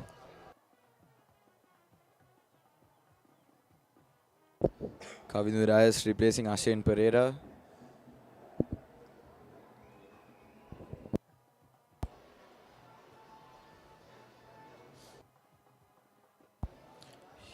He could prove quite effective. He's quite a skiddy bowler.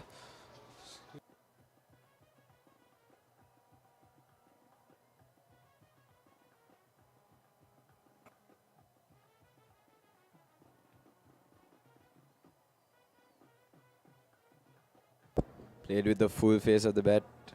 Nice shot from Rehan Pires. Although it was a dot ball,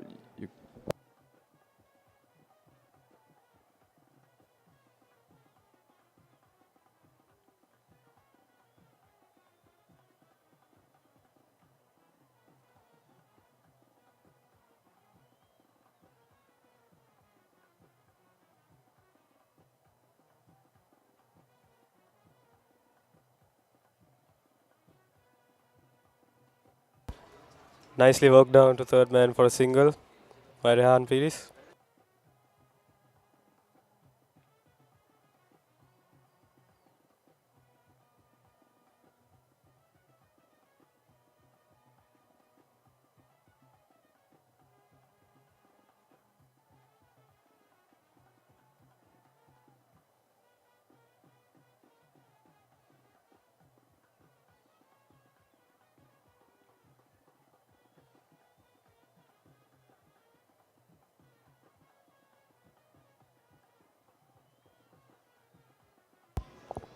Worked away into the offside for a single. And along with the no ball, brings up Royal College's team 50. I mean, that no ball means a free hit. So, free hit coming up for Rehan Piris. A bit sloppy by PKC.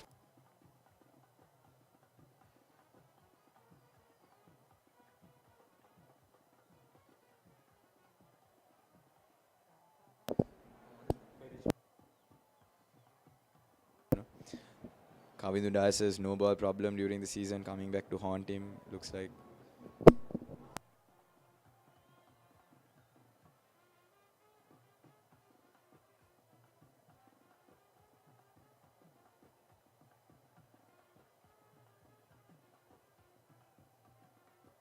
Swing and a miss from Rehan Pires.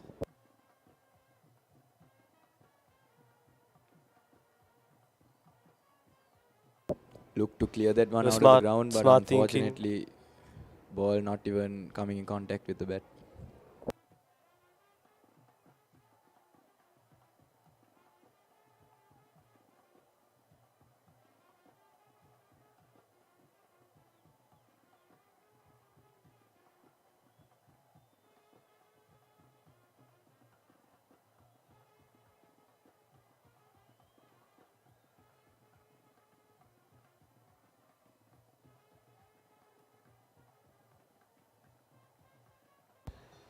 Nicely taken quick single there by Rehan.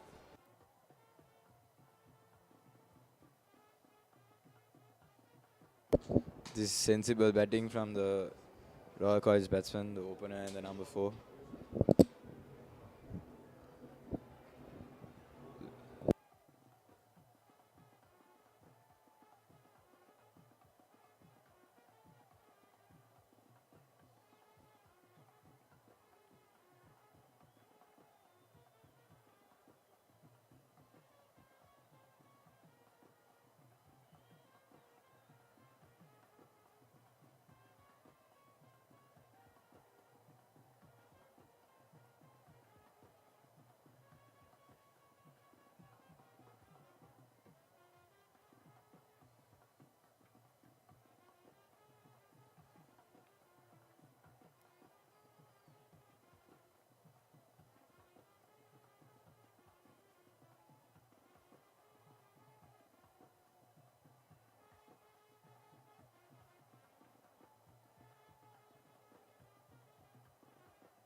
A beautiful shot there by Uvindu. Dias has protection in the deep there.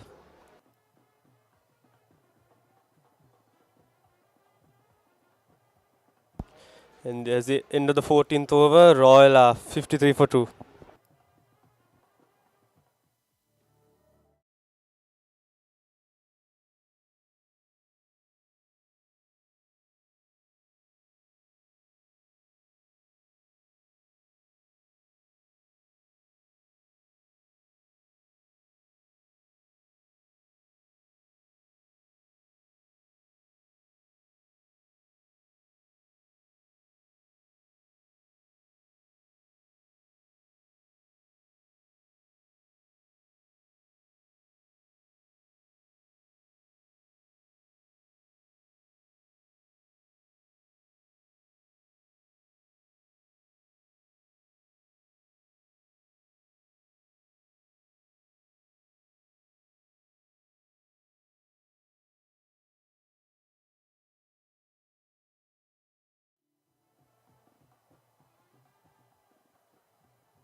Wonderful delivery from Nathan Caldera. Perfect line and length.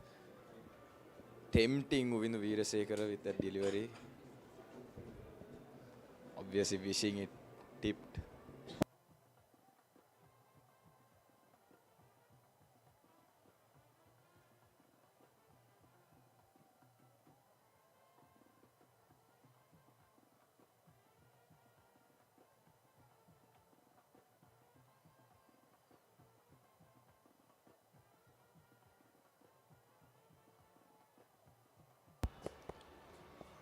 Beautifully played down through sweeper covers for single by Uvindu.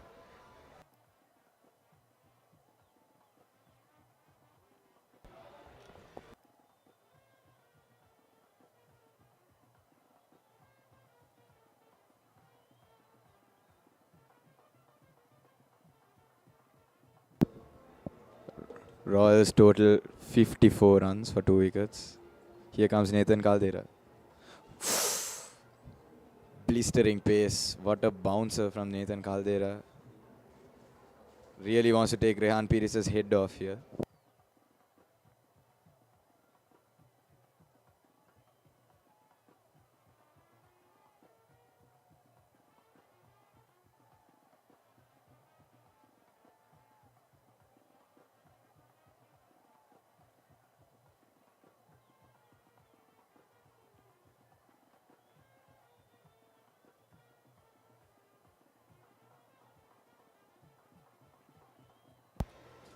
Once again, nicely worked down to third man for a single by Rehan.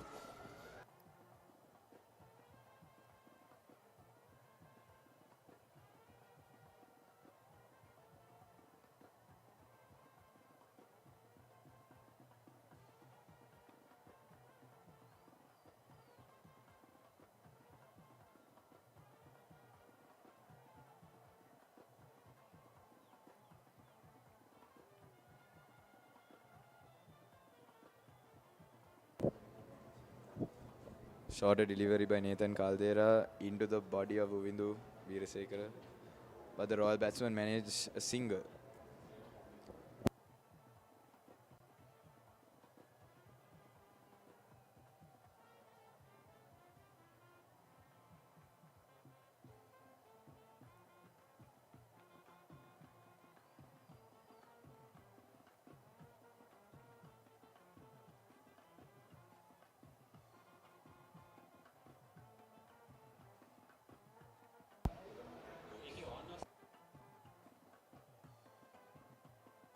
A dot ball to finish. Royal are 56 for 2.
Ball edged down to third man. Unfortunately, there were no slip fielders to catch it.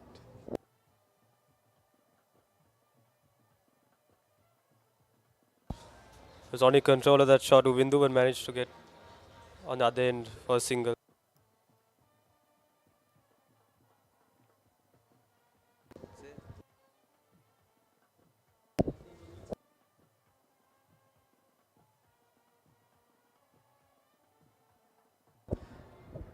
And coming back to the commentary box is Samuel Arunalandan.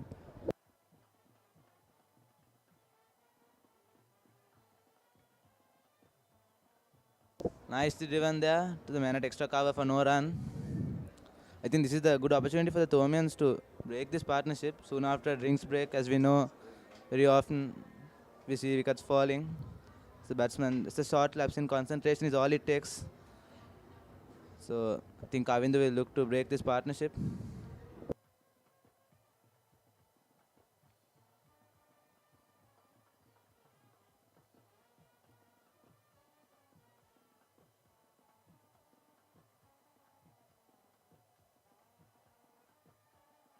An expansive shot there by Rehan Piris, tries to take the aerial route, runs away down to the mid-off boundary for 4. Going to be a bit aggressive there, Rehan. Once again, that drive from Rehan Peer is just proving to be too much for the Thomian fielders. Kavindu Dias really feeling the pressure. Scoreboard pressure mounting up on the Thomians. Hopefully they can keep their heads and keep the goal in mind. They really can't let go of this game until the last ball is bowled. Yes, certainly, Akhil. Rehan Peris has played some exquisite drives today. From the start of his innings with that beautiful on-drive, that just showed me that he was a man in form. So you know the on-drive, something that's hard to play, especially at the start of your innings. And Rehan Peris has been playing some wonderful drives.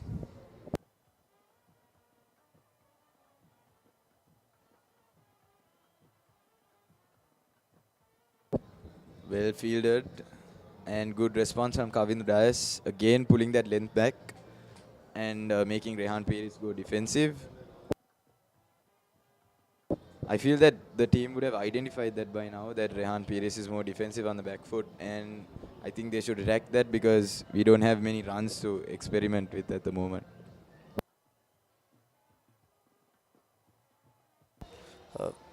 Good cricket there by Roy, getting a single after that boundary, keeping the score.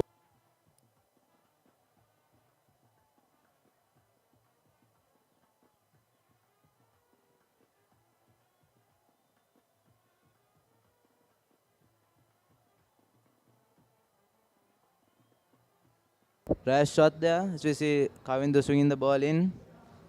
And the big gap left between bat and pad, and the ball sneaks through. But luckily for Uvindu, just missing his off stump.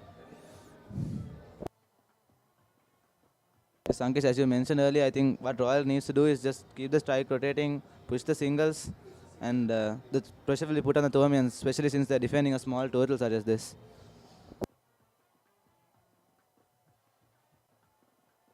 So we see another quick single there by Uvindu.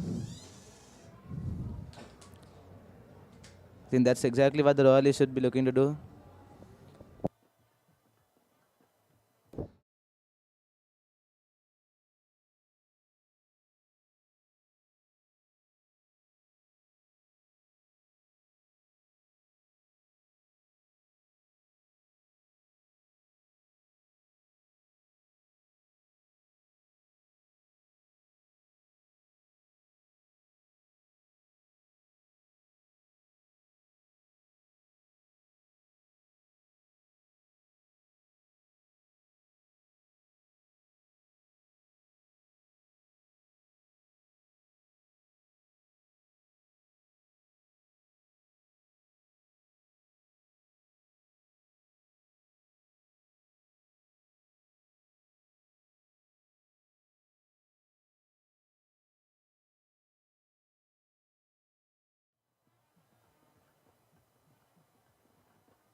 Good delivery from Nathan Caldera. Royal College currently 63 for the loss of 2 wickets. with more than enough balls to score just over 100 runs. If they bat as composed as they've been all this time, I'm sure we're going to see a royal victory here today as well.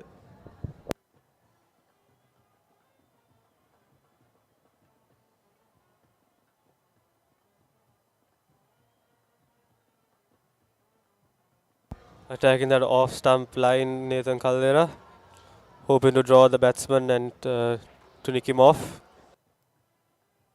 I'm a bit surprised that the Thomians haven't introduced spin yet into the attack. I know it's their fast bowlers who have been doing most of the damage this season, but Charuka Piris has also picked up quite a lot of wickets this season, and I think he should feel confident to bring him into the attack, especially as nothing seems to be happening. Nicely bowled once again by Nathan. Shorter delivery there. Yes, indeed, Sankesh, I think I too am surprised that the spinner hasn't been brought on. The only reason I could possibly think of is the two right-handers being at the crease, and with the Thomians only having the two off-spinning options today, that they would probably have opted out of bringing the off-spinner, as it would be turning into the right-hander. But as we see, nothing really seems to be happening, so I think the Thomians should look to explore that option.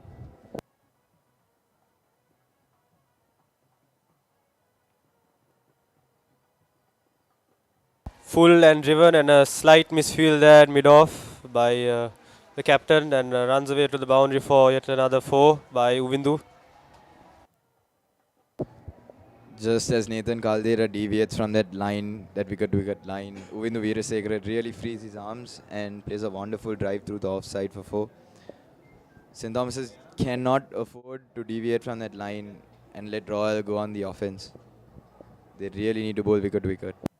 Definitely, Arkhan, I'm sure they cannot afford to make any other fielding mistakes like that. Good response from Nathan Caldera and tactfully left by Uvindu Veerasekara.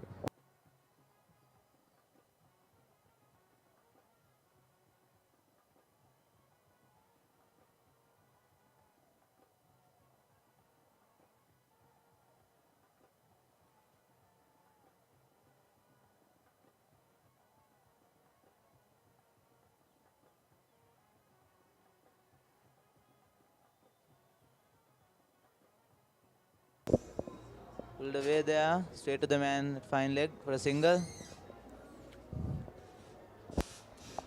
If Caldera wants to threaten the batsman with a short ball, he's going to have to bowl a lot higher than that. Otherwise, that's easy pickings for both the batsmen.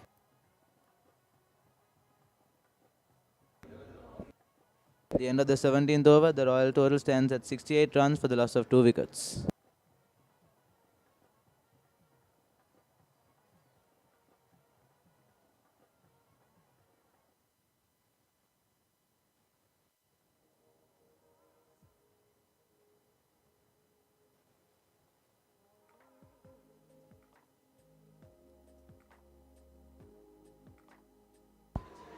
And just as I was telling earlier, Ramesh has decided to introduce spin into the attack. As we see Charuka Piris replacing Dias from the tennis court end.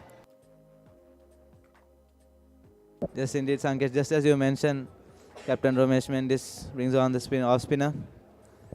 The hope that something would happen, as the Royals seem to be getting very comfortable, picking off the paces for singles.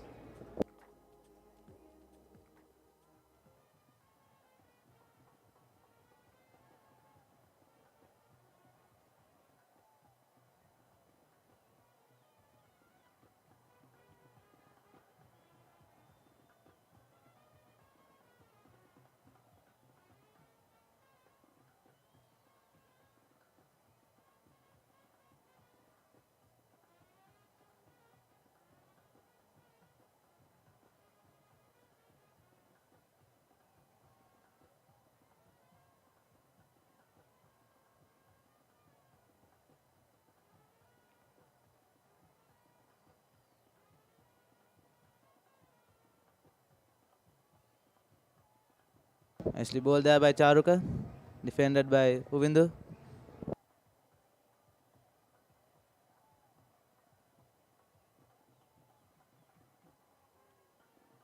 I think Charuka should look to pitch the ball up maybe a little bit more, get the batsman driving.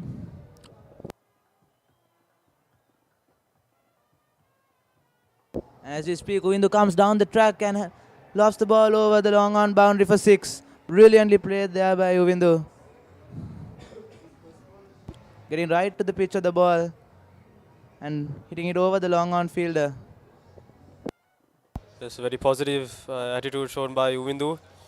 Tossed up, and Uvindu steps down the track and hits it with the turn, and it goes all the way over the long on boundary for 6. But Charuka shouldn't be too worried about that. It wasn't such a bad ball. If at all, he could shorten his length a bit, but flight it still. As a spinner, you also must understand that you will be hit for good balls as well.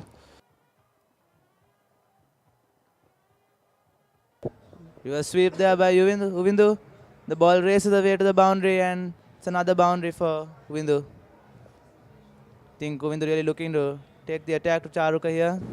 We saw the previous delivery too. He took on the man at long on and deep mid wicket by going over that boundary.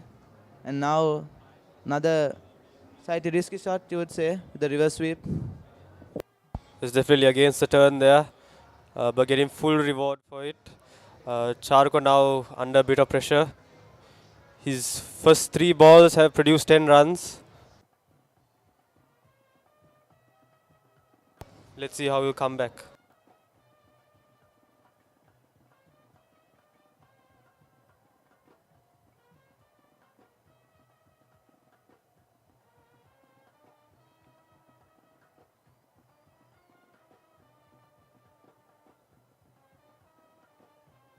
Slightly quicker there by Charuka.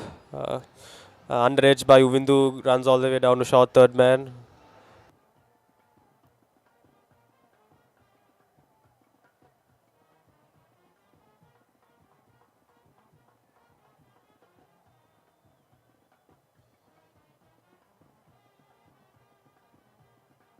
Nicely played once again by Uvindu.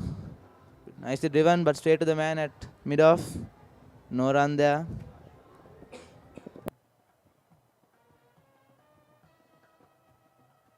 That was quite a confident shot by Uvindu. Charuka has a deep square leg, a deep mid wicket and a long on.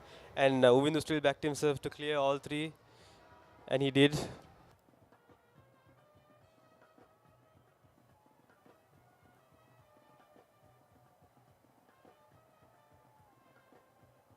Charuka coming round the wicket now. And Uvindu sweeps it away to the man at deep square leg for an easy single there.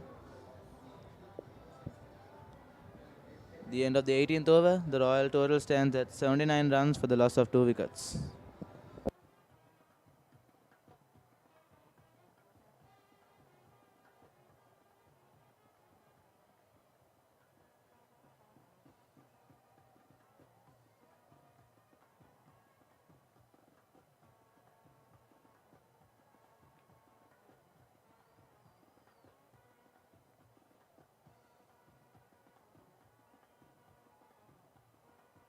As you see, it's a double change from both ends. Dinesh Gunawardena replaces Caldera from the Vidya Mouth end.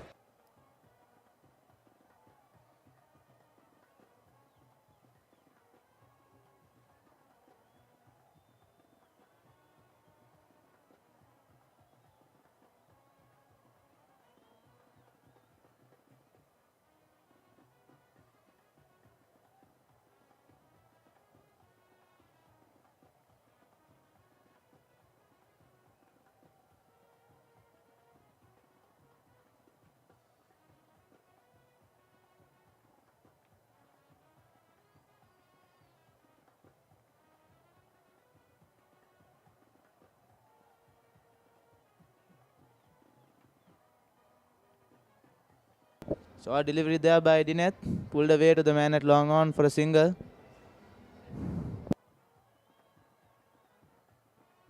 Dinesh won't be looking to toss it up or look for any turn. He'll just look to fire it in and not let either of these batsmen free their arms to play any big shots.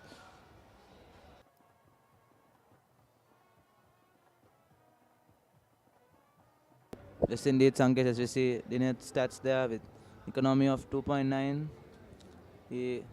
His role would be to tighten up one end and put some pressure on the Royalists, and hopefully that will induce the false stroke, perhaps, and may be able to pick up a wicket.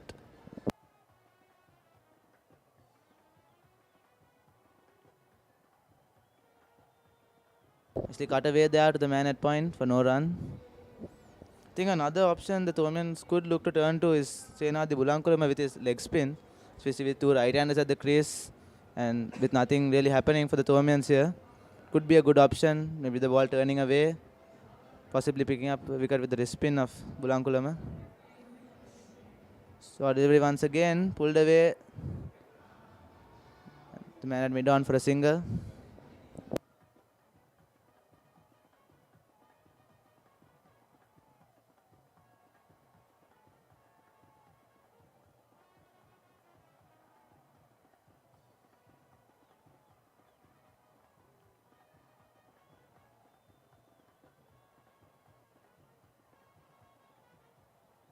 Smashed into the gap there by Uvindu. Runs away down to the mid-wicket boundary for 4. Valiant attempt there at long on by Nathan Caldera. Another 4 runs there to Uvindu's score, and that takes Royal's score to 85. Nicely picked up there by Uvindu, right in the gap between the man at long on and deep mid-wicket. I think Dineth seemed to have been getting a bit predictable with that line and length, firing it in a bit short, and Uvindu was waiting for it and rocked back and pulled it right in that gap.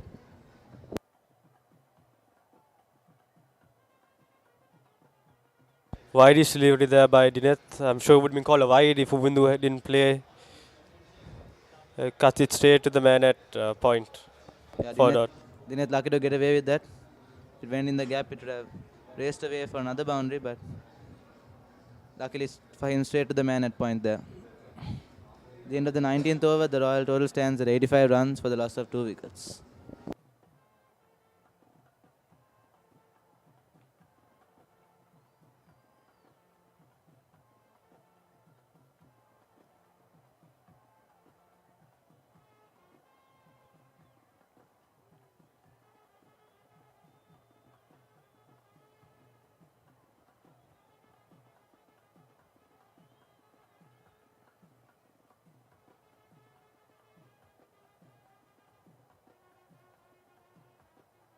Charuka Peer is continuing from the tennis court end. Once again coming around the wicket. Well bowled there by Charuka. I think that's the line and length that he would have been looking for in the previous over.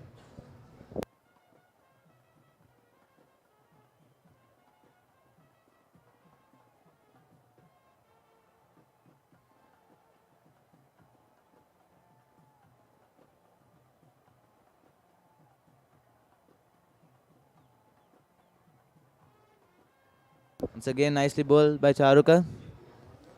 Well defended there by Rehan.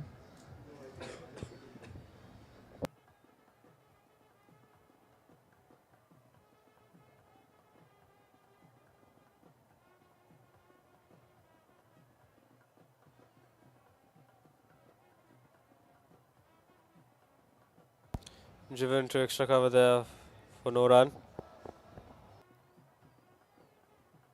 I think this round the wicket option seems to be a better option for Charuka. So we see him bowling that tight line and length, putting some pressure onto the Royalists. Don't you think, Sankesh? Yes, definitely, and especially since it's Rehan, who's not so much of an attacking batsman as Uvindu is. Some of those balls that Rehan defended, I'd see Uvindu trying to go for a big shot. And as we speak, slight fumble there at mid-wicket by the captain allows them to take a single and allow Uvindu back on strike. Interesting to see what Uvindu will do here. We saw in the last over, Uvindu took the attack to Charuka with that shot over long on for 6 and the reverse sweep for 4. Interesting to see if he'll still look to continue with this attacking mindset and approach, or maybe just rotate the strike and push the singles.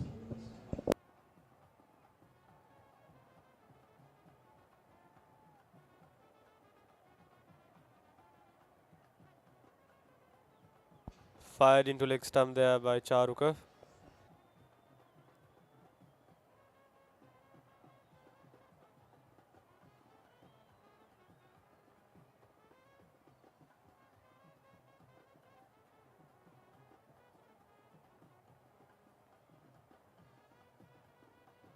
Once again, Charuka continuing with that same line and well defended by Uvindu.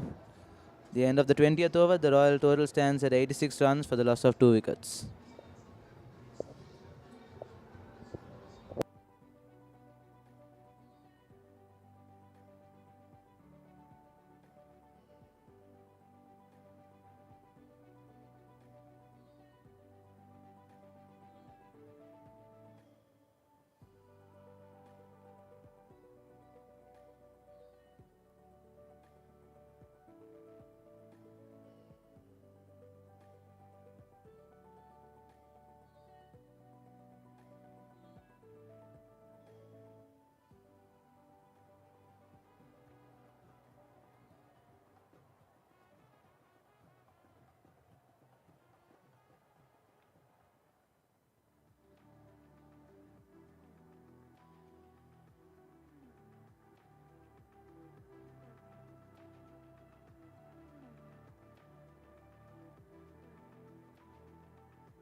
Ninette continuing from the with the mouth end there.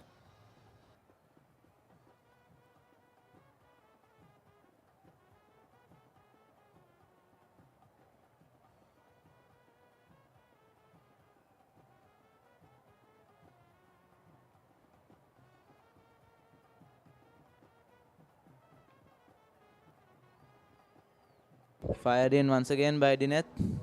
Outside off stump and left alone there by Rehan.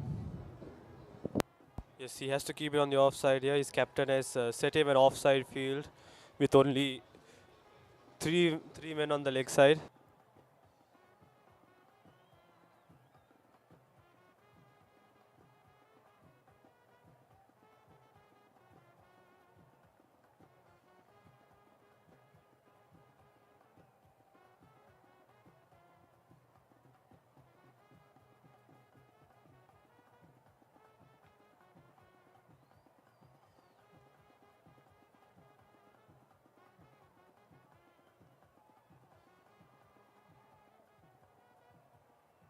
Fired in once again by Dineth. In the look to pull that, but it's a bit too far on the offside. He's straight back to the bowler for no run.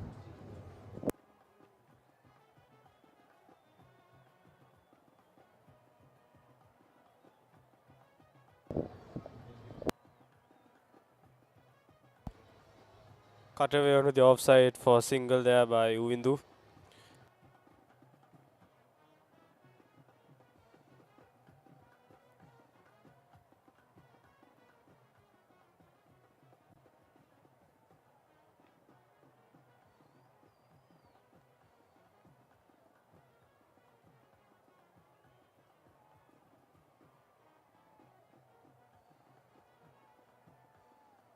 At the end of the 21st over, the Royal total stands at 88 runs for the loss of 2 wickets.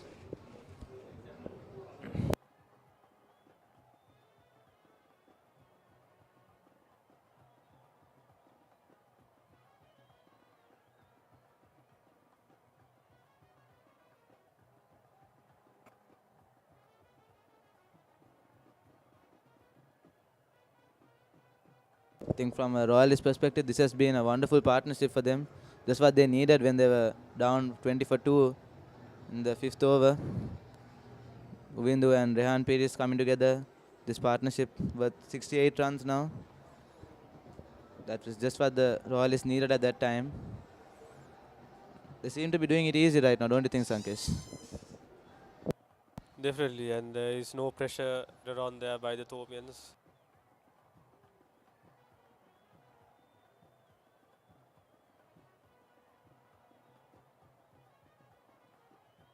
Into the vacant leg side space there by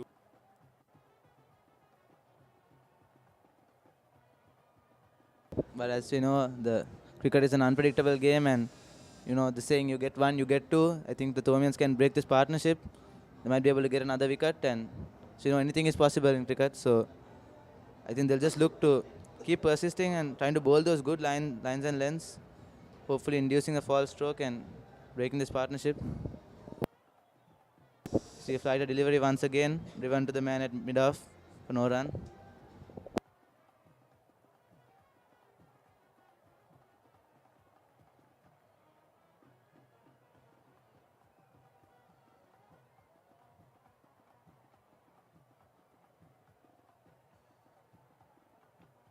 That was hit in the air to the man at mid-off. There have been an opportunity there, but falls short of Nathan Caldera.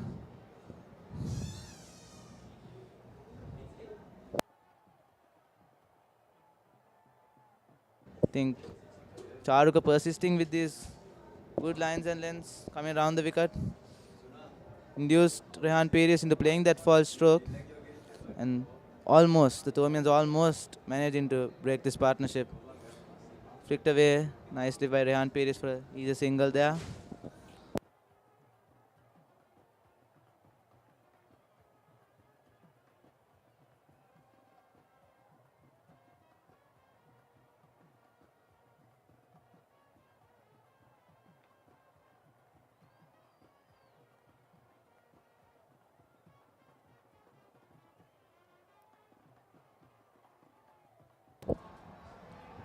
Full delivery and brilliantly swept away there by Uvindu for 6. Right between the man at deep mid-wicket and deep square leg.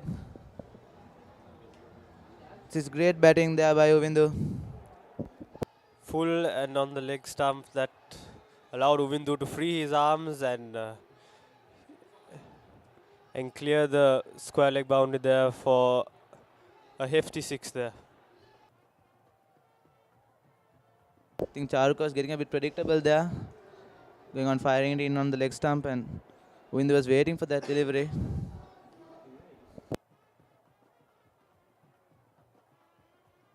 Once again, Uvindu comes down the track this time. Driven straight down the ground. Cut off there by Kavindu at long on.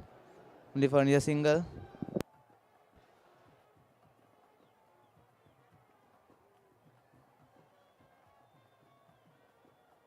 The end of the 22nd over, the Royal total stands at 97 runs for the loss of 2 wickets.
As we have Lahan Herat and Akil Zuhair joining us once again in the commentary box.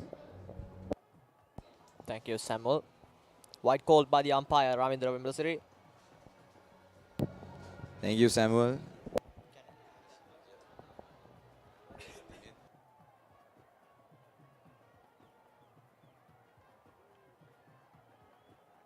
They have placed a long off fielder. This time given too much width outside the off stump. Deep point comes into play. That's another single. Seems like Dineth is targeting that outside the off-stump region, keeping it full. However, the Royal batsman Summer finding a way through the gap, consistently getting runs throughout this entire innings. On 99, let's see if Royal close in on that 100-run mark. Absolutely. They were always able to keep the scoreboard ticking.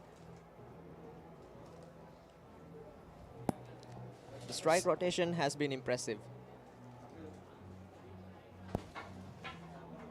Seems like Dineth Gunawardena is keeping his pace pretty quick, keeping it at that line, that outside the off-stump line.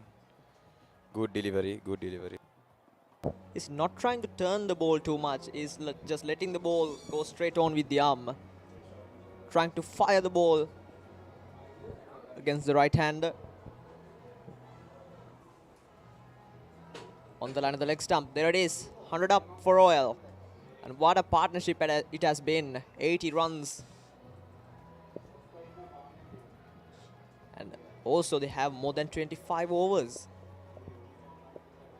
And just 66 runs to get. Thomians, they need a wicket here. They are going to need a wicket. Here we go, Dinet Gunawardana. Given too much width again. Oh, that's a good stop. Good work by the deep point fielder. It's another single.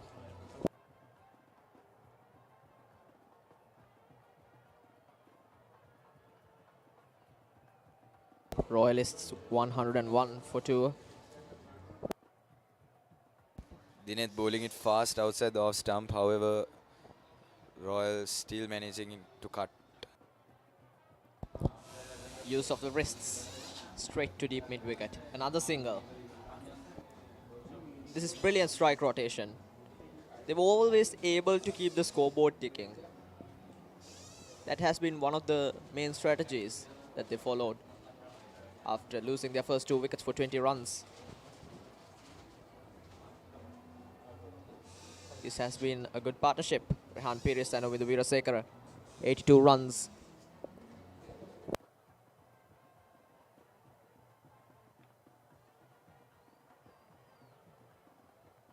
It's also been a striking difference between the two teams. Royal, while managing to keep the scoreboard ticking, reducing the pressure on the batsmen and therefore not causing them to give away their wickets by playing rash strokes. So a very balanced, very composed innings from Royal College, from the experienced campaigner Ovindu Weerasekara and the fresher Rehan Pires, who's really showed up today and played quite a commendable innings.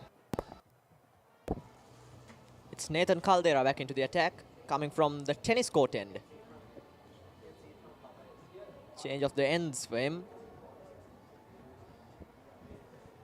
Nathan Caldera, I think he's the fastest bowler that St. Thomas's has in their team. So let's see what he can do here. Nathan Caldera from tennis court end, running in.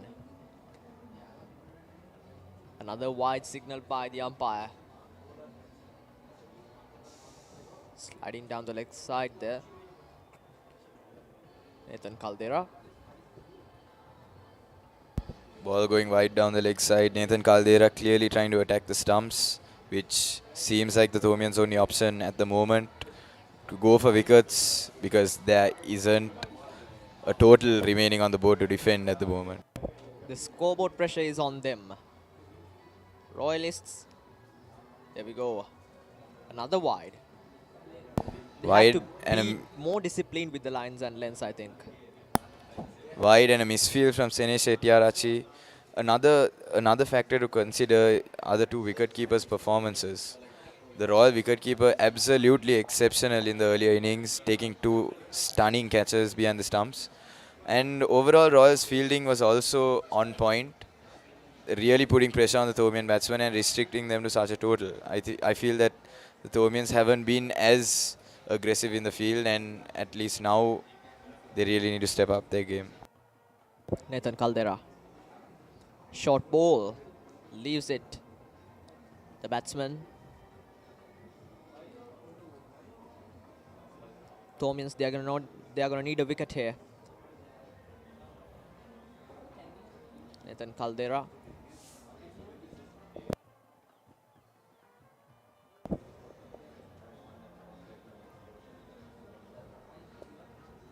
Deep point and deep third man in place for this batsman. Pulls it. Gets the shot wrong. That's the risk that this batter faces. They have placed a deep square leg and a deep fine leg in place. If you play the pull shot and get it wrong, you'll end up getting out. Nathan Caldera's field setting, leaving that deep mid-wicket region open, tempting the batsman to pull it in that area, but proving to be just too quick for Ovindu Weerasekara. I feel that's a plan, keeping the short mid-wicket as a catching. On the slot this time, Akash Romesh Mendis, the captain at mid-on. That's good fielding. And also we've seen some good Yorkers in the first few overs by Akash Fernando. Nathan Caldera. Nathan Caldera experimenting with a slow ball on that occasion. Thomian's really using all the variation they can, trying to salvage something here.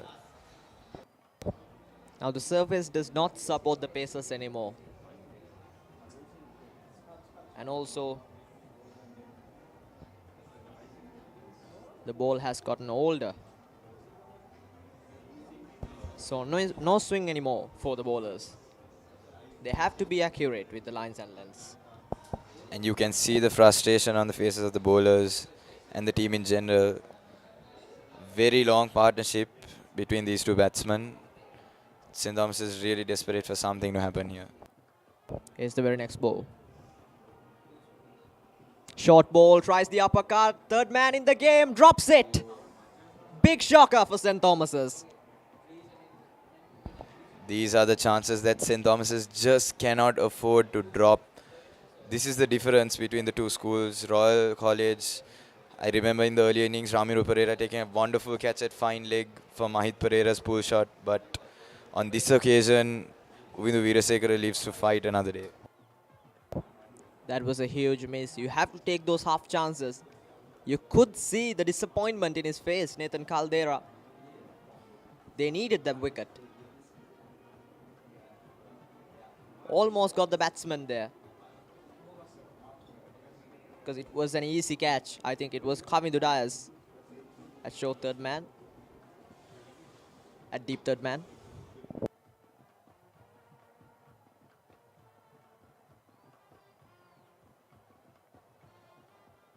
It was Tisena Heliagoda at deep third man. It was not Kavindu Dias.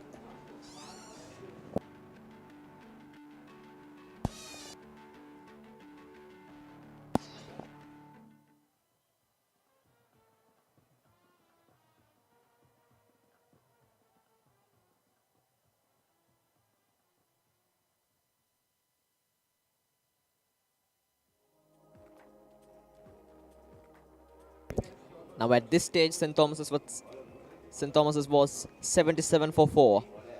Royalists, they've got 106 for 2. So it's a big difference.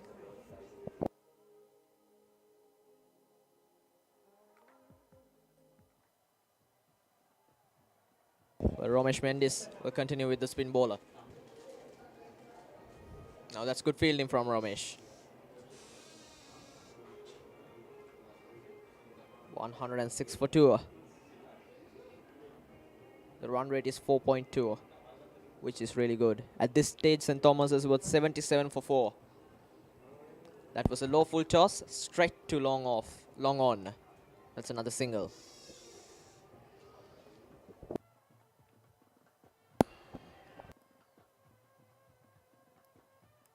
Uvindu Veerasekara just 3 runs away from his half century. And also Rehan Pires 3 runs away from his half century. This time given away some width outside the off stump. Well fielded by Charu Pires.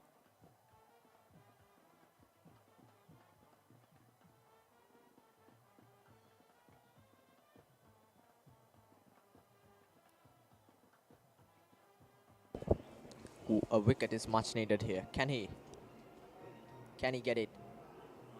Looking Goes to for the play pull across shot. the line. Uvindu Veerasekara looking to be aggressive, just 3 runs away from his 50. Trying to get it in style, it seems. Almost proving to be his downfall. Now there he was playing against the turn, playing with the turn. Crosses line. Again misses it. Uvindu Veerasekara trying to go hard at the ball here. There's a deep point field in place for that cut shot. Waiting there. This time gets a shot wrong again. Straight to the fielder. Straight to the bowler. Ends another tidy over. 25 overs done. Half of the innings done. 108 for 2.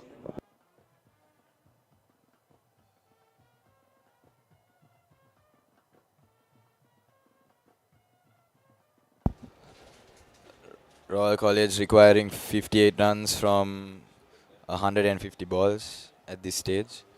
So not a challenge in terms of run rate. St. Thomas's really need to attack. They need a big breakthrough here. And they're looking at Nathan Caldera to provide that for them.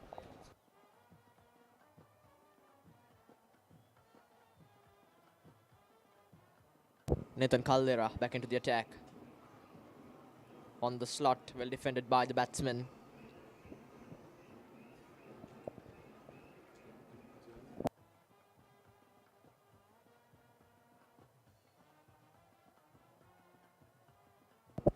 Nathan Caldera, one of the fastest bowlers, probably the fastest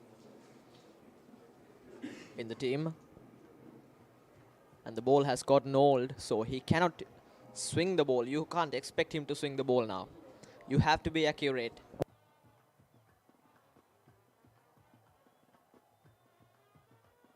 That's another good delivery.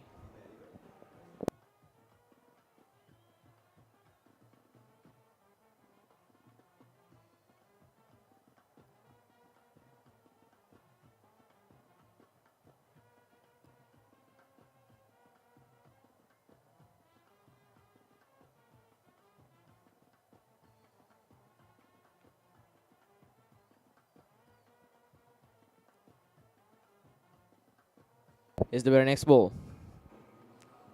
Angles the bat towards the third man area. They'll get another single. Keeping the scoreboard ticking here, Rehan and Uvindu. Thomians. They have to stop those singles now. I think the Royal bowlers were more disciplined with their lines and lengths. They did not give much extra runs. Absolutely, Lahan. And Rehan Pires and Uvindu Veerasekara are both edging closer and closer to their half centuries. It's been a wonderful partnership. And Nathan Caldera coming to bowl. That was a low full toss again. Down the fine leg area. Down to fine leg area. They will get another single. That ball, wicket to wicket, full on the legs. And the confidence from Uvindu Veerasekara to be able to guide that down to fine leg just shows that he's got his eye in. And they'll really... St. Thomas's will really need something special from their bowlers to get these two out. It'll either be a rash stroke from the batsman or on-point deliveries to get them out at this point.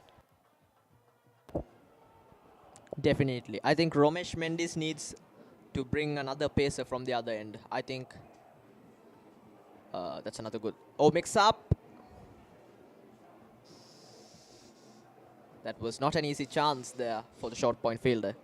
I think he needs to bring in a pacer from the other end now.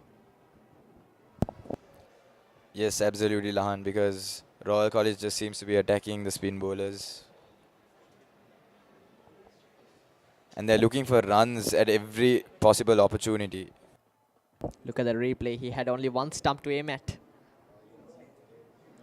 When you go with spinners, it makes it much easier for the batters to play runner ball. Because the field was spread out in the last over and they were playing runner ball. So that makes it much easier for the batters to go runner ball. So I think so a delivery from Nathan Caldera driven down to deep extra cover. Rehan Pir is looking for two but only gets one. Royal College 111 for 2 at the end of 26 overs. Well, Akil there on Nelson. Yes, Lahan, absolutely. Hopefully, some sort of superstitious luck will help St. Thomas's at this point. Because looking at the situation of the game, we really need it.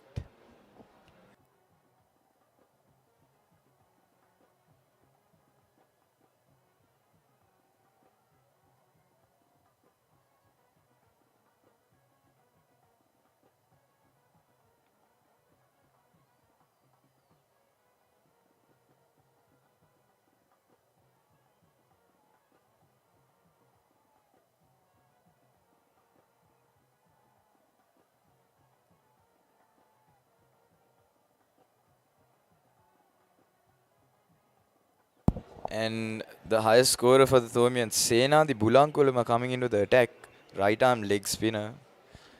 I think Romesh Mendis has gone with this option because he's the only remaining leg spinner on the team, and the ball will be spinning away from the right hand batsman.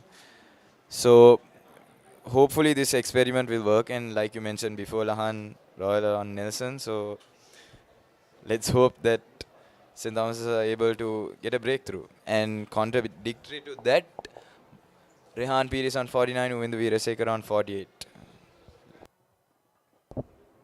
The risky part about this is uh, the batters would look to go hard at the bowler, and here we go.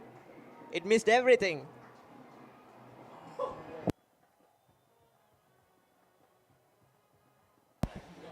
And that ball missing absolutely everything, missing the batsman, the wicket keeper, and even the field at the end.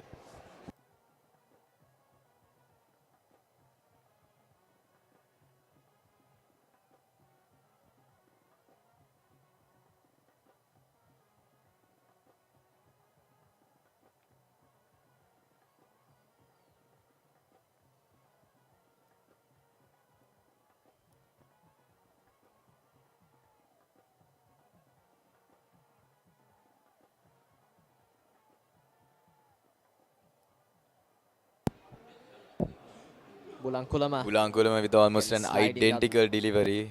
Short and wide down the leg side. Lucky that Rehan Piris didn't connect with that one. 115 for 2.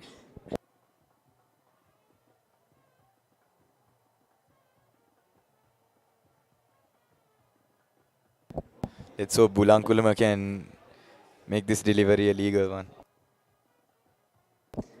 Is the very next ball. Pulls it towards the gap. And that's it. 50. 50 for the fresher Rehan Piris, the young Rehan Piris. Absolutely superb innings from him.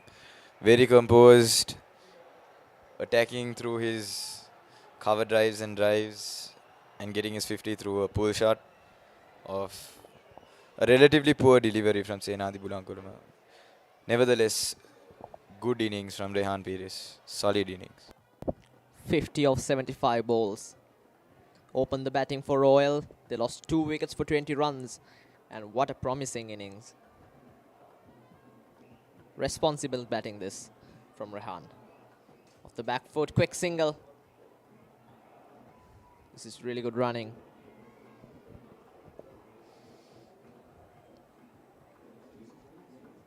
Something that Royal has managed to do throughout this series, throughout the 3-day game and the Mustangs as well, they get 2 batsmen at the crease who get set and just carry the innings from there. So as we saw, Ramiru Pereira and Dasis Manchanayaka in the 3-day, and Goes that's big, a wonderful muscled, shot. chance. Oh, what an effort. But it's gone all the way for 6, I think. I think that was Nathan Caldera at deep fine leg. Now that was not an easy chance, Akhil. Not at all, Lahan, not at all.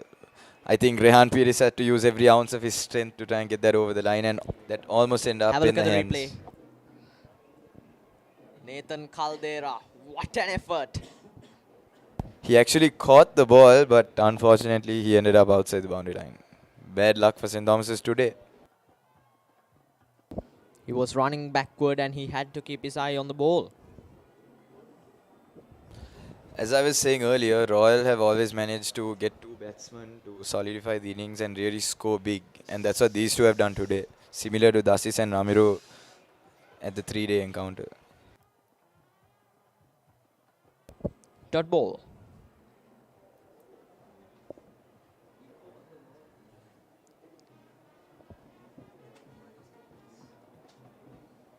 No fielders inside the circle in the leg side area. That's another short delivery straight to short extra cover.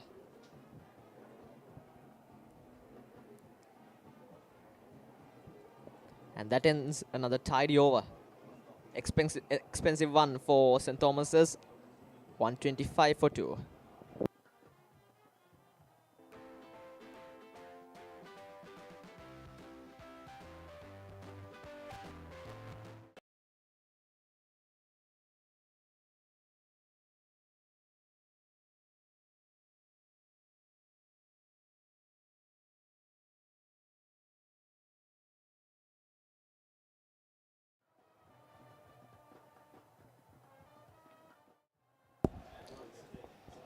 And looks like Ashin Pereira is being brought back into the attack from the tennis court end.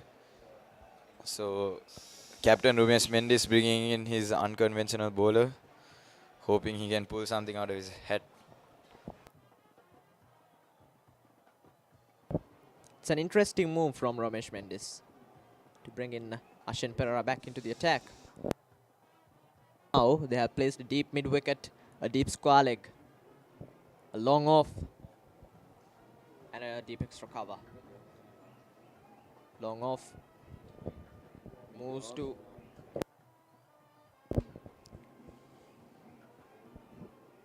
Ramesh Mendis at mid-off, and they have placed a long on fielder now.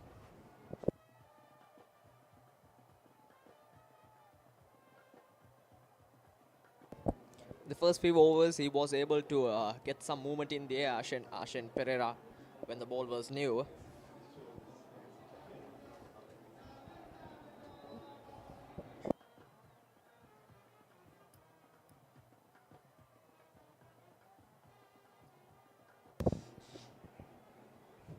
Another good delivery. They'll get a single, and that's it. That's another 50 for Royal. That's Uvindu Veerasekara.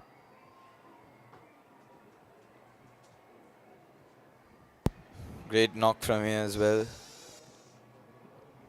What an innings it has been. Got together with his partner Rehan Pires, and they were able to build a solid partnership of 106 runs. Uvindu Veerasekara being the more aggressive batsman, scoring his 50 or 66 deliveries. Looks like they're looking to carry the innings home here for Royal.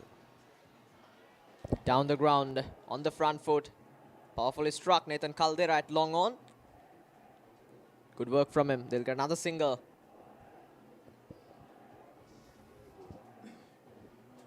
They were always able to keep the strike rotating.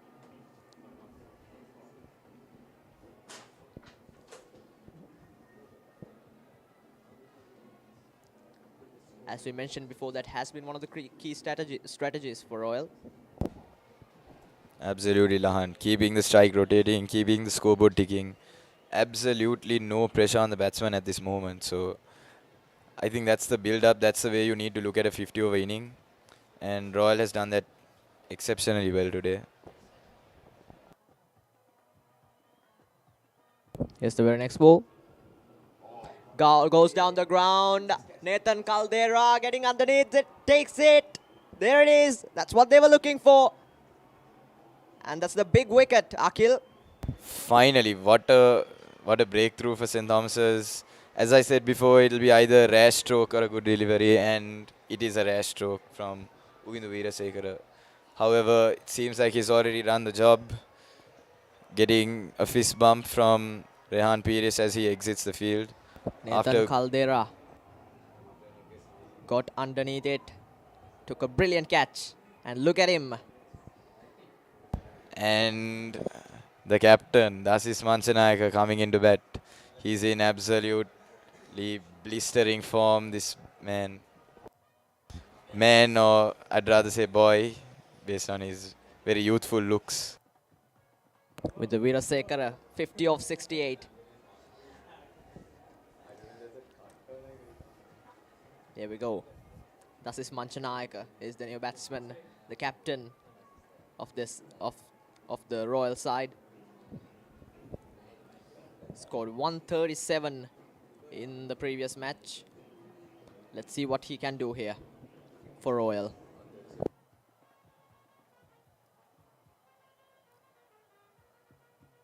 And also he was the first Royalist captain to score a century and a 50 in the same match. Dasis Manchanayaka, 7 matches, 5 innings, 115 runs, and a best score of 40. Average, handy average of 23.00.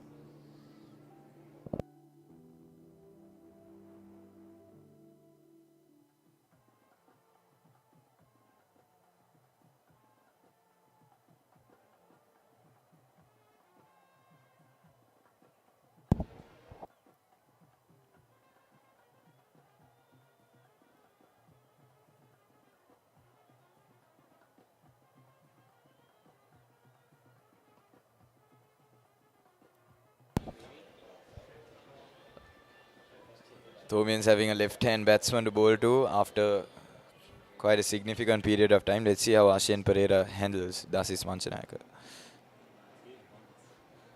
And he gets off the mark from the first delivery itself. Looking for 2 there. Dasis Manchanayaka off the mark with 2 runs.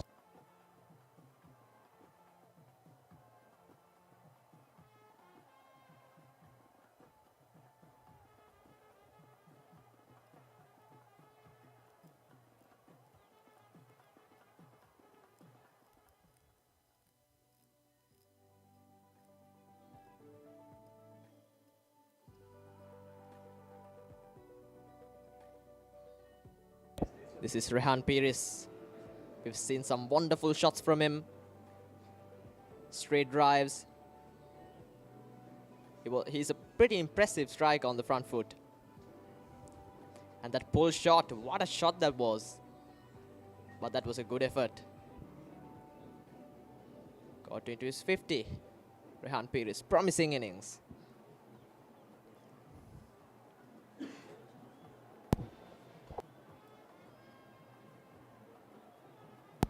Dinet Gunawardena with a relatively full delivery.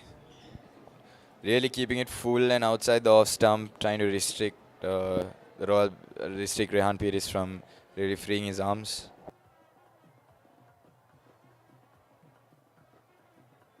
Here's the very next ball.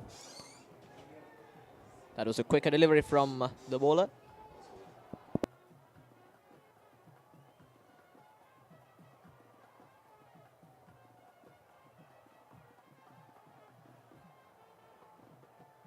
And this was the previous wicket.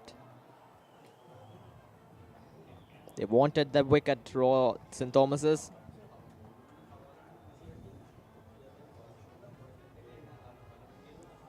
There was a missed opportunity too.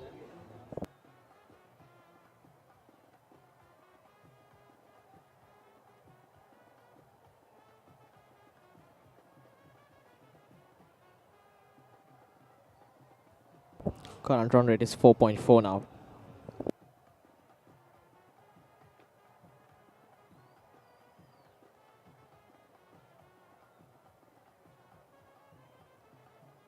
Dinet Gunawardena.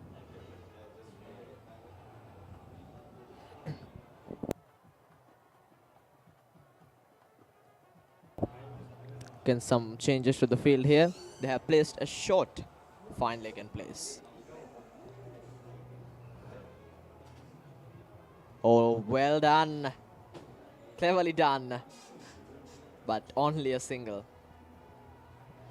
Nicely angled the bat towards the gap. But I think there was not enough pace to get it through to the boundary. Dinet.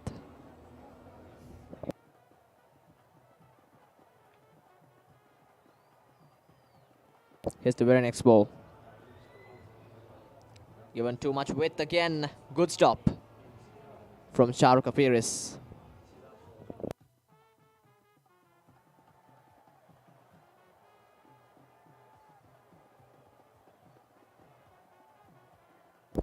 .131 for 3.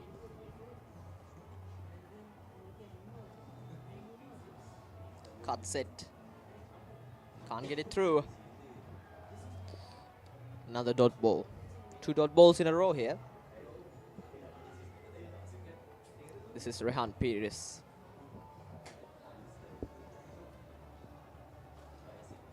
This time gets it past the bowler, straight to long on.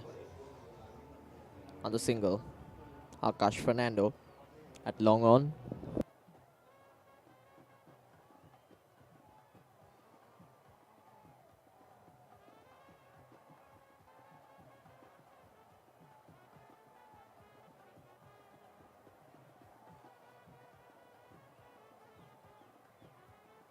Ends another tidy over. 29 done, 132 for 3.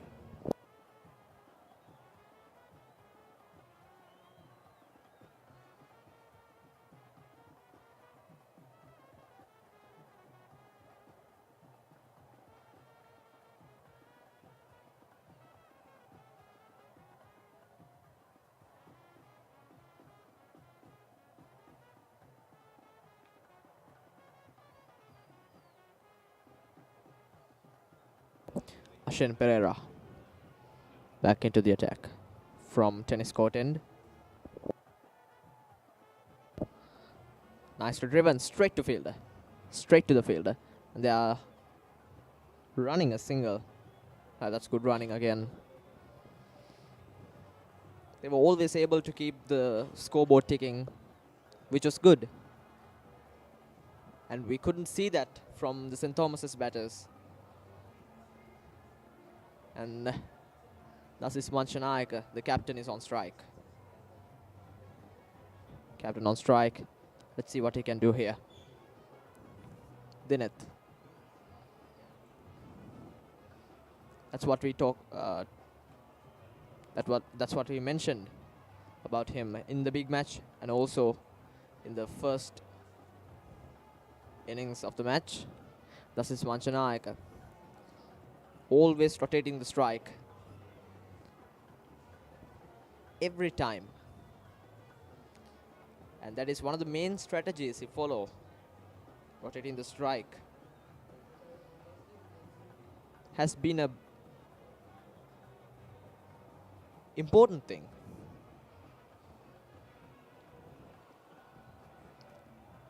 It's the very next ball. Trying to get it past mid-wicket but end up playing it down to the mid-on fielder.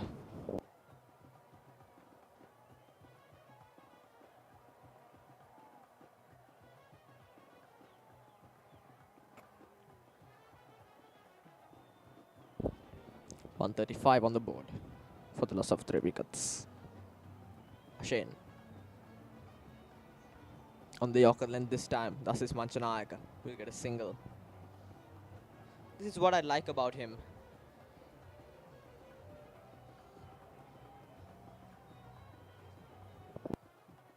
No big pressure, just rotating the strike. Just keeps the scoreboard ticking. And that has been one of the safest and the most important methods that you can follow.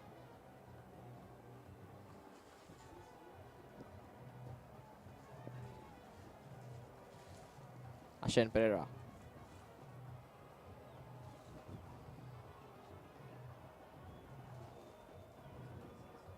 Very next ball on the slot again, straight to Mahit Pereira.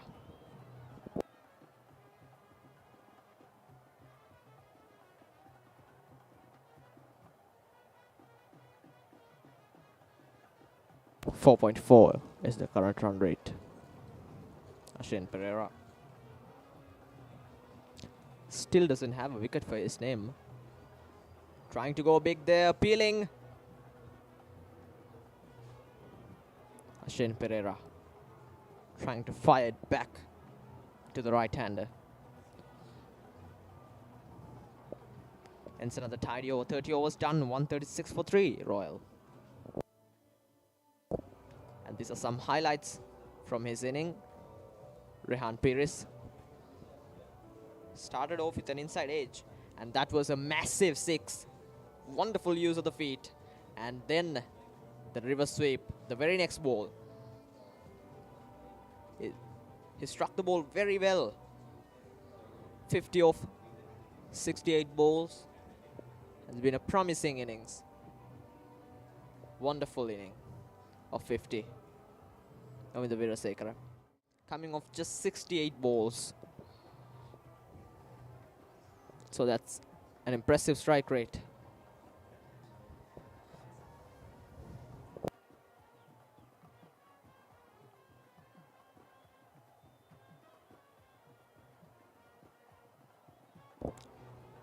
Dineth Gunawardena. Thus is Manchanayaka misses it.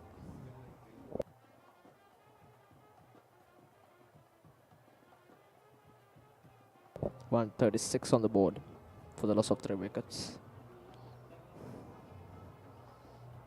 Flick of the wrists. It's another single. I think Thomians should understand this. What he's trying to do. He's trying to rotate the strike and he's trying to keep the scoreboard ticking every time. So I think Romesh Mendis should bring in his fielders into the 30-yard circle, and you should prevent Dasis Manchanayaka from getting singles. Because that is one of the main strategies he follow. When he gets going, it's going to be very hard to stop him. So you have to react very quickly before it happens. Another dot ball.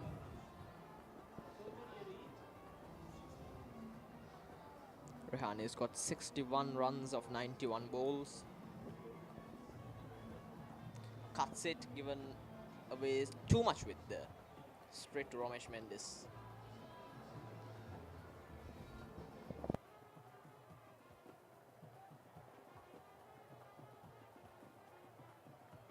Here's the very next ball. Goes down the ground. That's a big shot.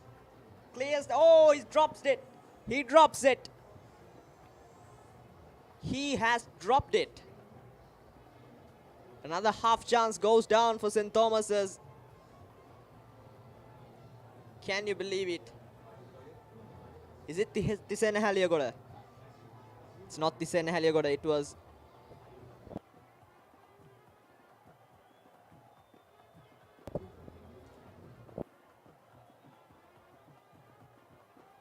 that was a huge half chance. It wasn't a half chance, it was a clear chance, I think. They need to take these chances. Catchers win matches, as we all know. 31 overs done, 1 for 3, Royal.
Defensive shot there.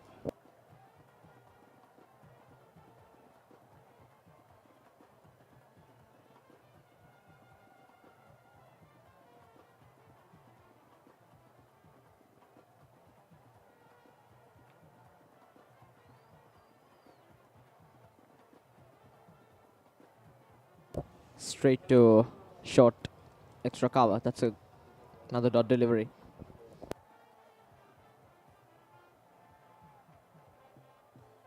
This is an interesting move. Ashen Pereira coming round the wicket to Dasis Manchanayaka. 2 dot balls in a row. Trying to get a single. Yes. Could get a single. And they're running back for the second one as well here.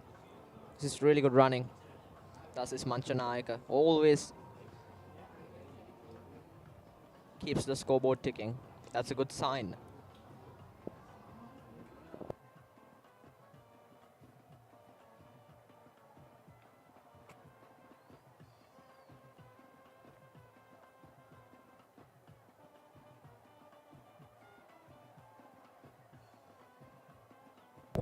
Slot delivery this time, they'll get another single.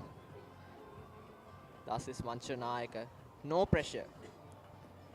No pressure. Just rotating the strike. Ashen Pereira from the Vidya Mawat end, tennis court end. 144 runs on the board for the loss of 3 wickets. Rehan Pir is now on strike. He's got 65 runs of 93 balls. Again outside the off stump. Leaves it. It's a good leap.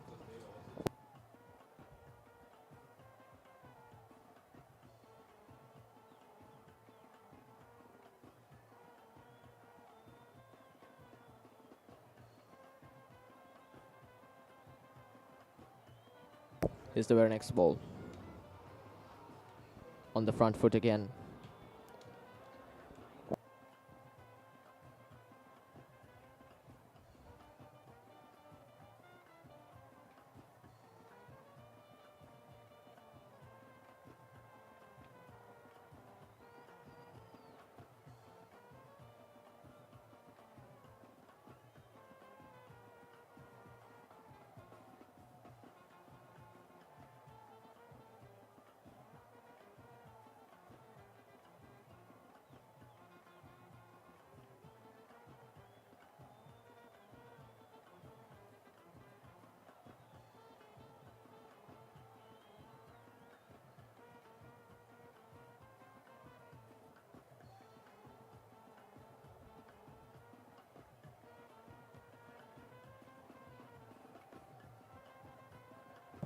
Dasis Manchanayaka, the left-hander, on strike. They need just 22 runs to win this 46th Mustangs trophy. Trying the paddle sweep there, gets the shot wrong.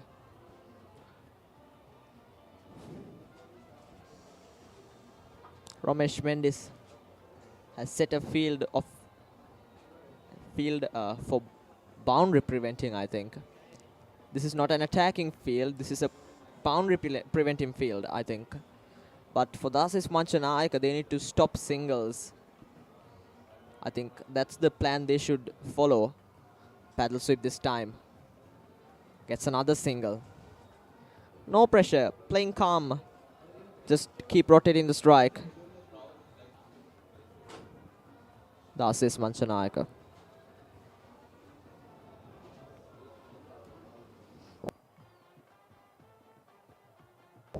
Strike rotation has been the key here for both the teams. Thomians. Senadi Bulankulama played patiently. Opened the batting for St. Thomas's. Got 66 runs off 133 balls. But Dasis Manchanayaka here, playing a very calm inning.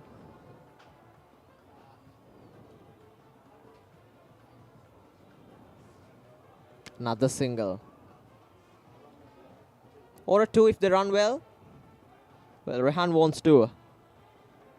But Dasis says no. I'm happy with 1. 146 for 3 now.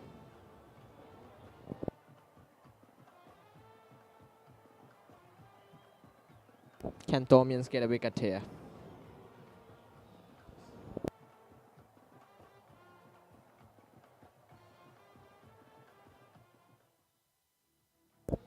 This is the match summary of the 144th Battle of the Blues. In the first innings, Royalists, they got 326 for 8 declared.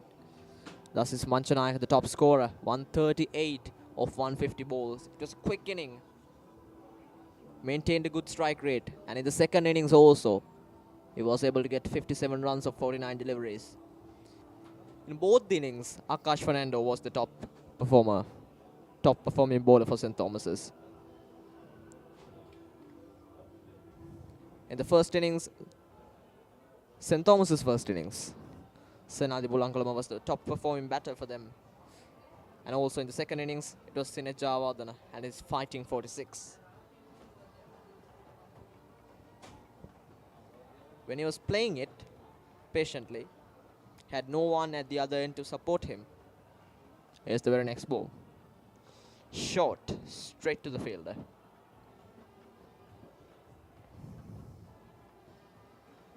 Coming to dice at short extra cover.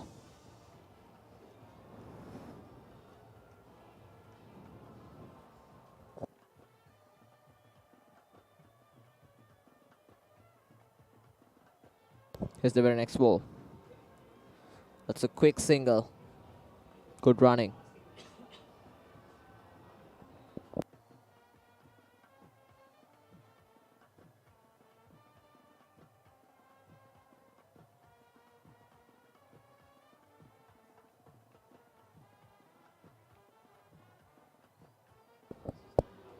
.147 on the board. Royalists for the loss of 3 wickets.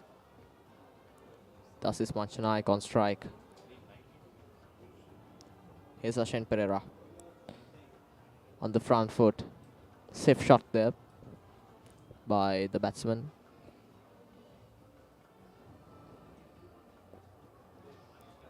Thomians.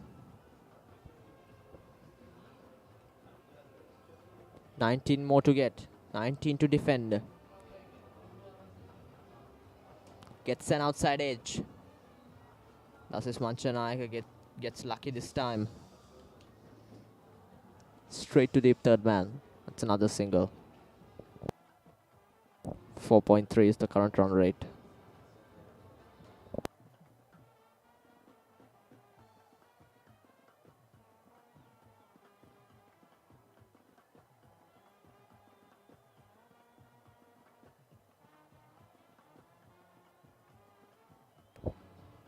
Ashen Pereira. Off the back foot. Straight to fielder.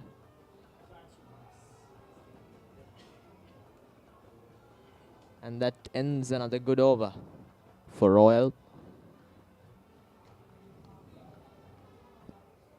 34 done, 148 for 3.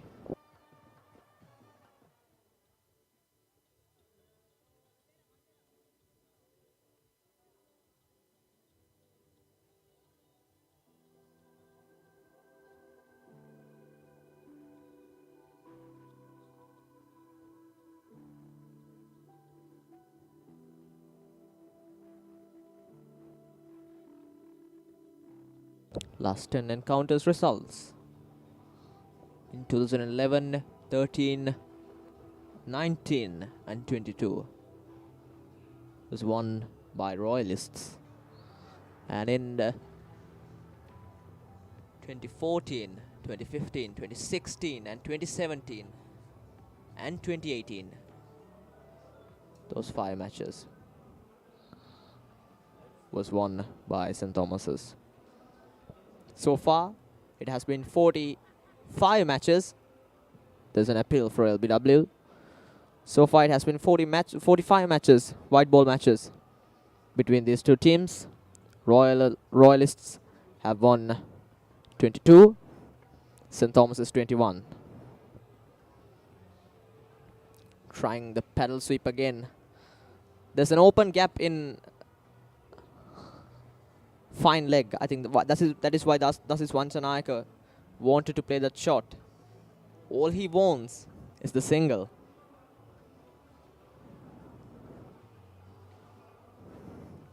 There we go. This is what you should do.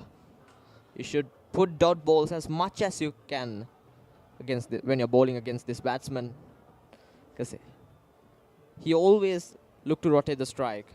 So when you put dot balls and build up the pressure, he'll automatically throw his wicket away. Yes, that's what we were talking about.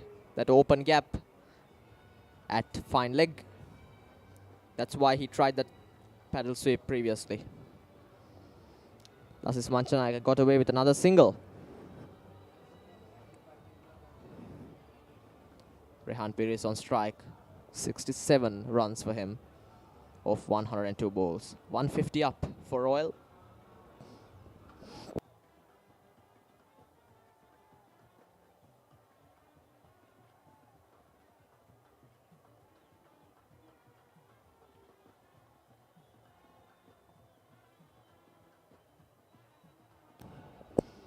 Is the very next ball. Again through fine leg. Another single.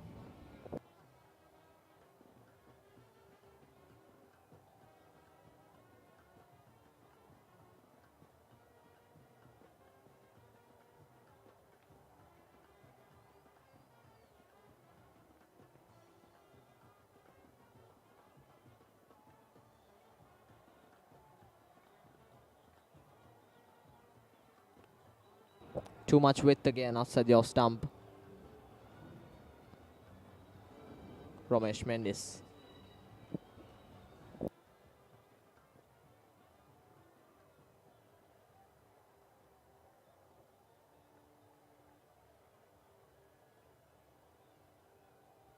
It's another tidy over. 35 done. 151 for 3 St. Thomas's.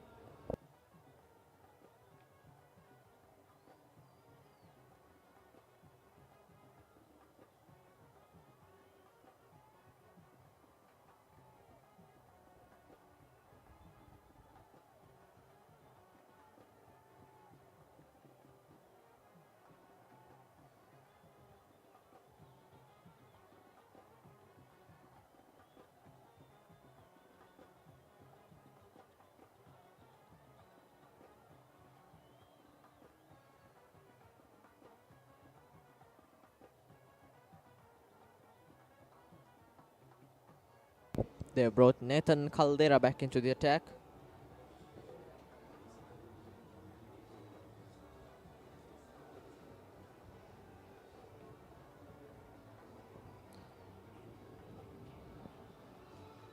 Nathan Caldera has given 19 runs away so far and has taken no wickets. Here we go. What can he do here? Let's find out. Gets the outside edge, straight to short third man.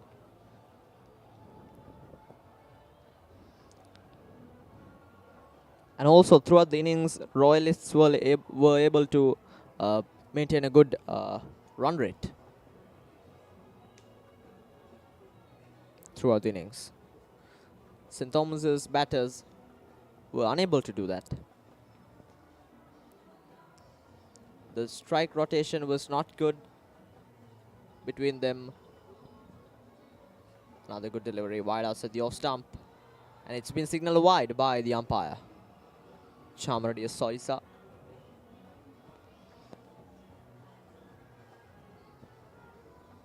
.152 for 3.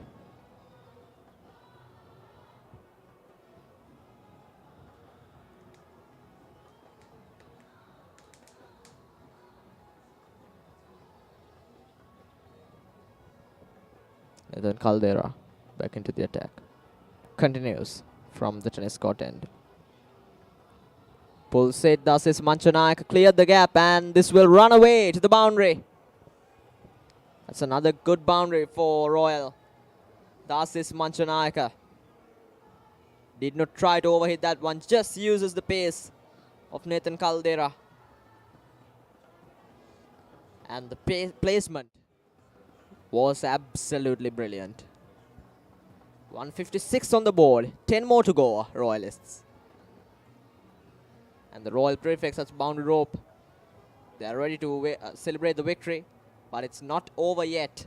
It's another single. This is good batting, rotating the strike after getting a boundary.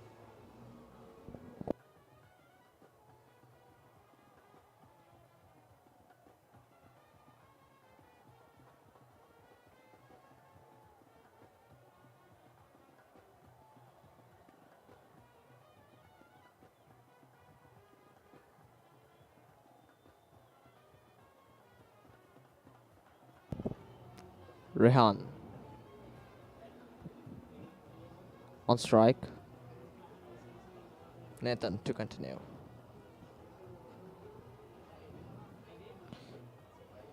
Good delivery. And another quick single. 158 on the board now. 8 more runs to go. And we are done with the 46 Mustangs trophy.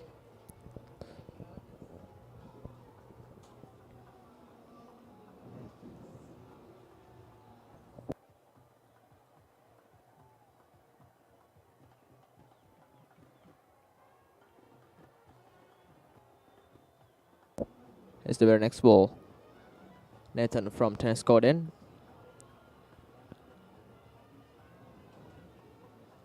Another good single. Dasis Manchanayaka just angling the bat towards the area. Towards that third man area. That's number 8, Tisain Haliagoda. And now they have changed the field.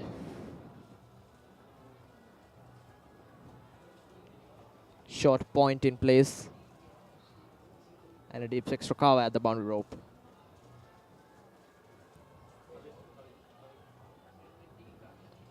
Here's the very next ball. Again gets the shot wrong. Rehan Piris.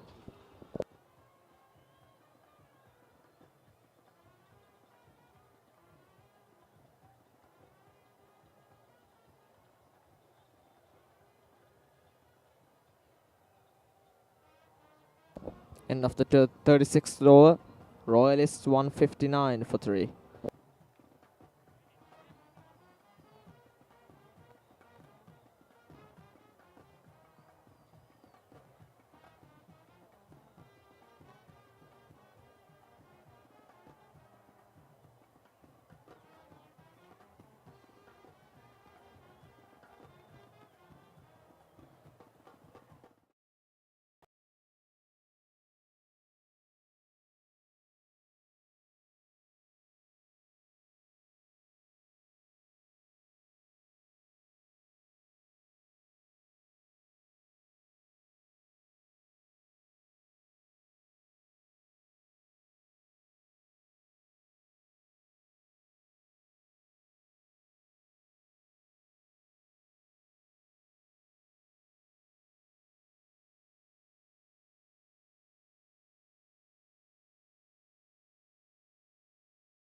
Punched off the back foot. No runs there.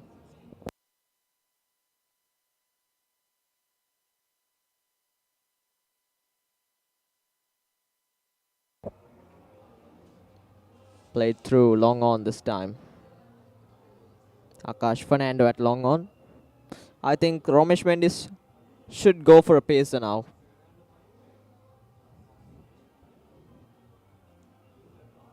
It has been a mixed attack so far. Pacer coming from the tennis court end and spinner coming from the Vidya mouth end. And look at them at the boundary rope. Prefects. They're ready to celebrate the victory here.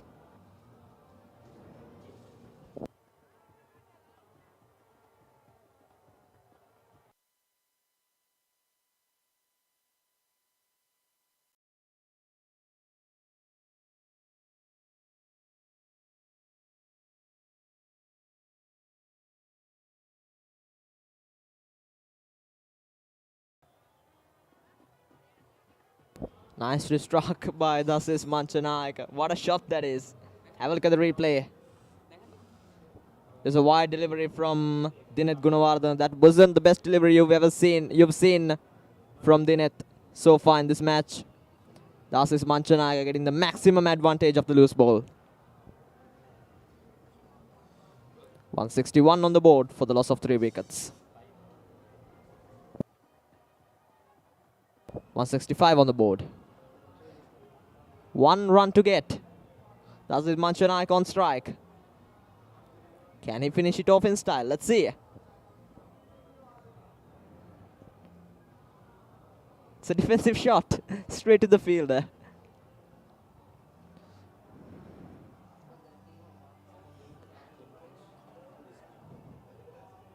Royal Prefects gathered at the boundary rope. They have gathered at the boundary rope. They are ready to celebrate the victory. Here we go. Trying to play the paddle sweep again. There's that single. Royalists win the 46 Mustangs trophy. It has been a wonderful victory for them, winning by 7 wickets. Completely dominated St. Thomas's.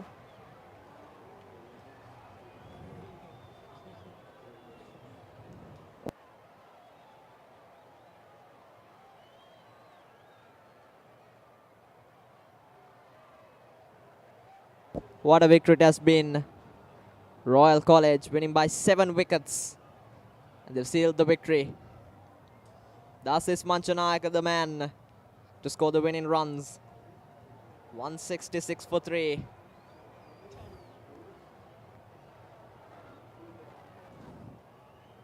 It was a low-scoring white ball encounter. St. Thomas has tried hard, but Royalists ended up as the winners.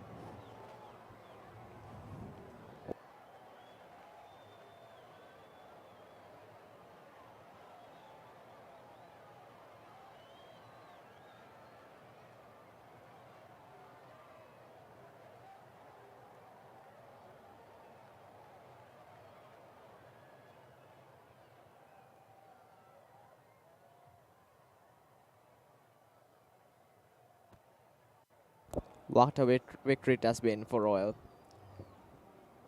That's it from SSC. Royal College won by 7 wickets, won the 46th Mustangs trophy, and it has been a wonderful performance. Thank you so much for joining us, and it's a goodbye from all of us.